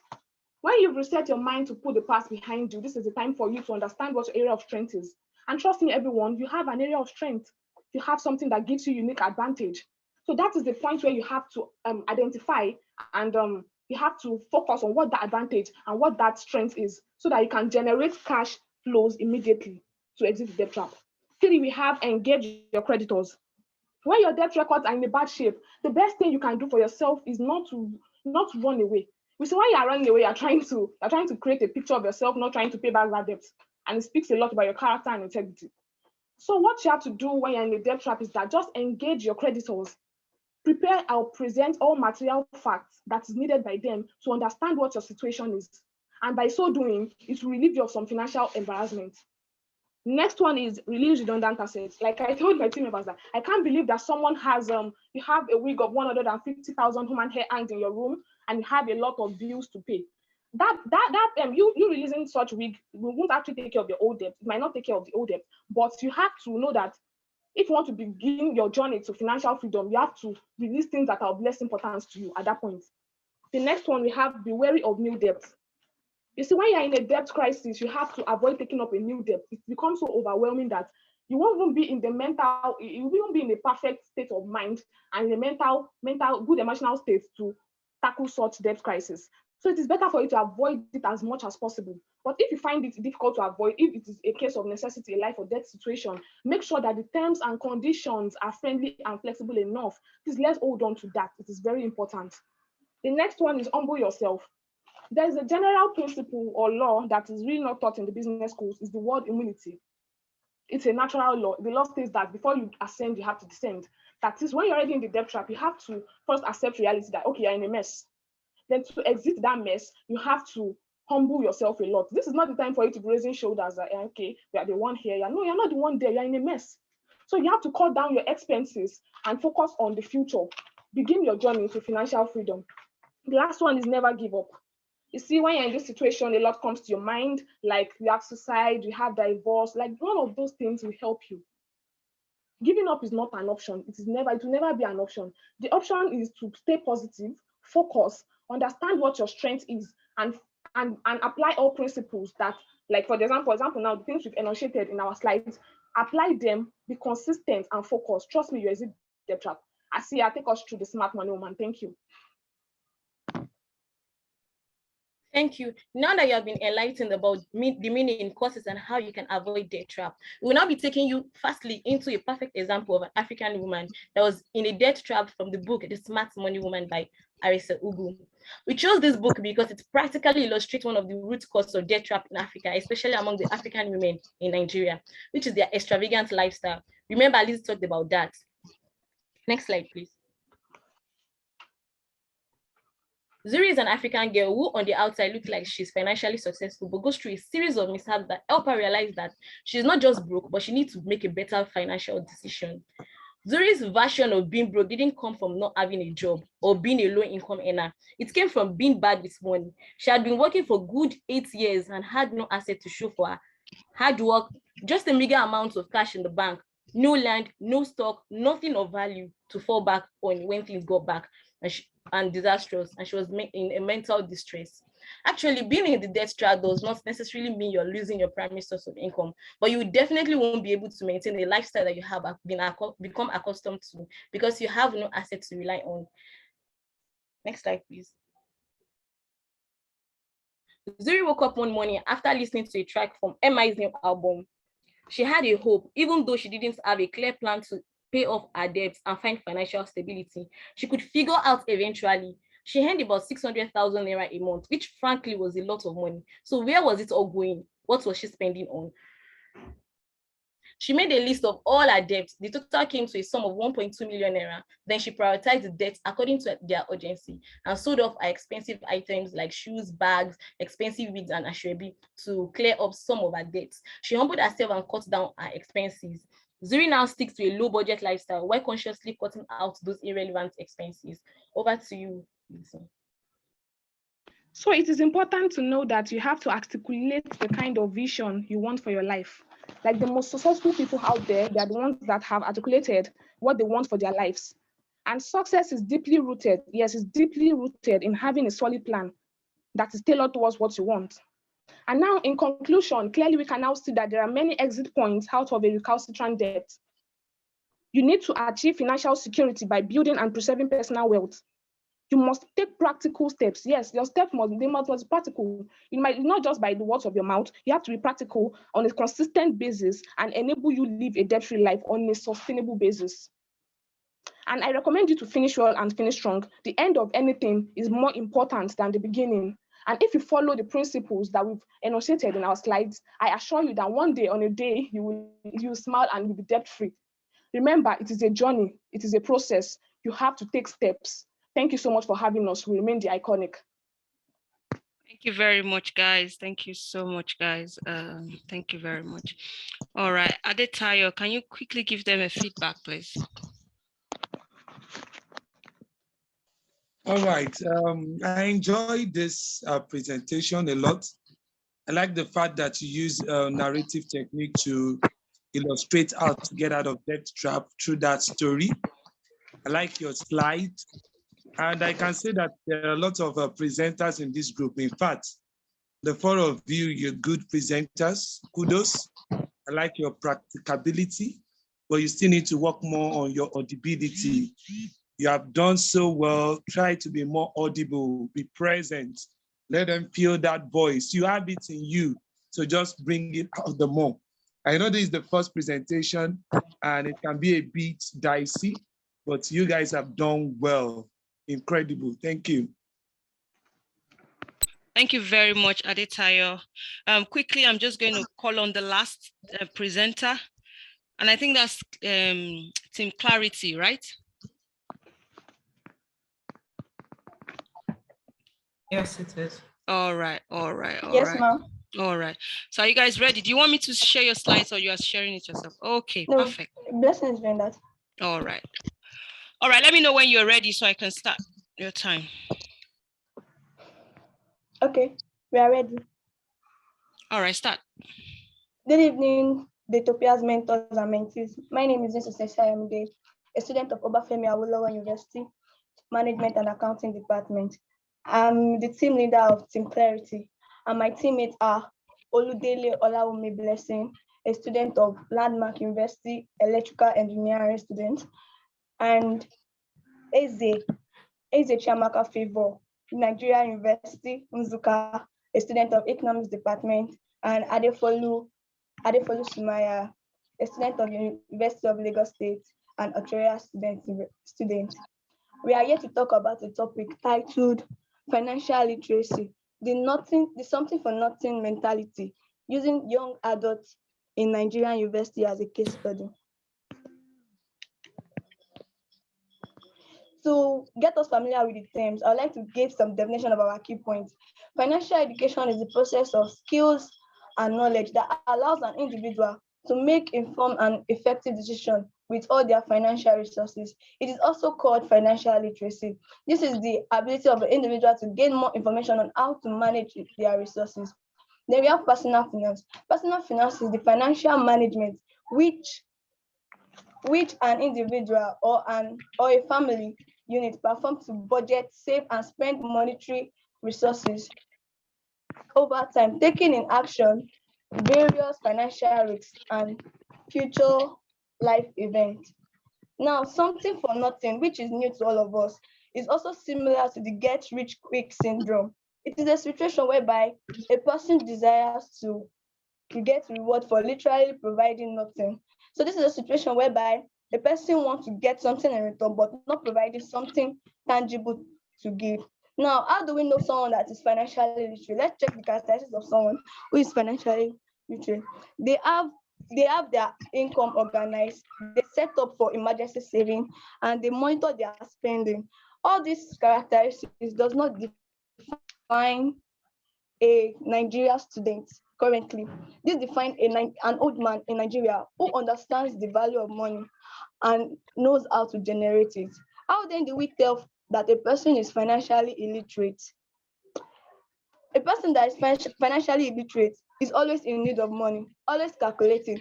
If we all know together, we are very familiar with the word of urgent 2K. Please send me urgent 2K. All those things, all this urgent 2K, please, can I get this money? Please, can I borrow this money?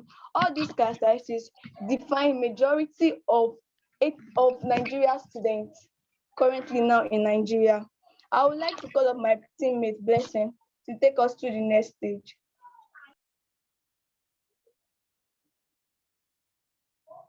We've just heard about the characteristic of someone who is financially literate and someone who isn't. I want us to take some time to think about the main reason for the difference. If you have some answers, please drop them in the chat box. I'll be glad to read them. But not to waste so much of your time, my teammates and I have pinpointed the culprits as a mindset, and we've tagged this mindset the something for nothing mindset.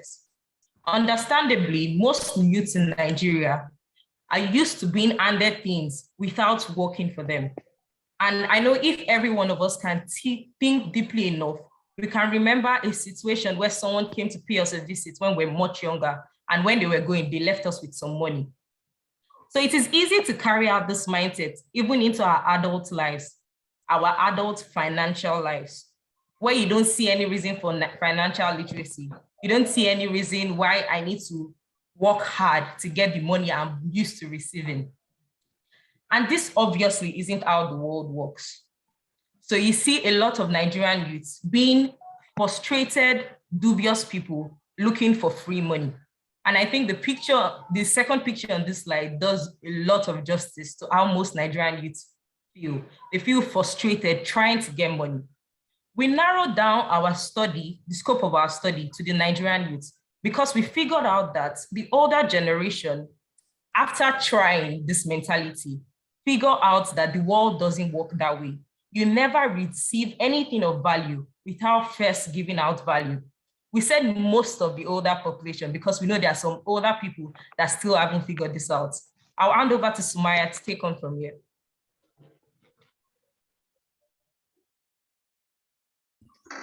Thank you.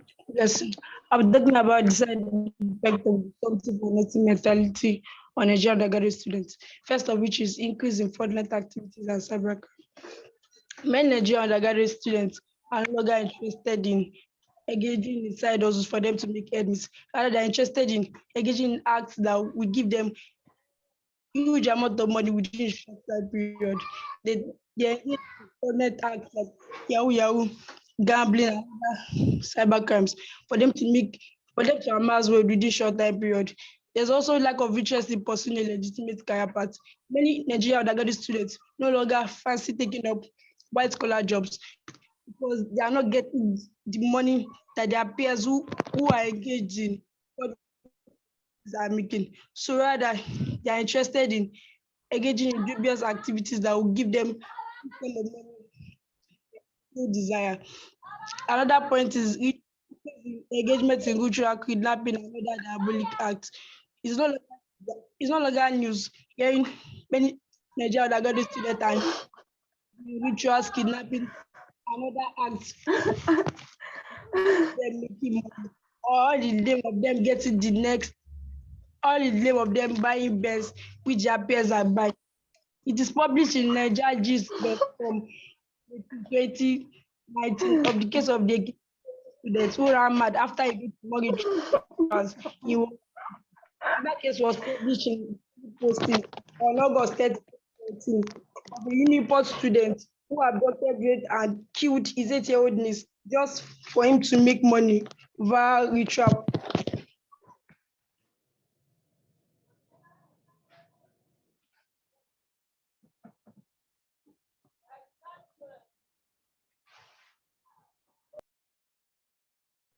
We thought about it and we wanted you to have some. Okay, I'm going already. We thought about it and we wanted you to have some statistics to back it up.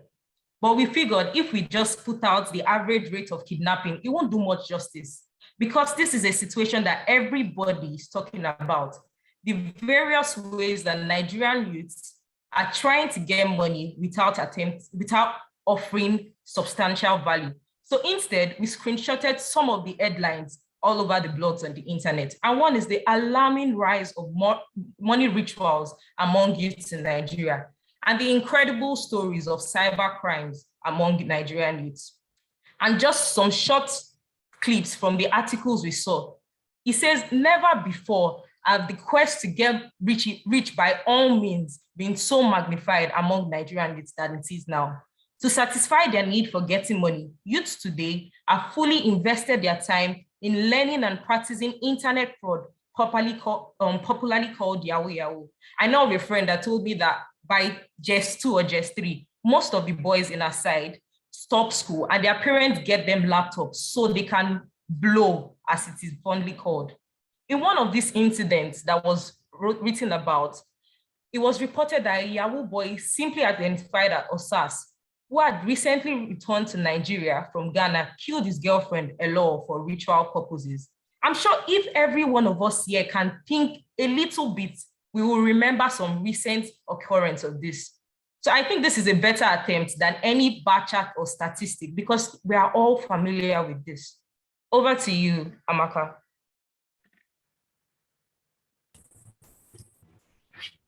Thank you very much, Jason.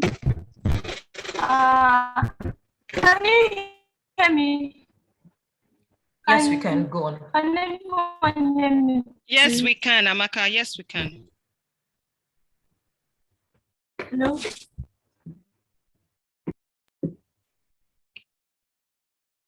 Right, thank you very much. So aside from Yahoo and rituals, another form of financial literacy positives, investment scheme. Now, what is scheme?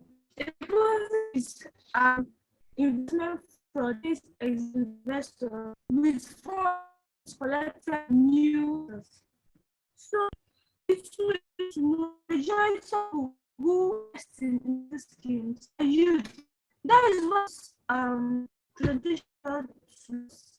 Another financial ability that exists. Hello, can you hear me? Yes, faintly. We can hear you faintly. Amaka, do you want to continue or do you want Sumaya to take over from you? so we don't waste so much time. Yes. I'm sure every one of us has heard about Ponzi scheme. You've had some friends telling you, let me bring you into this, you make 2,000, you make 20,000 in 2 weeks. They've asked all of us here to make, okay, refer 5 people and you make some money.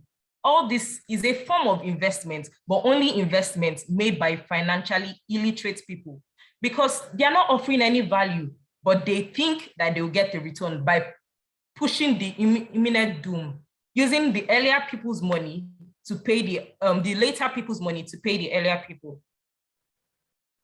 So in conclusion, to continue, Sumaya will take us further.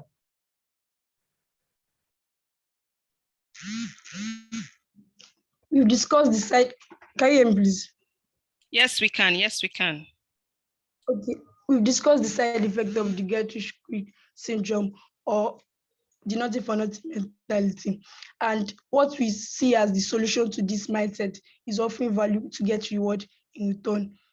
I will be taking you through how to offer value, which is going to give you reward or return that is from a legitimate cause, and it will not involve you engaging in illegal acts like fraudulent activities and cybercrime.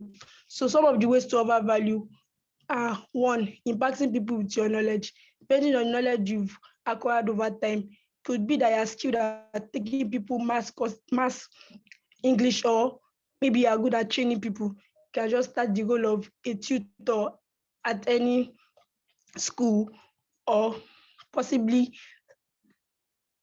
own your own training center. Secondly, offering technical services like plumbing, bricklaying, and tiling. Depending on if you've learned these hard skills over time, you can offer people that are in need of these services for a fee. And that way you're offering value for a return, and not necessarily just waiting for people to give you money without you doing anything. Thirdly, offering people, if you have the skill of event planning and decoration, you can easily offer these services at wedding, graduation, and naming ceremony.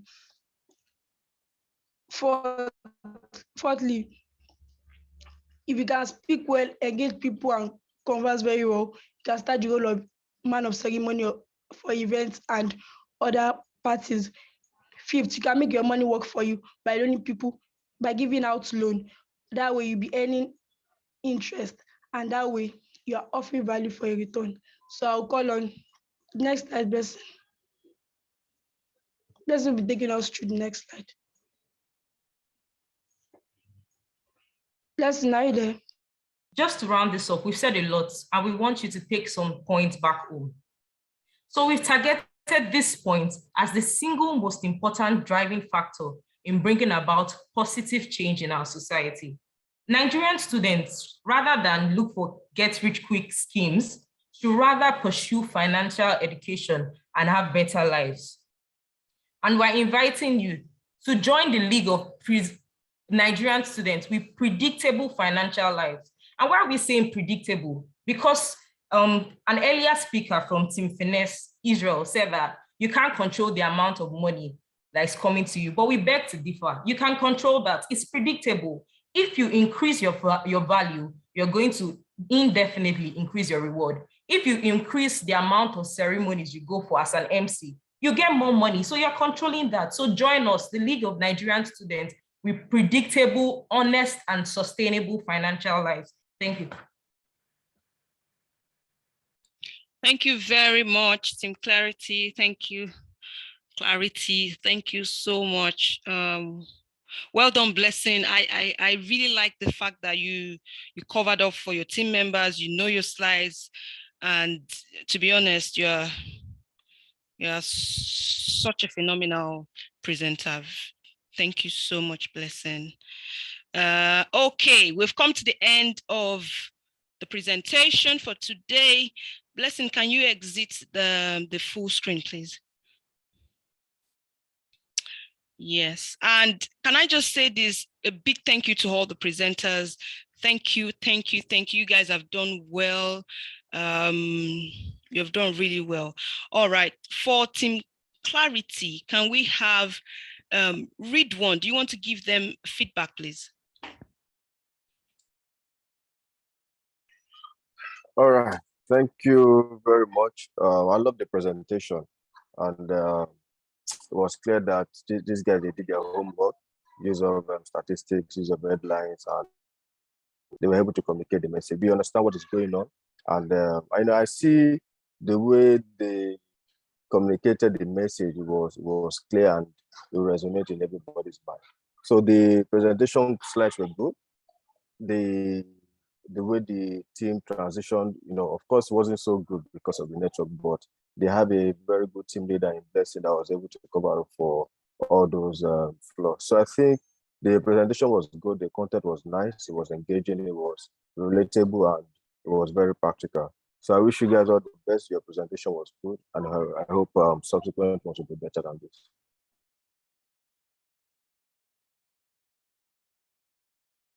All right, thank you very much, Ridwan. I'm going to just ask any mentor that is here that would like to give general feedback for all the teams that have presented today. Let's start with that. Daytopia, do you have any general feedback for all the teams that have presented today and what they can do better for next session, please? Well, thank you, Dr. Jimmy. The session has been great. And I can see improvement from last year because some of the presenters had watched what was done last year and it reflected in what they did. As I always say, the forces of the 21st century is very, very important. So communication, collaboration, critical thinking, and creativity. So they should always try to work around those 4 C's. And they can add choice to it. That is the freedom to choose freely of all the things they do. They should also try as much as possible to engage the audience. It's an online thing. It will get boring. We've been here for 4 hours. It will get boring if you don't engage us. So you need to engage us so that the 4 hours will not look like 4 hours. Most of the presenters have done well. Those that need to speak up, we've given them their feedback. Those that need to improve on their slide, we've given them their feedback. And I saw a lot of confidence being exhumed, unlike fidgeting that were in previous session, like first session of the of Daytopia. So this is a very good improvement to what we've had. Keep it up, guys. Thank you. Thank you very much. Adetayo, thank you so much. To be honest, during the presentation, one thing I would like to say is that it really reflected teams that kept to time, submitted their topics earlier, they got feedbacks from the mentors, they were able to edit their topics. It reflected, you could see that they did better than teams that they actually waited to the last minute, sent their topic in, and they didn't even really have time to get the feedback, to go back and edit. There was a particular thing that I actually told that you're sending your topic in a day before. How do you want to get a feedback on this? And it reflected on that team's presentation. You could see it because even from the beginning, you can hear mentors' feedback on their topics alone. And that's why I always tell you guys, see, when I say deadlines, it's not for me, it's for you guys, so that you guys can work with these deadlines. When you are meant to submit your topics, so that you can get necessary feedbacks and stick to the rules. When they say 15 minutes, just stick to it. Don't exit the time. Can I just please also say there are some people that I just want to recognize that to me they stood out. And I'm going to ask other mentors to just say the people they stood out, then that stood out for them, and then would pick the overall winner for today's session that actually stood out. The participant that actually stood out. For me, the person that actually stood out was Irene. She was really good to me, and that was the person I felt that stood out. Dr. Dewale, who stood out for you today, please? Right, I want to say congratulations, and because I've been able to gather the team score for all the teams that have participated today, and I'm saying congratulations because everyone did well. It's just so amazing how, all the teams came up with great scores, and at least most of them came up with great. It's really exceeded my expectation, to be honest. Considering that this is the first phase, this is the first presentation, I thought we would have a lot of low scores that, teams will now have to go back to the drawing board and try to, make up for the first presentation. But, I just found out that, we had a lot of great performances today, which is incredible. So well done, guys. Congratulations and well done to all the teams that have been able to. I'll share the team score today, so you can have your team score and see how you are really faring in the competition. So well done once again. Just to save time, because we've really spent a lot of time. I want to say thank you so much to the mentors and to the presenters as well. I've already said that, but thank you so much for the mentors that have stayed from 2 p.m. till 6 p.m., 4 hours. I want to really appreciate you guys. I thank you so much. You've been involved from the beginning, and I want to thank you so much. Right. So with regards to the overall best performer, I thought I would just, because I've gathered this from all the mentors, so we don't waste too much time on that. And Irene, like Dr. Adejumoke has picked, a couple of other mentors picked Irene. We have Irene, we have Adebimpe, we have Motunola, Arowola, and Blessing Olude. These 4 presenters are the standout performers for phase 1, and the standout performer, overall standout performer, is Irene, who has most points for today from the mentors that have listened to all the presentations. So congratulations, Irene. Your name will be on the table for edging out as the best performer, the standout performer today. And congratulations to all the team members and all the performances we've had today as well. So thank you so much, guys, for staying here from 2 p.m. I really appreciate it.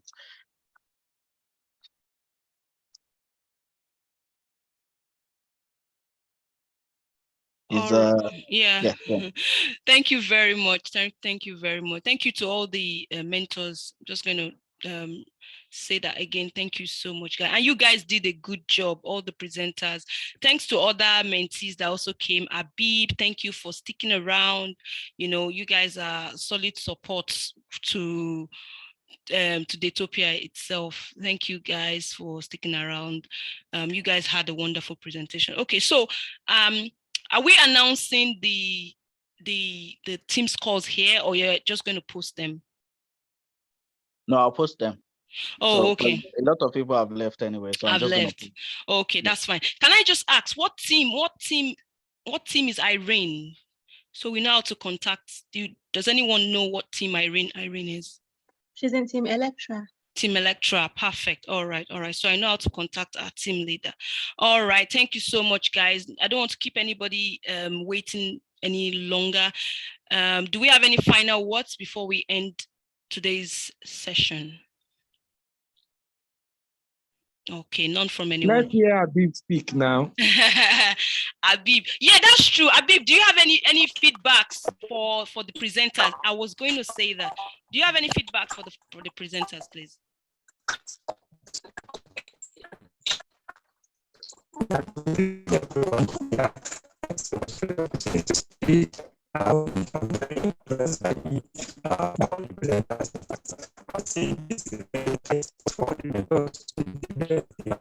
Abib, your network is not.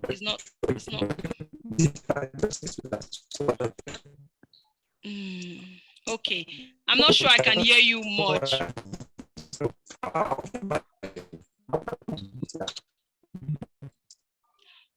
All right. If you can just type what you've just said in the chat, because personally I couldn't hear you.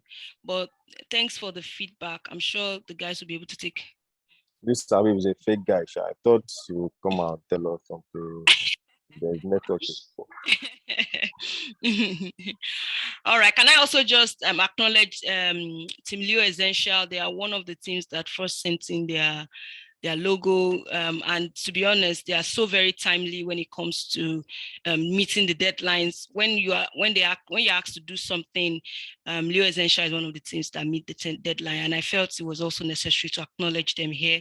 So a big thumbs up to Team Leo Essential and their team leader as well. Okay, all right. If there is nothing else to be said, all right, I want to wish all the yeah. Sorry, ma. Yes. Yes. Great work, ma. Thank you, ma. Dr. Yusuf, I just want to appreciate everyone. Daytopia Mentoring, and Abib, I can't hear what he's saying. It seems he's off to his village for Salah. Maybe the network there is poor. Yes, ma. So, on behalf of my team, I'm not the team leader, so I don't know if I'm allowed to say this, but why we were presenting, our team leader made mention of something. It was an hormone. It's dopamine. So, Dr. Awose, I thought it was determined. No, it's dopamine. Okay. Yeah, so that's just what I wanted to clear. Okay. All right. Thank you very much. Thank you for that. Okay, can I just say this? So for next week, guys, like I said, by now you guys should already have been discussing the topic for next week, so that I expect that by Tuesday I should start getting the topic sent in. Dr. Dewale, do you have any information with regards to next week's? Because why I'm saying this is that everything now is going to come very fast. Everything is going to come bam, bam, bam, and fast. So you guys also need to run with the speed. I'm going to make sure that by tomorrow, you all get your feedbacks and your scores so that you can use that to run for the next team. So Dr. Dewale, do you have any feedback or anything you want to tell them with regards to next week's presentation? Right, no, not at all. All I want to say is please stick to the timing. Don't just make sure as a team leader, just make sure your team is present and ready to go. I like the fact that, we're able to manage the time sort of today. So I want to see the same, very similar, even better next week, please. So timing is very important. So because we have 13 teams presenting, so I want us to be very timely. If you are the first or second presenter, make sure that while the first presenter is presenting, your team is ready and good to go, right? So immediately they are finishing, you guys are jumping in so that we don't waste so much time, because we spent 4 hours today, so it's a lot of time. So just try to cut those in between times, please. Yeah. But that's it. I'll make sure I send your scores today so that you get it. Your feedbacks by tomorrow, you should get it so that you can use that to work on the next your next presentation. Okay. All right, guys. All right. We also need to organize a team leaders meeting, because in fact, some teams need to, because like I said, two teams actually went above their times, and we need to let them know what the decision of the board is with regards to that. Also, team Unicorn, who changed their logo, we're also going to get back on you. For every default, there's the consequences for it as well. And also for the team, I think that's team Finest, that all their team members did not present in that presentation as well. That's why we need to have a team leaders forum whereby we'll be able to discuss this and then let you know what the feedback from the board is. All right, with that being said, all right, guys, have a nice Salah celebration. See you guys next week, Saturday. Bye-bye.